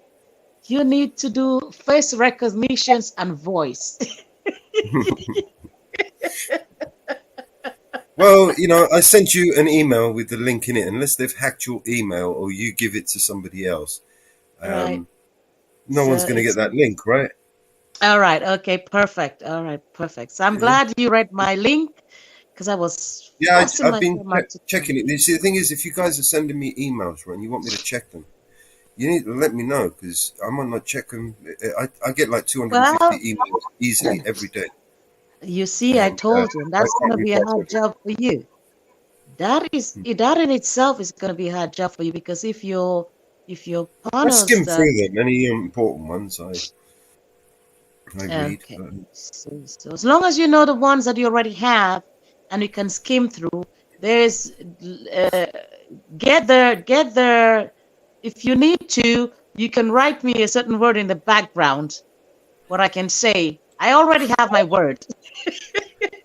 Anyway, thank you for finally getting me on the page. I accept it. I appreciate you guys.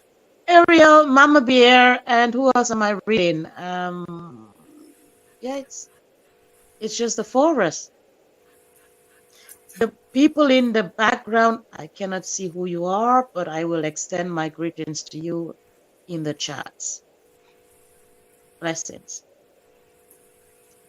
Yeah, you guys were listening to something for a long time, man. And I was watching it in between and logging off and checking my own private stuff. I'm trying to go from Android to iPhone, still not working out. But I was listening to the conversation for it seemed like it went on for hours. So I'm going to ask a question. So is that the investigation on the threat of Trump's life? Are they doing the investigation? That was a show. Just a show that they're investigating, and they shouted at someone and just to make out as if they're all fucking for the, they're all a bunch of fucking hypocrites, lying bastards, fucking dirty fucking cunts. Okay. But did you not see when I was with you the other day on live? Was it yesterday? I'm on holidays. Time change for me. I don't give a F when I'm on holidays. So I don't know what day is it. Is it Monday or Tuesday? Monday here. I don't know about over It's there. Monday. Okay, thank you. Thank you, Ariel. Because when I'm on holidays, I lose track of time. That's the best thing you can do. Just forget.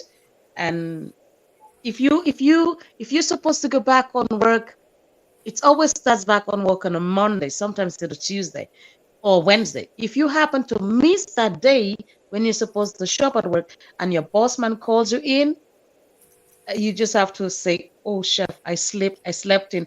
I apologize," and go to work and just be a humble person. Yeah. So that's what I normally do. But But we were sharing a song yesterday, Melo, and that song it shared like there was you guys shared a song with Trump when he was at a stage, and immediately in the background was the fire fire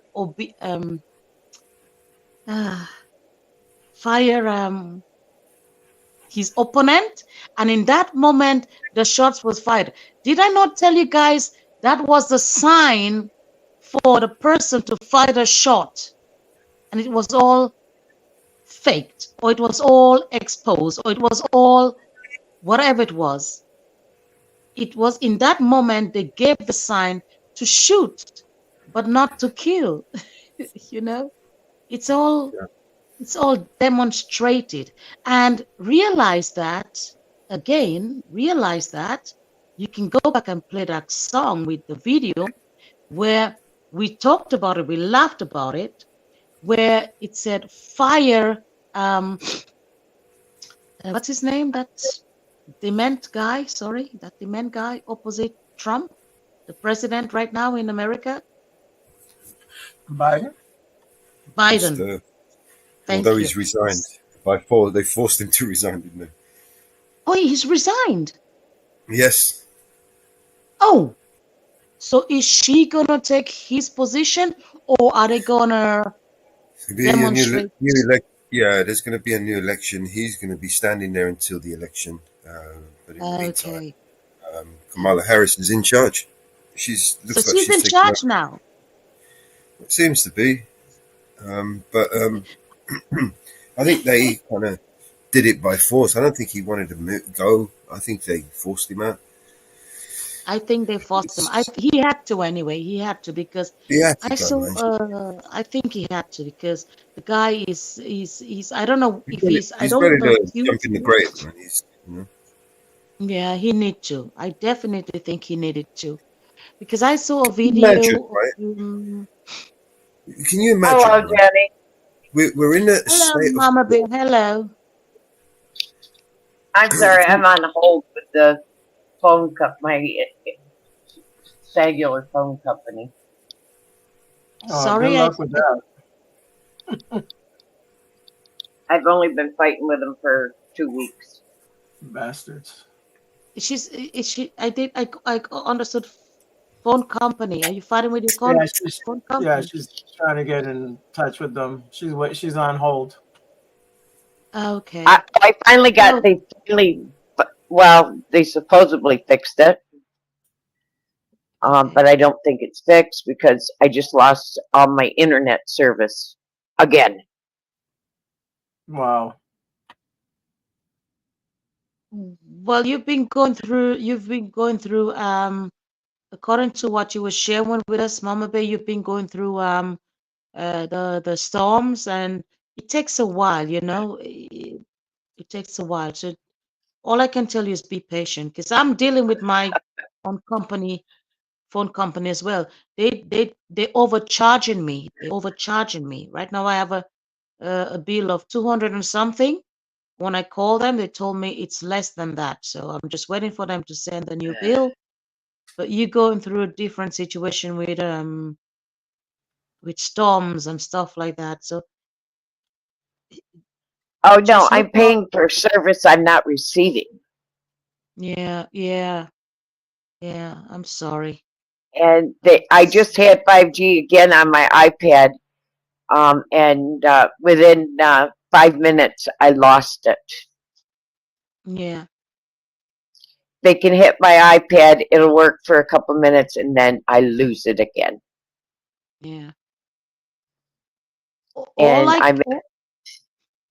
I'm at the point of totally pissed off, and I'm thoroughly pissed at this point of I pay for a service I don't get. Exactly. May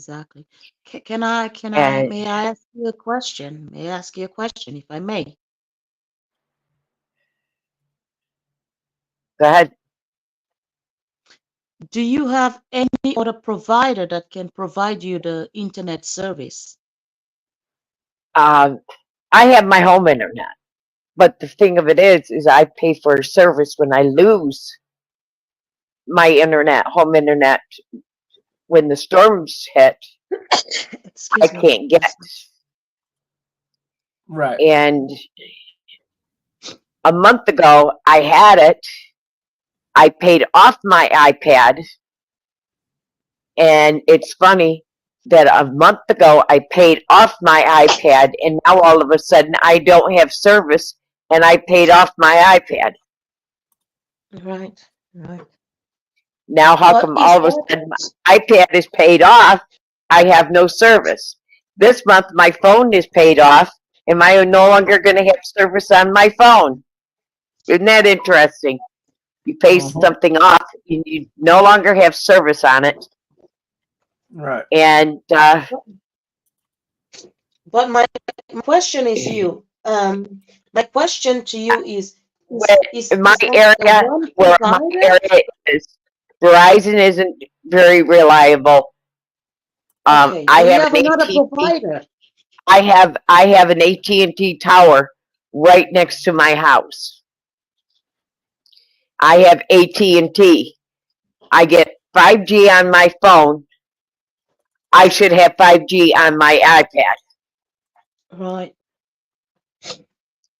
The Are they tower is providing right to next you? to, the tower is right next to my house. I should be able to have 5G on my iPad. That Okay. I had a month ago on my iPad. Why isn't I not have the 5G on my iPad that I had a month ago? The only difference is now my iPad is paid off. Yeah. Somebody's playing games. Okay, so my question to you, and I don't think you've Tomorrow answered it. I'm going to the AT&T store tomorrow with my iPad and say, fix it. Right, perfect. Perfect. Change provider. If you can get a better provider, change that. Jenny, it's Yes, not going I'm to make a listening to you. difference changing providers when their tower sits here and there isn't another tower within 30-mile radius of my home. My brother has Verizon. My brother has Verizon, and he doesn't have as good a service as I do. And he's a mile from my house. Okay. Okay. He's a mile from my house. I have better service than he does with AT&T. Than he does.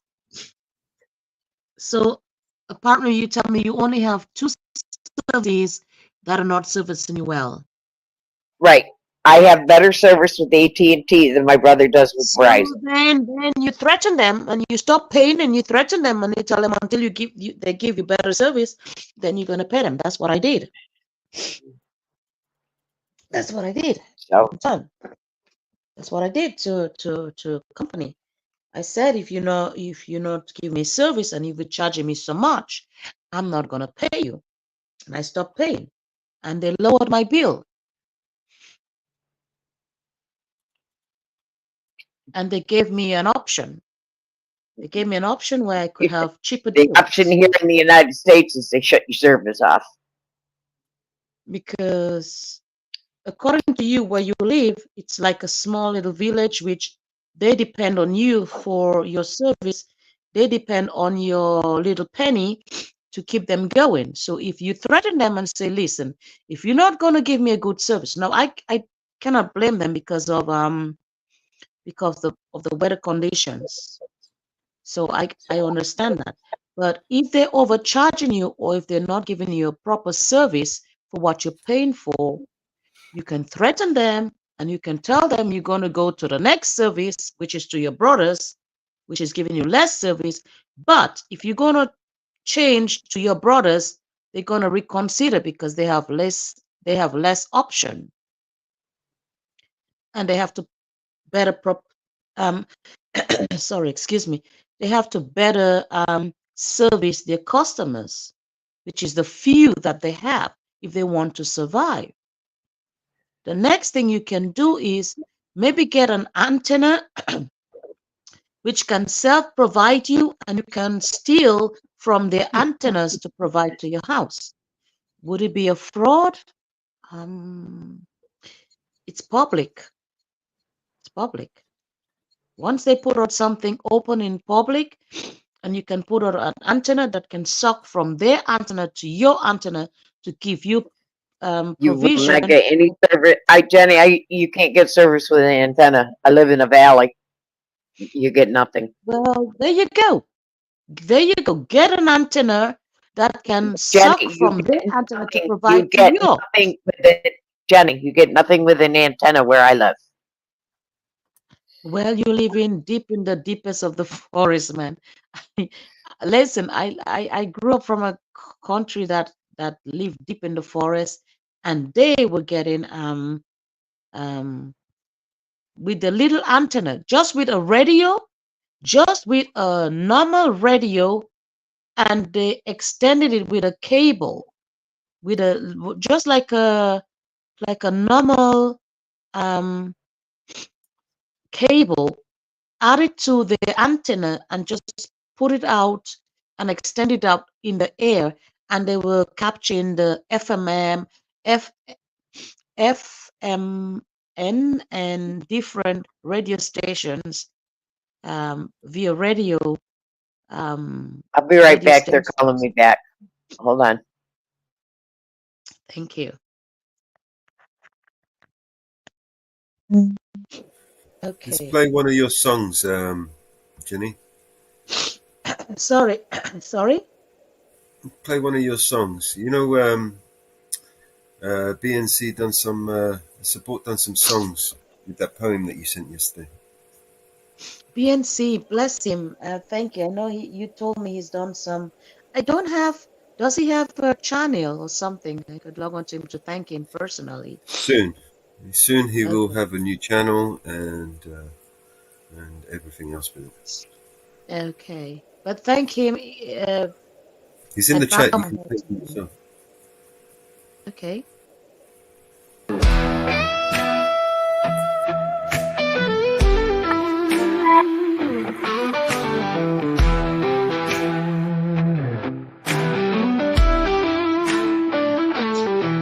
Like say a prayer, we may never depart. Yes, we know if we stop, we may stray. So catch me before I fall. Like we never know what life brings at all. Tonight, today is ours, as we ache for love, chained as one. Like we always knew, it was the real thing. Something special as we climax to the fury of love, lost in our own time.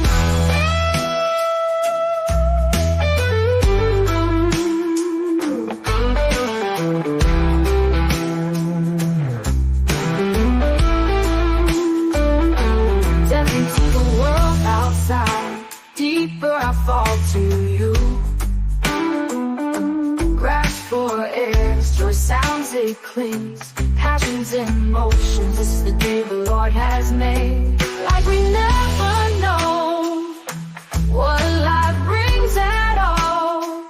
Tonight, today is ours, as we ache for love, chained as one. Like when emotion talks their own languages, a human touch.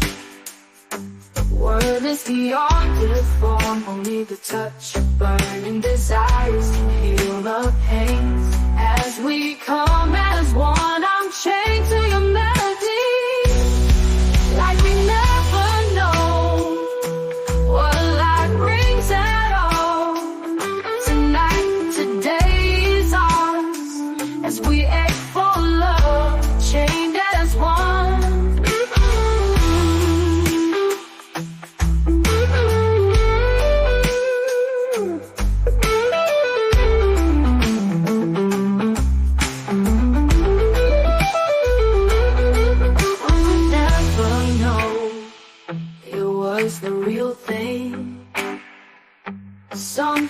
special as we climax to the fury of love, lost in our own time, deaf into the world outside. Where I fall to you, grasp for air, to sounds it clings, passions and emotions. It's the day the Lord has made. Life will heal the pains as we come as one. I'm chained to your melody, like we never know what life brings at all. Tonight, today is ours, as we ache for love, chained as one.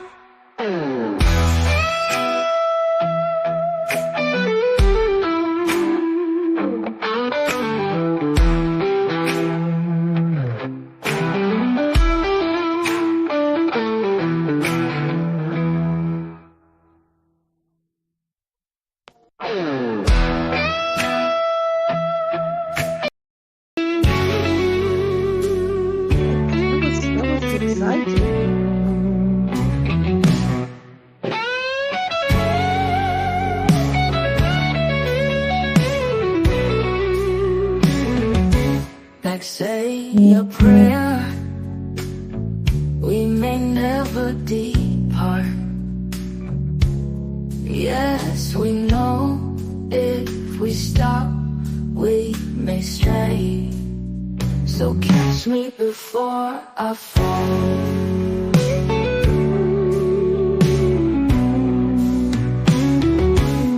Like we never know what life brings at all. Tonight, today is ours, as we ache for love, chained as one. Like we always knew, it was the real thing. Something special as we climax to the fury of love, lost in our own time. Drift into the world outside, deeper I fall to you. Grasp for airs, joy sounds, it clings, passion, emotions. This is the day the Lord has made. Like we never know what life brings at all. Tonight, today is ours, as we ache for love, chained as one. Back when emotions talked their own languages, a human touch, wordless beyond the form. Only the touch of burning desires can heal the pains, as we come as one. I'm chained to your melody.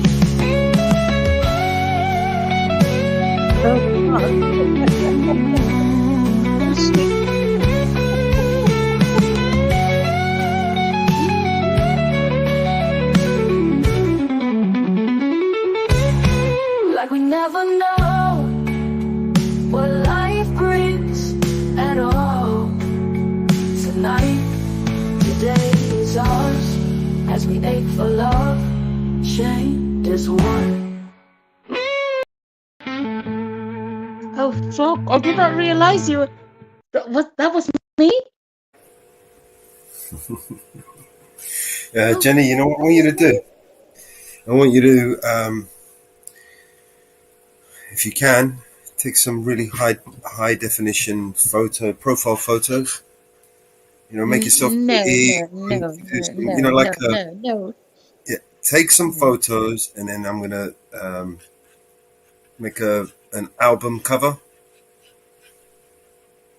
No. Because we've got more than enough songs to make. No, I'm not going to do that. No, I'm not going to do that. What do you mean you're not going to do that? Don't make me go and clip your face and use a really shitty low resolution image of you. All of those low pictures that've been copy pasting of me and stuff like that. No. I don't want to. I want you to go and get me a nice profile picture of you, right? So I can use that for the album cover. I also want to use it for the book as well. Wait a minute. Wait. Are you really doing that book? Yeah, haven't you seen it? I had a better idea. Let's think about that while we're on the book. Let's forget about the book. The book is already destroyed. Forget about the book. The The book book is is just it's just it's started. it's destroyed. Actually, where the fucking book is at? Hang on a sec. Let me see. I'm gonna. It's destroyed. That's why It's we're going to destroyed. remake I'm it. gonna. I'm going to. I'm going to. I know they're going to take a picture of me because they are looking in the background. They're looking in the background, so that I know No, they're I probably don't. I going. don't want you to do it here. I want you to go and take a picture of you. Nice. Pretty No, picture. no, no, And no, then no, email no. it I to me don't so I want can to do use it for that. the cover. Yeah. I don't want to do that. Oh shit, the book Why? is falling apart. I wanted to show you how fallen the book is apart. That's That why we're it making it doesn't. again. Brand new book. Um, We'll fix the errors. We'll fix. We'll make some no, new you don't. No, images. you don't. Don't worry. Brand new book No, on its way. no, you don't have to fix the errors. And I know you trying to do something beautiful for me, and I really appreciate it. It's not just for But you, Jenny. you, It is for you, but it's not just for you. no, the book is you don't. I, the page is. I'm actually holding the. Let me see if I can. I'm going to try to put myself on cam, and just to show you something. Okay. Yes. I know you're going to show me the I book is hate to. falling apart or the pages are I falling hate out. to do that. I hate to do that because I know they're looking and they like to copy my picture, make me look ugly. But and hang on a sec. Hang on a sec. Let me just go and turn on my living room light so you can see me better. Better. Jenny crazy. Okay. You understand Okay. what I need, Ariel, don't you? Yeah. Okay. So where am I? I am on chat. On Earth, somewhere in the Milky Way. Maybe. So hang on a sec. Let me see that. Maybe out of I this know. galaxy. But you also could be on flat world, right? An Okay. endless world that just goes on forever. Infinite flat And Earth. That's right. surrounded by a wall of Someone ice. can. Okay. There you go. So That's what I'm hello going to do. I'm to. going to take a picture like that with No, your phone. Because no, you this is cannot take a picture of that. this is a No. high. This is just high. This is low resolution. If you take a picture of yourself like that and send it to me, I'll put it in the book. Yeah, you see the book's falling apart, man. There you go. That's the book. It's fallen apart. Yeah.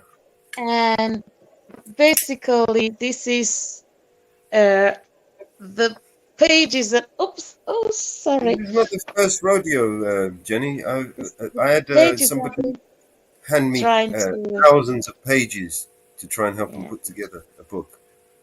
No, but no, don't do that. I have a better idea. I'm gonna log off because I don't want the trolls to capture me in a bad highlight and they want to make me look ugly that I am. I'm ugly person outside, but a beautiful person inside.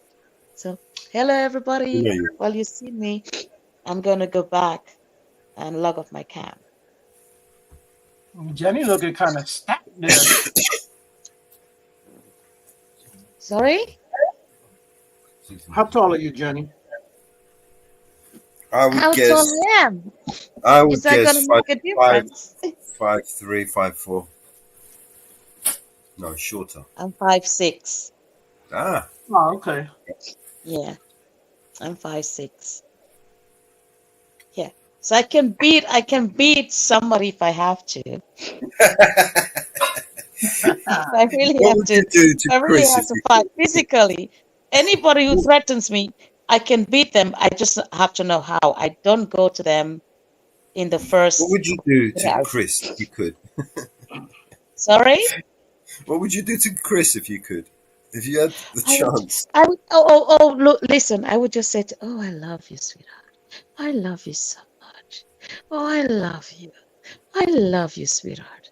I love you, my boo-boo. I love you so much. He hates I that. love you. I love you. I love you. I love you. And that just melts him down until he realized that, and then, yeah.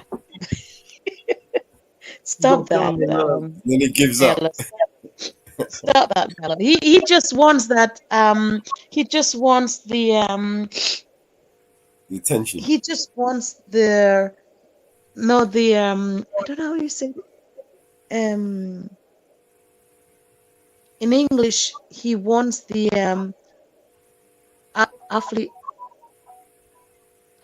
affiliation. I have no idea what you're saying. I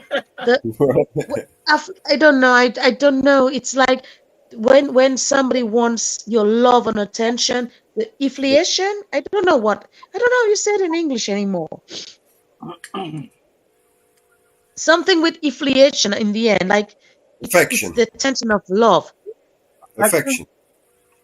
Affection, yes, but something else. Something else. There's something. You definitely need something else. That's for sure. Yeah. Okay, please let's not accuse him on your page. We don't want to bring him over here. Accuse him of what? Being a narcissist. No, I don't want to do that. I'm sorry. I don't want to reach. But crying out loud, it's infatuation. That's it. Grim, bro. What did Grim say? Infatuation. Yes, that's it. Thank you, Grim. That's it. Right, I'm going now. Okay. You could have typed it. You could have typed it in the chat. That was funny. Just pop in and he pops out again. That's Grim. Beautiful. Well, whatever intuition, whatever it is, I gave it to him, and he's still not getting it because he wants more from me. So I think I have to work hard on it and giving it to him. But Mello, I had another idea. Oh, shoot! Give me your ideas. I had another idea, and to all of you guys that are doing the beautiful music out there, BNC. I hope I don't say it wrong. BNC and Schwag and anybody that doing music beautiful out there. You guys are great inspirations. Let the music out, because I think that's what we need in today's life. No, I don't want to sound like a grandmother. My nose, my phone is hanging down my nose. I begin to say trouble. So, Mello, here was my thought.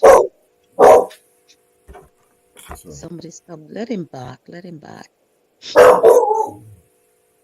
Get him, dog. Get him. Did he hear my voice? Yeah. Did he hear my voice? Mello.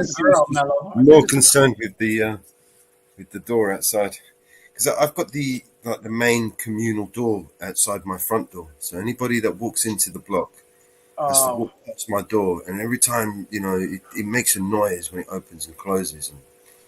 No, Mello, that's a stupid excuse. He heard my voice, so he doesn't like me. So he knows that I'm coming to there he goes again. He heard my voice. He's not expecting somebody at the door, you see. Exactly. He knows what's going on. Tell him. And check Tell him I mean you no harm. They'll come Tell him I mean you no harm. The door. And because she's expecting somebody to come and knock on the door, she just jumps. Yeah. But Mello, to bring my thought forward, I was thinking, instead of making it out of a book, why don't we make it out of a CD? CD? Yeah. I don't understand. I don't know, like the music is Yeah, the plastered music on is going to be made. I'm going to turn them into albums. But we don't do CDs anymore, Jenny. Okay. Yeah. Okay. CDs, Okay. the CDs went with the Betamax. Yeah. I don't know. I'm not. You see, I'm Everything's not. digital now, Jenny. Everything's in the cloud. The music, the albums, Yes, the iCloud. That's crazy. the Everything is in the music we make. iCloud. We'll release them. We'll release them properly. We'll get a proper content ID for them, and But I was thinking, you know what I say CD? Because I was thinking like, like you can still go into certain places and buy CDs or buy albums with the music, and then you have in the packet the song stories. So that's what I was thinking. Like yeah. if we can still, go back, retrace back, um, put the music, put it on where everybody can, but because everybody wants to sell over the internet. But if you can put it out in a market where somebody can go and actually buy it and go home and play it on their stereo or something, or in their, like a normal device, Yeah, and they most have. music today is uploaded to things like Spotify and SoundCloud and places like that. Nobody does CDs. The only companies that do CDs are the big, giant companies, and they make CDs and send them out to all these different places to sell them. Yeah. But for us to print out and produce CDs and sell them, no one's going to buy them for the stock because we're unknown, right? We would have to give them to people and in the hope that they might sell them and then give us the money. And it's just a long, long thing. You're better off just going through SoundCloud. Well, through not give them out to people. You Spotify, give samples. You TV. give samples. Not just give them out. You give samples, and hopefully they would come back to your This is what I'm saying. Nobody your buys CDs anymore. The only people that produce CDs are the big corporations, and they sell them to, like the big stores and stuff. But nobody makes everybody independence. Everything is through Apple Play or Apple Play, Apple Play and Apple Play and I have yeah. What's the other one called that I have? I got another one there. Something music. It's Amazon. They got their own Amazon Music. Amazon has got music. Yeah, of course. Oh. With Amazon, you can do your CDs. You see, with Amazon, you can print on your CD. You wouldn't have to produce CDs. You just, upload your content to it, and when somebody buys a CD, they print it and send it. Yeah. It's the same with the book. Self-publish. When somebody buys your book, they'll print it and send it. They won't just have. But you have to do it to a company that you trust. For example, like you say, Amazon or something. Well, with music, it's different. With music, you have to register. There's several steps that you have to do. I'm still learning at the moment. But you have to register yourself as a musician, as an artist, or a publisher with one of these PROs, public performance. What they do is they calculate. They give you like a content ID, for instance, for every track that you make. And anytime this track is uploaded or used, it's identified by its ID, and then you get paid, basically. So they'll count how many times your music was used, wherever it was used, in a movie, on a TV show, in an advert, and they'll calculate the royalties, and you'll get paid for whatever whatever's used. So normally you would go and register yourself and your music before you release the stuff, because it kind of you might end up losing out some money. For instance, if you come out with a really good track and then you release it before you register it, and you might end up losing a whole bunch of money, basically. royalties. But I don't care about that. Track You goes know, out, first heard, that's when it gets the most views, right, and the most listens. So if everyone's heard it already, then you kind of lost out on all those royalties that you could have earned. Does that make sense? you know, I don't care about that, man. I've seen. I know you don't, When I, but if I'm going when to I do this wasn't. properly, I'm going to end up, because it's not just your music, right? There's other people's music that I've got to, Right, right. like BNC, for instance. He's Yeah, sent me a whole bunch of music that he's entrusted with I me, and I've know. already released them out on the public domain by playing them on the It's. live. I I know gave he them doesn't to you. mind I gave attempting to it do to that, you. but if he has intentions of monetizing that music, then I'm not doing him any favors by playing it before he's had a chance to do it properly and set it up Right. properly. Do you know what I mean? So, Right. But you if know we're going to what? do You this know what? properly and we're going to continue to do this, over the next course of the year Right. or two, then we should study and learn what we're doing and do it properly. Listen, I'm just That's community. happy. Can I say Yeah, something if it's my last word that I say before I die on earth? Yeah. I'm just happy that you are, and I think I've said it before, that you're turning my words into a beautiful song, and that people are loving it. People can dance to it. The songs are different; they come in different moods. The last song that I sent to you last night went really, really, really deep. So I don't know how you want to deal with that one, but the orders are coming. Some of them are really, when I tell you, really, really deep. They're deep. Some of them I will not share with you because they are privately to me. But I am just happy that you are turning my words into a song, and they are words that people can listen to, because it's not even the beat. If you just turn off the sound of music, and you just put it like in a poetical form where just the words are spoken, it many people will go deep into that. I think many of us, we forget about the words and we go into the lyrics because of the jam of the music, and oh, it's vibrant, we can dance to it. But a lot of us forget the words behind the music. I think that's what most of my poems were. They were depths in depths. Some of them were light written and just for fun and stuff like that. But I think every songwriter, when he or she writes something, they went in the depths of their soul to portray something, to bring out into this world that they were trying to share with other human beings in their time of space, in their basement, in their enclosure, in their darkness, or in their light. They wanted to share some words of positivity, negativity, enjoyment, laughter, love, peace, calm, worthy, whatever. And I think most of the time my words, I went very deep, and I went lovingly, and I came back up. So that's what I shared with you. So what are you doing with them? I so appreciate them, and I I don't know how much to thank you, Melo, on your page. I honestly don't.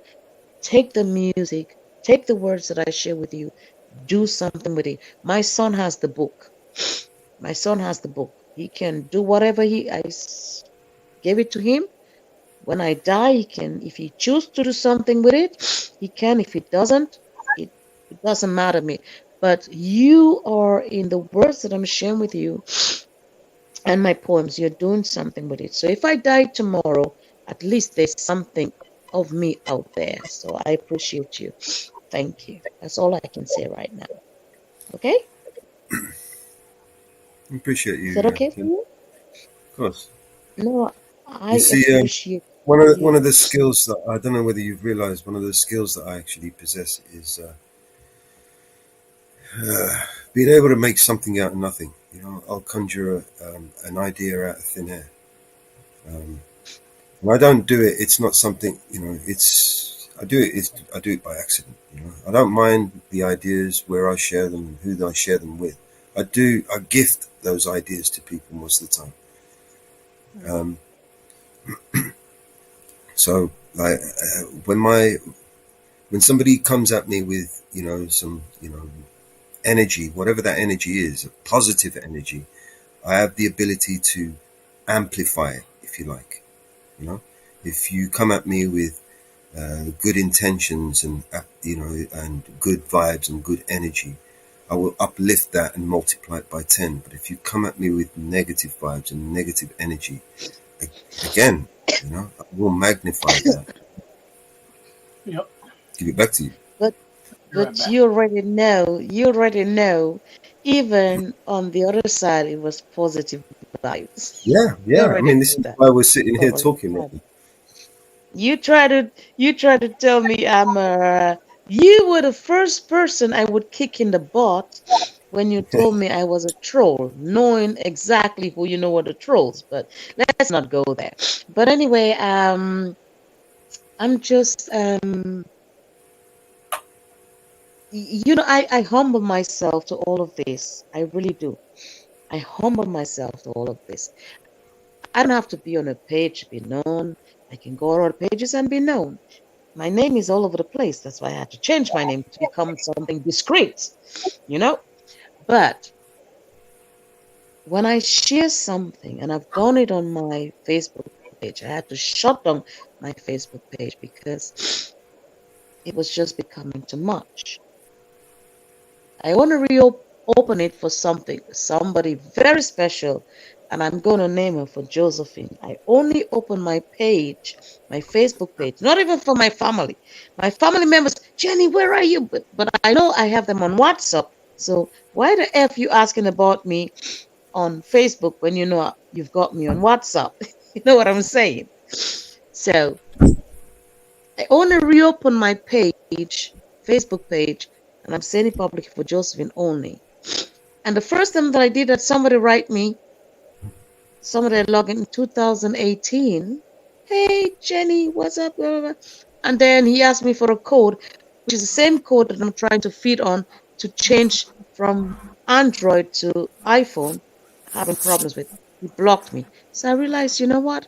I don't have to reopen my page and go and deal with that stuff. Block me for what? So I don't want to go into depths of anything. Emotions up when we talk about stuff. Mellows, I send you the songs. You do whatever you want to do with it. Like I told you from the beginning, I gift it to you. If you make monies from it, sell it or send it or do something good out of it for people who are unable. I don't know. In your I will make you country, one promise, Jenny. This is a promise. I guarantee that if I make any money out of it, I will definitely use it to help someone with it. And it won't be to help myself. Thank you. Thank you.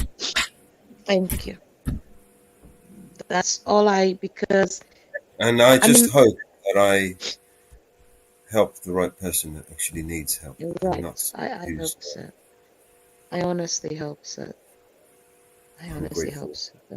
That's my wish. I don't want to make monies out of it. I'm gifting it to you. Every song that I send to you in private, I send it with love and kind regards. You know that. And some of them are really bad. I mean, when it comes to the one that I sent to you, you can see it. You can see where I breathe, and you read it. You get to read what I sent to you, not you just sharing part of what I send to when you send out the music, but you get to read all of the poems. You get to fully read it in its in depths. Some of them are short and some of them are long. Some of them are going to be long if I send them to you. Some of them are going to be like personal, but I don't think I want to send that to you. When I say personal, I just It's not I don't trust you, but they're doxing. And just like you want to protect yourself, you don't trust me entirely because because I'm on a group where I got to know you. So you can have your doubts about me. It's okay. I agree with that. I don't have my doubts about you. I don't think what you or some of the others didn't understand my logic. No, What I we did is understand your logic. I don't No, think you do. I we don't got think you it. do. No, we got it. I just don't have my channel open. But you could still consider me a trap for you because I'm a fan of TPP, and I will if they No, open a it's not that. panel. It's not that. I don't want to put you or anybody else in a position where It's not people who want to hurt for me. you to Let me speak, do. Jen, right? Okay, I don't want sorry. to put you or anybody else in a position where people who want to hurt me will either try to manipulate you or try to hurt you to get at me. So basically, I just removed that equation. I removed that issue. So now they can't use these people to hurt me. They can't attack these people to hurt me. I've literally moved them out, taken them off the fucking playing field, out of harm's way. They're not going to be no collateral damage here. I've already had too many collateral damage, and I don't want any more. Right? If they're going to come at me, they're going to come at me, and they're not going to come at me through you or anybody else. Does that make sense? That it makes sense, but it's not gonna stop them if they really want to hurt you. They're going to keep coming, of course. I know this. So This there is you why I go. made So there you go. Yeah, So there this you is go. why I made this move, because now with these extra layers, these extra obstacles, it makes it So that you much did. difficult for them to come and fuck with me. I don't want to be sitting here on guard and ready for attack and start shouting at people every day and like they do on TPP. Like the gun. Like when I I used want to a play with chilled out show. I want a mellow show, chilled out. Everyone's cool. Everyone has decent conversation. We can have our disagreements. We can have our fucking, but chill, right? Entertainment. Like I said many times before, I've got my daughter tuning into this show, right? I don't want to show my ass off, right, and embarrass myself. Well, I showed your ass off the other day. You've been my I lord, my lord. don't want to produce a total shit show that would embarrass. And I'd be embarrassed to show my father, who's tunes in every now and then. Do you know what I mean? My father's like 80 something. I don't really want to have him stressing out over the bullshit that comes to me on this panel. He's like, what the fuck's going on? I don't want to have to sit there and don't worry, Dad. I don't want that sort of show. I want him to create a nice, positive Mellow, vibes. I get it. Mellow, Yeah. I get it. Even my son said to me, "Are you still on this panel?" Well, not on your panel. And are you still on this panel? And I get it. But you know what? It's okay. I get you. I am with you. Respect. I support you. And I support all auditors out there that I think are bringing something God, I'm positive. gonna be sick. I was looking for a Did we wake up? Did we wake up, Grim? Hi, Grim. No, I've been listening to you for the last 5 minutes. For crying out loud! Yeah, it's crap, right? Isn't it? It's just boring shit. It's crap. No, it's crap. It's feelings. I'm seeing the sides of Tomellos that I'm not sure whether I like. Oh shit! Mellow, you gotta get back to your tyrannical state. Get back to your tyrannical state. Oh damn! I ain't in the mood for arguing with people and shit. You know what I mean? I don't want to do that shit. None of us want to do that shit because when you look at the world, this is my world. This is my show. This is my world. If I can't control my show, my world, right, and I'm going to allow people to come into my world and fuck with me and turn my world upside down, then do you you understand what I'm saying? This is my world here. This channel, Alright. this is my creation, right? I decide whether I end this stream right now or not. Do you understand? And while I'm Alright, doing my it, lord. Alright, my lord. I will enjoy time while I'm here, right? Because when I'm not enjoying my time, I don't want to be here, right? Right. So that's why I've done this, because it eliminates all that shit. I can chill out. I don't have to worry about my getting stabbed in the back. I don't have to, have to spy on people to see if they're, if they're fucking. I don't give a fuck what they do outside this panel. My focus is here.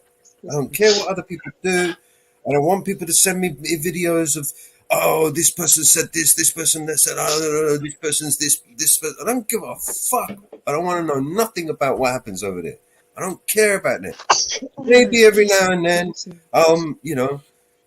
throw a little comment to shit, but that's just because I'm pissed with them. Do you know what I mean? Okay, The pathetic so- shit that they do, the constant attacks every day, the false reports and the false fucking claims and the bullshit fucking porn attacks. I don't want nothing to do with those fuckers, right? They're sick. They're narcissistic, sick fuckers. I want nothing to do with them, right? Can I share a story? I had a story today. Can I share that? To make you happy. Make you laugh. Oh, please. Anything but this drivel. Damn. It's not Told you the easy. real tyrants here. Nothing tyrannical. But let me see if I can make it beautiful. So I'm walking home. And I decided I need to go to the shopping center to pick up a few things. They're doing a whole demolition on the street where I live, all the way up to my home, up on the hills. They're always doing something in the street. So I'm walking to the shopping center, which I know I can get the cheapest bottle of water, and I've got to carry it. And I need to check and see what's new on the latest meat, cheap. So I'm walking towards that shopping center, and I see a young girl out in the street, and she's screaming like, "Fire, fire, there's smoke coming out from my entrance to my door, and her window is open." And I'm like, what? And without even thinking, I pushed the door open, and this smoke just engulfed me. I inhaled it, and I said, what the fuck? That's not smoke. That's something different. So I closed the door back, and she's screaming. She's calling for, well, not 911. I forgot our emergency, but she's calling them, and I'm screaming out in the open, "Anybody up there? Anybody up there? Can you hear me? Can you hear me? Anybody up there?" So I kick open the door again, and I just keep my face away from the smoke, and I let in the smoke out, and it's just coming, and I'm screaming, "Anybody? Can you hear me? Hello, hello!" And there's no answer. So the young lady said, "Close the door." So I closed the door, and we're waiting. And then suddenly I heard a voice from upstairs, a faint voice. So I kick open the bottom door again. I'm screaming because we want to know if it's a fire, because it's starting from the entrance to the house going up. So I kick it again, and I'm screaming, "Anybody, can you hear me?" And then eventually somebody pops out the head, and who the fuck it is? Somebody that I know. I'm saying to her, "Are you okay?" She said, "Yeah." I said, "Do you have fire in your apartment?" She says, "No." I said, "What's going on?" She said, "Somebody sprayed the how you call that? The fire extinguisher?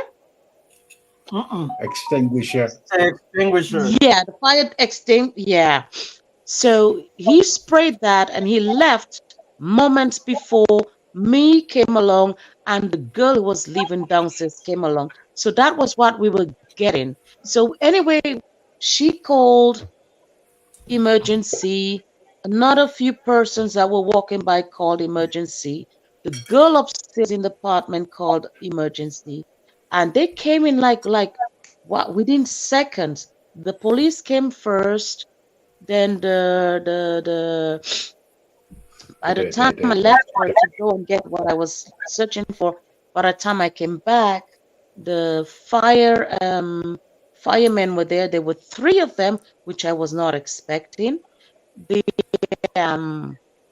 air of the distinguisher had already enlarged. So what they were going to do was look into the apartment to see for any damages. The young lady that I met that was calling, she said to me prior to that she had a lung infection a week ago, so she was constantly coughing and coughing and coughing. So one of the police officers, when they arrived and see that everybody was okay, they went and they got a bottle of water. I said to her, take a sip, drink, and just throw some of it on your face, which she did, you know. Eventually, when I left, she kind of hugged me and said to me, thank you for just standing around and staying around and being with her and stuff like that, which was kind of great in a sense, because when you get in a situation like that, you don't think. Men in that motion that was going on, with the smoke that was going on, neighbors that was next door, they did not give a fuck. One neighbor was saying to me, oh, there's no fight, so there's no need for all that police to show up and ambulance. I know this guy is an ignorant person. His only main thing was get the entrance free, that people can walk past and forth. But it was such experience to stop and help somebody in an emergency like this, because you don't know if the building is gonna catch fire. If it was a fire, the girl that I saw in the window, I knew her. The neighbor from downstairs, sorry, Graham. I was just saying, you only call the people only call the fire brigade to see them in all uniform. Apparently, they weren't like that. I mean, they showed up in numbers. I mean, 3 of them. I've never seen that. Enormous. Were they enormous?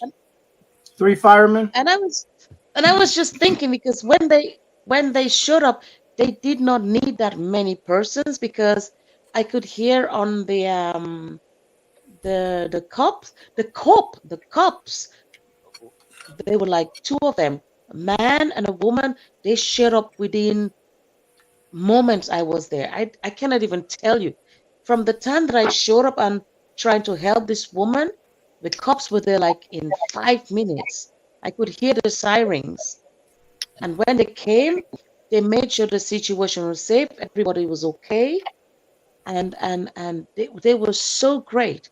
But they kept in their telecom, they were saying, okay, it's not a fire, because they were getting information from us. They said, it's not a fire.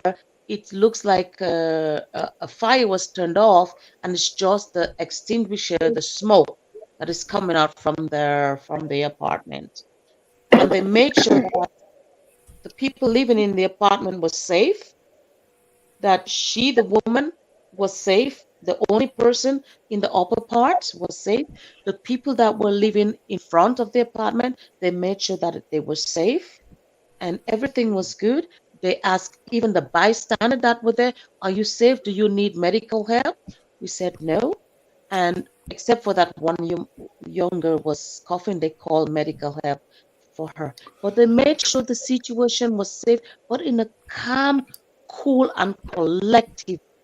They did not say like, okay, get out of here, 10 feet away, go, you don't belong here. Nothing to that, nothing like that. And then when all of the other 3 fire trucks showed up, by the time I left the situation, went to do the shopping, and came back and just walked away. Yeah. It was just, I wish I could have videotaped it, but I was going to say, why didn't you? My phone was trying to date with Android or my Android was trying to date with iPhone. I've been trying to connect them Well, bastards. that's never going to work. You know That's why? never gonna work, right? I kind of realize Yeah, that. but you know why? Do you know why? An android's like a woman that only talks to itself. Yeah. Yeah. There's a lot of mad cows around. Yeah. Well, whatever. I'm trying to work these bastards together. It's not working. The thing is, though, Apple phones are mad, you know. Not only does it talk to itself, but it answers itself back. Yep. Nobody ever listens. But Jenny, doesn't Android do the same? Yes, Ariel. You can't pair an Apple. You understand? I can't pair an Apple with Android. You can't have a pair of an Apple, mate. There's a joke in there, but you can't pair an Apple. There's a joke in there, but yeah, I know. They're two different systems. They're not going to work together. I'm gonna make that fucking happen. I'm gonna make that fucking happen. That these two It's join never going together. to happen. I'm gonna make it happen. I'm sorry. I'm sorry, but you can't have an apple. You can't have an apple pie and pear. It doesn't work. It doesn't work. Contrary to popular belief, you can't have apples and oranges in the same basket either. But listen. Why can we have? Listen. Why can we blend orange juice with apple juice and grapefruit and pear and ananas and we can drink that? Because it sours. You can't. Because what? Can you have? Can you have a baby with a monkey? No, because you're different, right? Same thing with the apple and the. No, Android. you cannot have a baby with a monkey. That's different area, but they are electronics. They're combined somehow, selling us the same shit, right? Let me put it this way. Let me put it this way. You can't have Ariel and Purcell in the same wash at the same time. Right. They will fight. They don't work together. Work. So what's the worst? And that's what's why the Android. Worst do? Android what's the worst will make friends. It's the difference. Android will make friends with anybody. It's very social, whether it be a Windows, Linux, or whatever. But you give it an Apple, right, machine of any description, and Apple will fight and kick and scream, and they're just like cops, basically. Okay, so I'm gonna fix that. I'm gonna get that fixed. Okay. Okay. I'm gonna get that fixed. Hello, Mama Bear. Hello. How are you, Grim? Hello. I was doing all right, but I couldn't find a bucket to throw up in, so I thought that would be it. Hey, Summer. How are you, Summer? Hello, Summer. What's going Wherever on, you Summer? may be.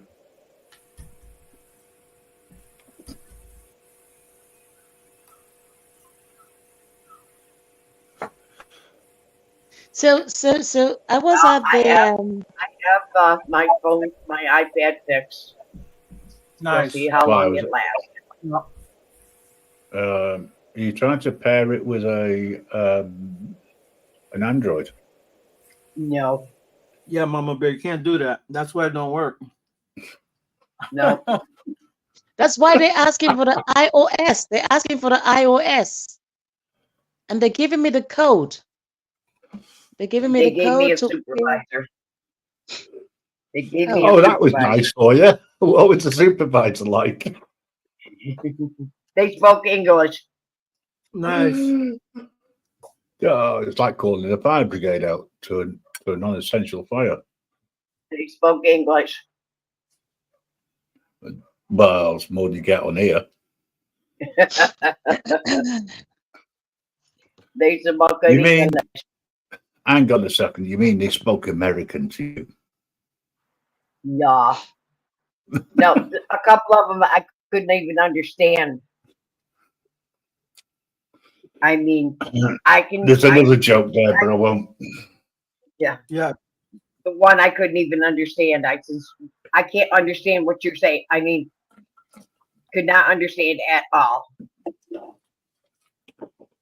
Well, turn your hearing aids up. It does help. And don't ask for subtitles because it doesn't work on a phone. Now, you're lucky because if you got me as a supervisor, I'd have said, well, listen, you have one of two choices. Like it or bugger off to where else. Yep. So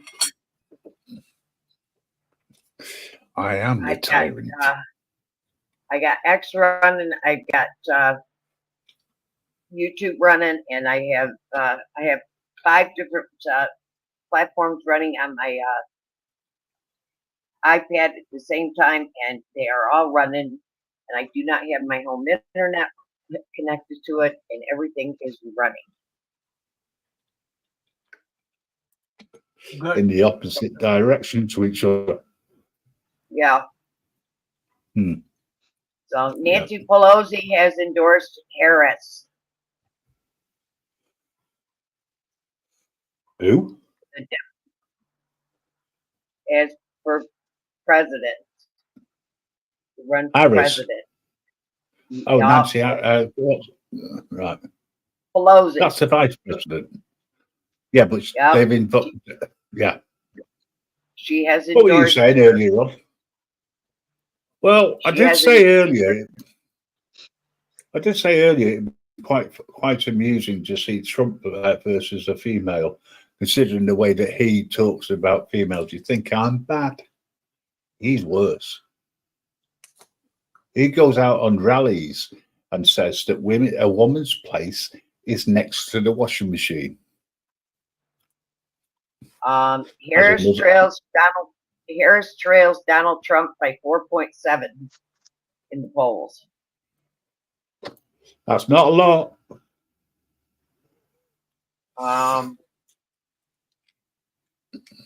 That's not a lot.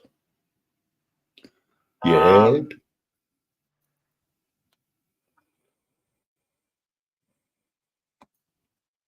She is being endorsed by a lot of people.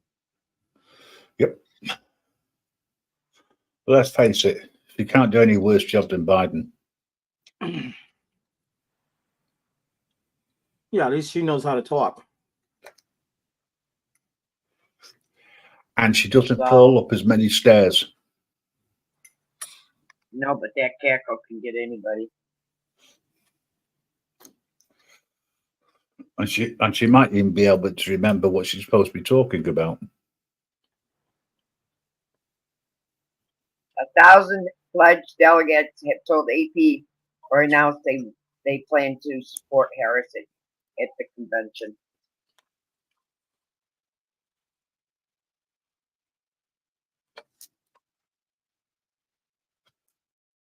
Not only will she be, which is over half of the pledged delegates she needs to clinch the nomination.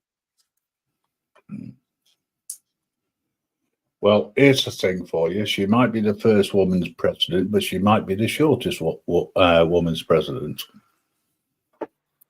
What is she, 4'6.5"? Is that how tall she is? I don't know. That's the height of a midget. Hey, you leave the dwarfs alone. They work very hard over the Christmas season, unlike her. I think anything 4'6" and under is considered a little person.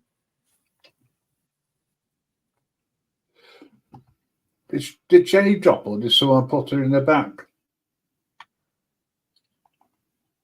Oh no, I just switched over. I fell out. Sorry, I fell out. I'm back now. Thank you. That happens when my phone is charging, and if I make like a little movement and it falls out, then it kicks me off. It kicks me off entirely everything that I'm on live.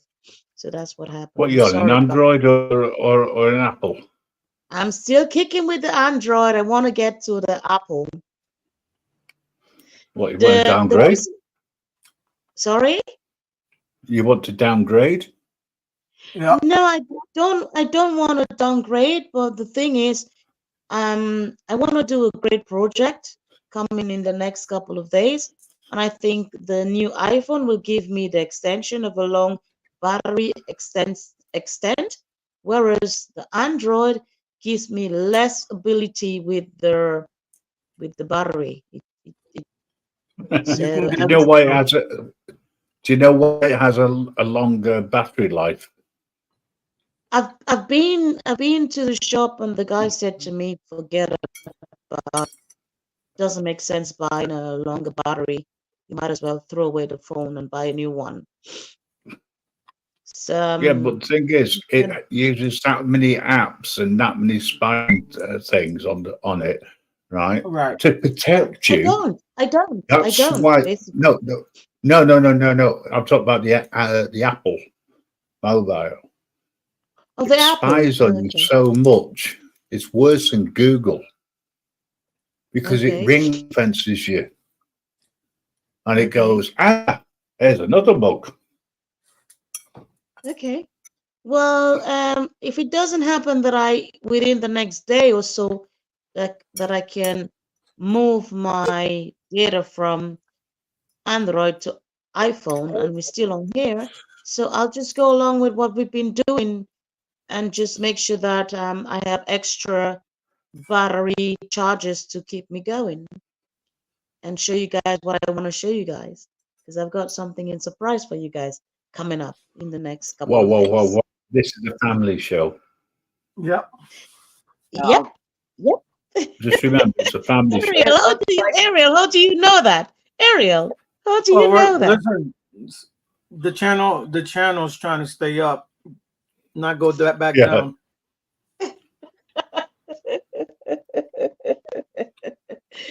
Ariel, God bless you. Thank you.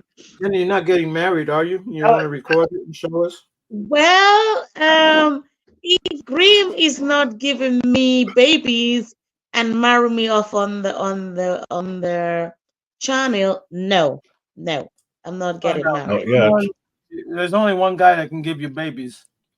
He's right next to you. Actually, no. Wait a minute. Thank you, Grim, for stopping that. Hello. No. There you go. No. Now he's right next to you. Thank you.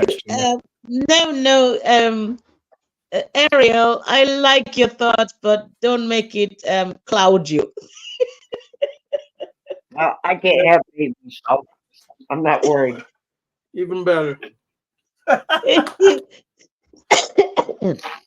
Even better for Mama Bear, don't make Mama Bear jealous. She'll come roaring at you like a crazy lion. Mama Bear in the middle of you two. I can't have babies, so I don't worry about it.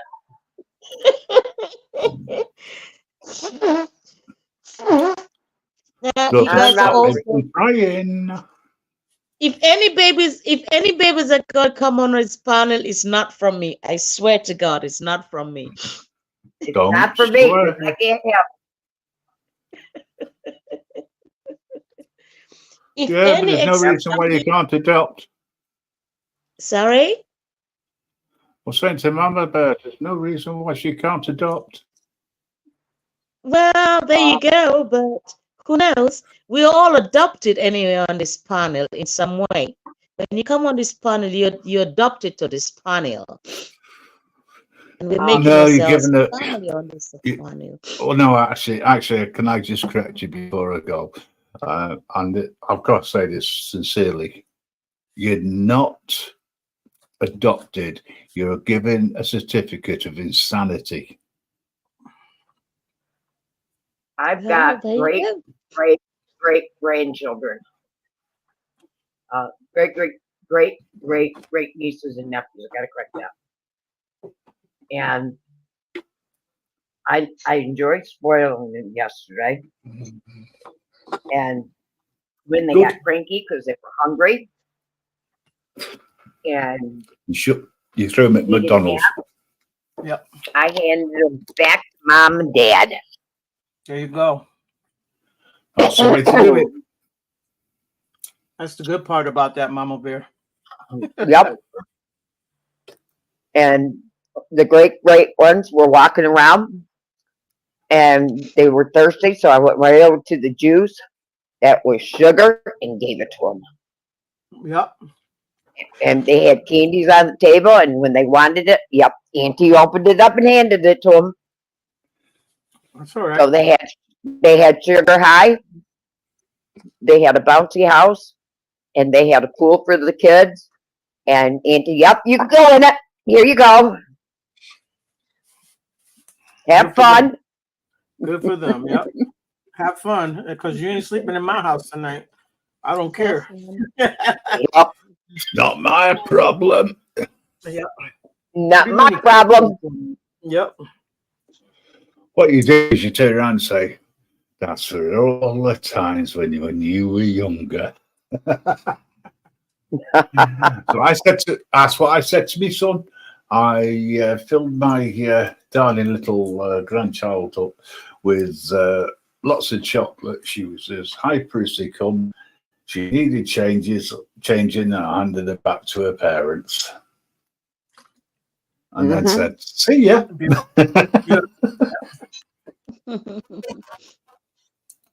Good morning, Anne Marie. How are you? Hey, Anne Marie. Anne Marie, I can read Anne Marie. That's the fun thing about. That's the fun thing about being an auntie. You can spoil them rotten and send them home. Yep. And being a grandfather. Yep.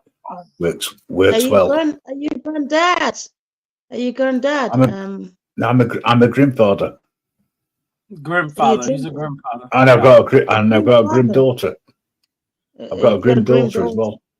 Okay, all right, that's cool. That whole family collects I've souls. got a grim son. I've got a grim son. My grandson was there yesterday, My and I spoiled him rotten yesterday and sent him home.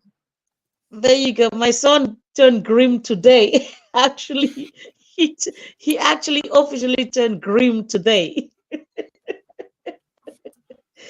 Oh, it's beautiful. Let me know when you're funny. Yesterday was my daughter's 25th anniversary. Nice. She's been married 25 years.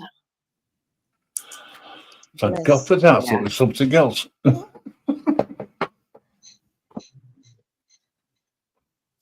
Right, I'm going to go. I've been up since 1 o'clock. Yes, well, this morning. So I shall see you later, no doubt. I think Mellows will probably spin another live up.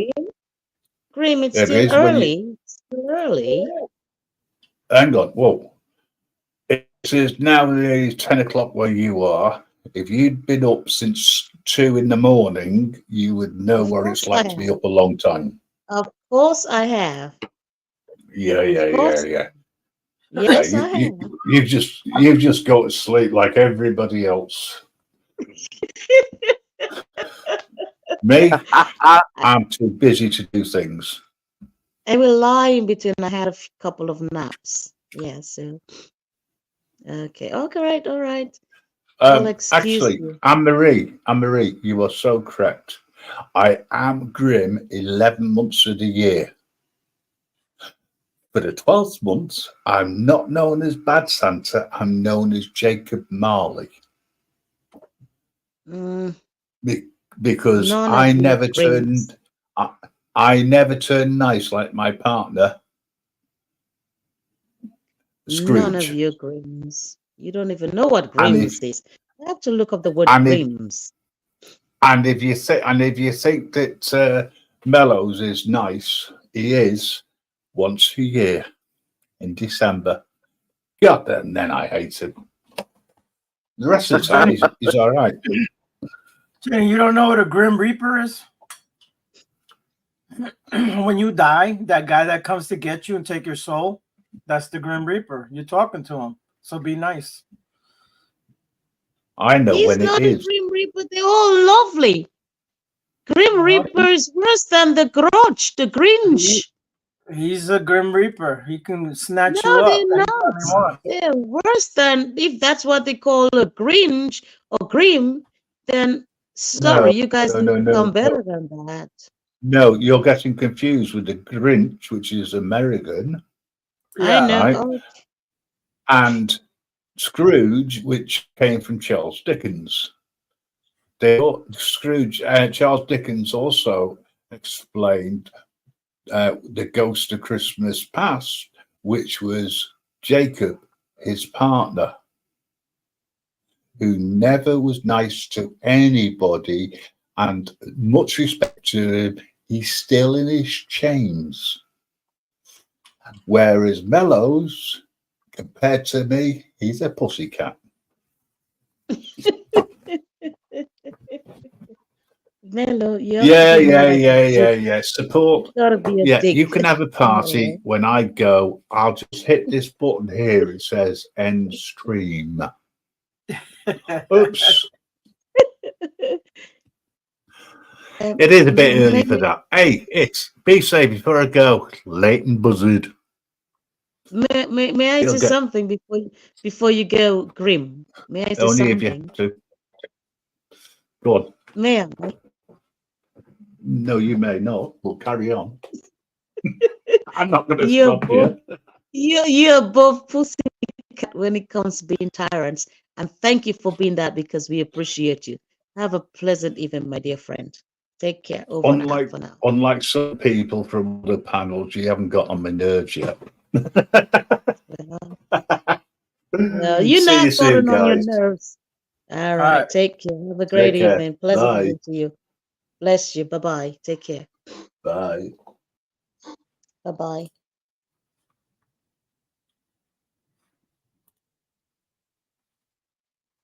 And just like that, he's gone. And just like that, he's gone. But you guys were showing something earlier today, and like I was trying to say before, I put all of my emotions and the book and everything and the fire stuff. You guys, yesterday, when they shared up that video and it said fire, that was the mark to get this man down. So coming back to a political position, if you guys want to talk about politics, or if you don't want to, we can talk about something else. But basically, that was staged. It was all programmed. The sun was put up to fire, and that's exactly when they fired. And Trump is still alive. Not many people want it to be that way. I definitely do not want to let it be that way, because I don't think you need to kill somebody to get them out in a position. But that's the one you were talking about, Ariel? Hold on. What I sent you? Yeah. No, I sent you some news, a whole bunch of new stuff. I know, but that's when you sent me the other day. Yeah. I don't know why you put in like a blonde bear, and then that's what it makes. That one shocked me. Yeah. Like, wow. Oh, listen, I sent you the ones. I sent you the ones that I can send you. I didn't send you all of them.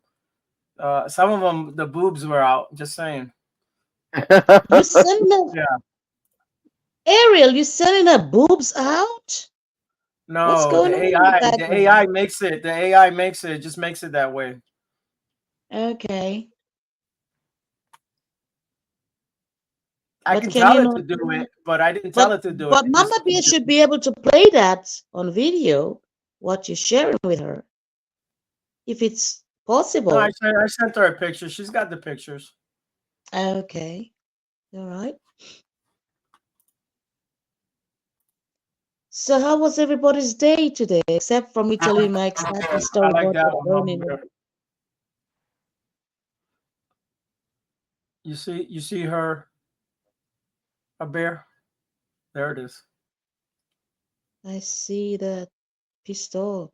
Oh, Mama Bear is well armed. Oh yeah, Mama Bear don't play. She's a tyrant. You know, she's also a tyrant. And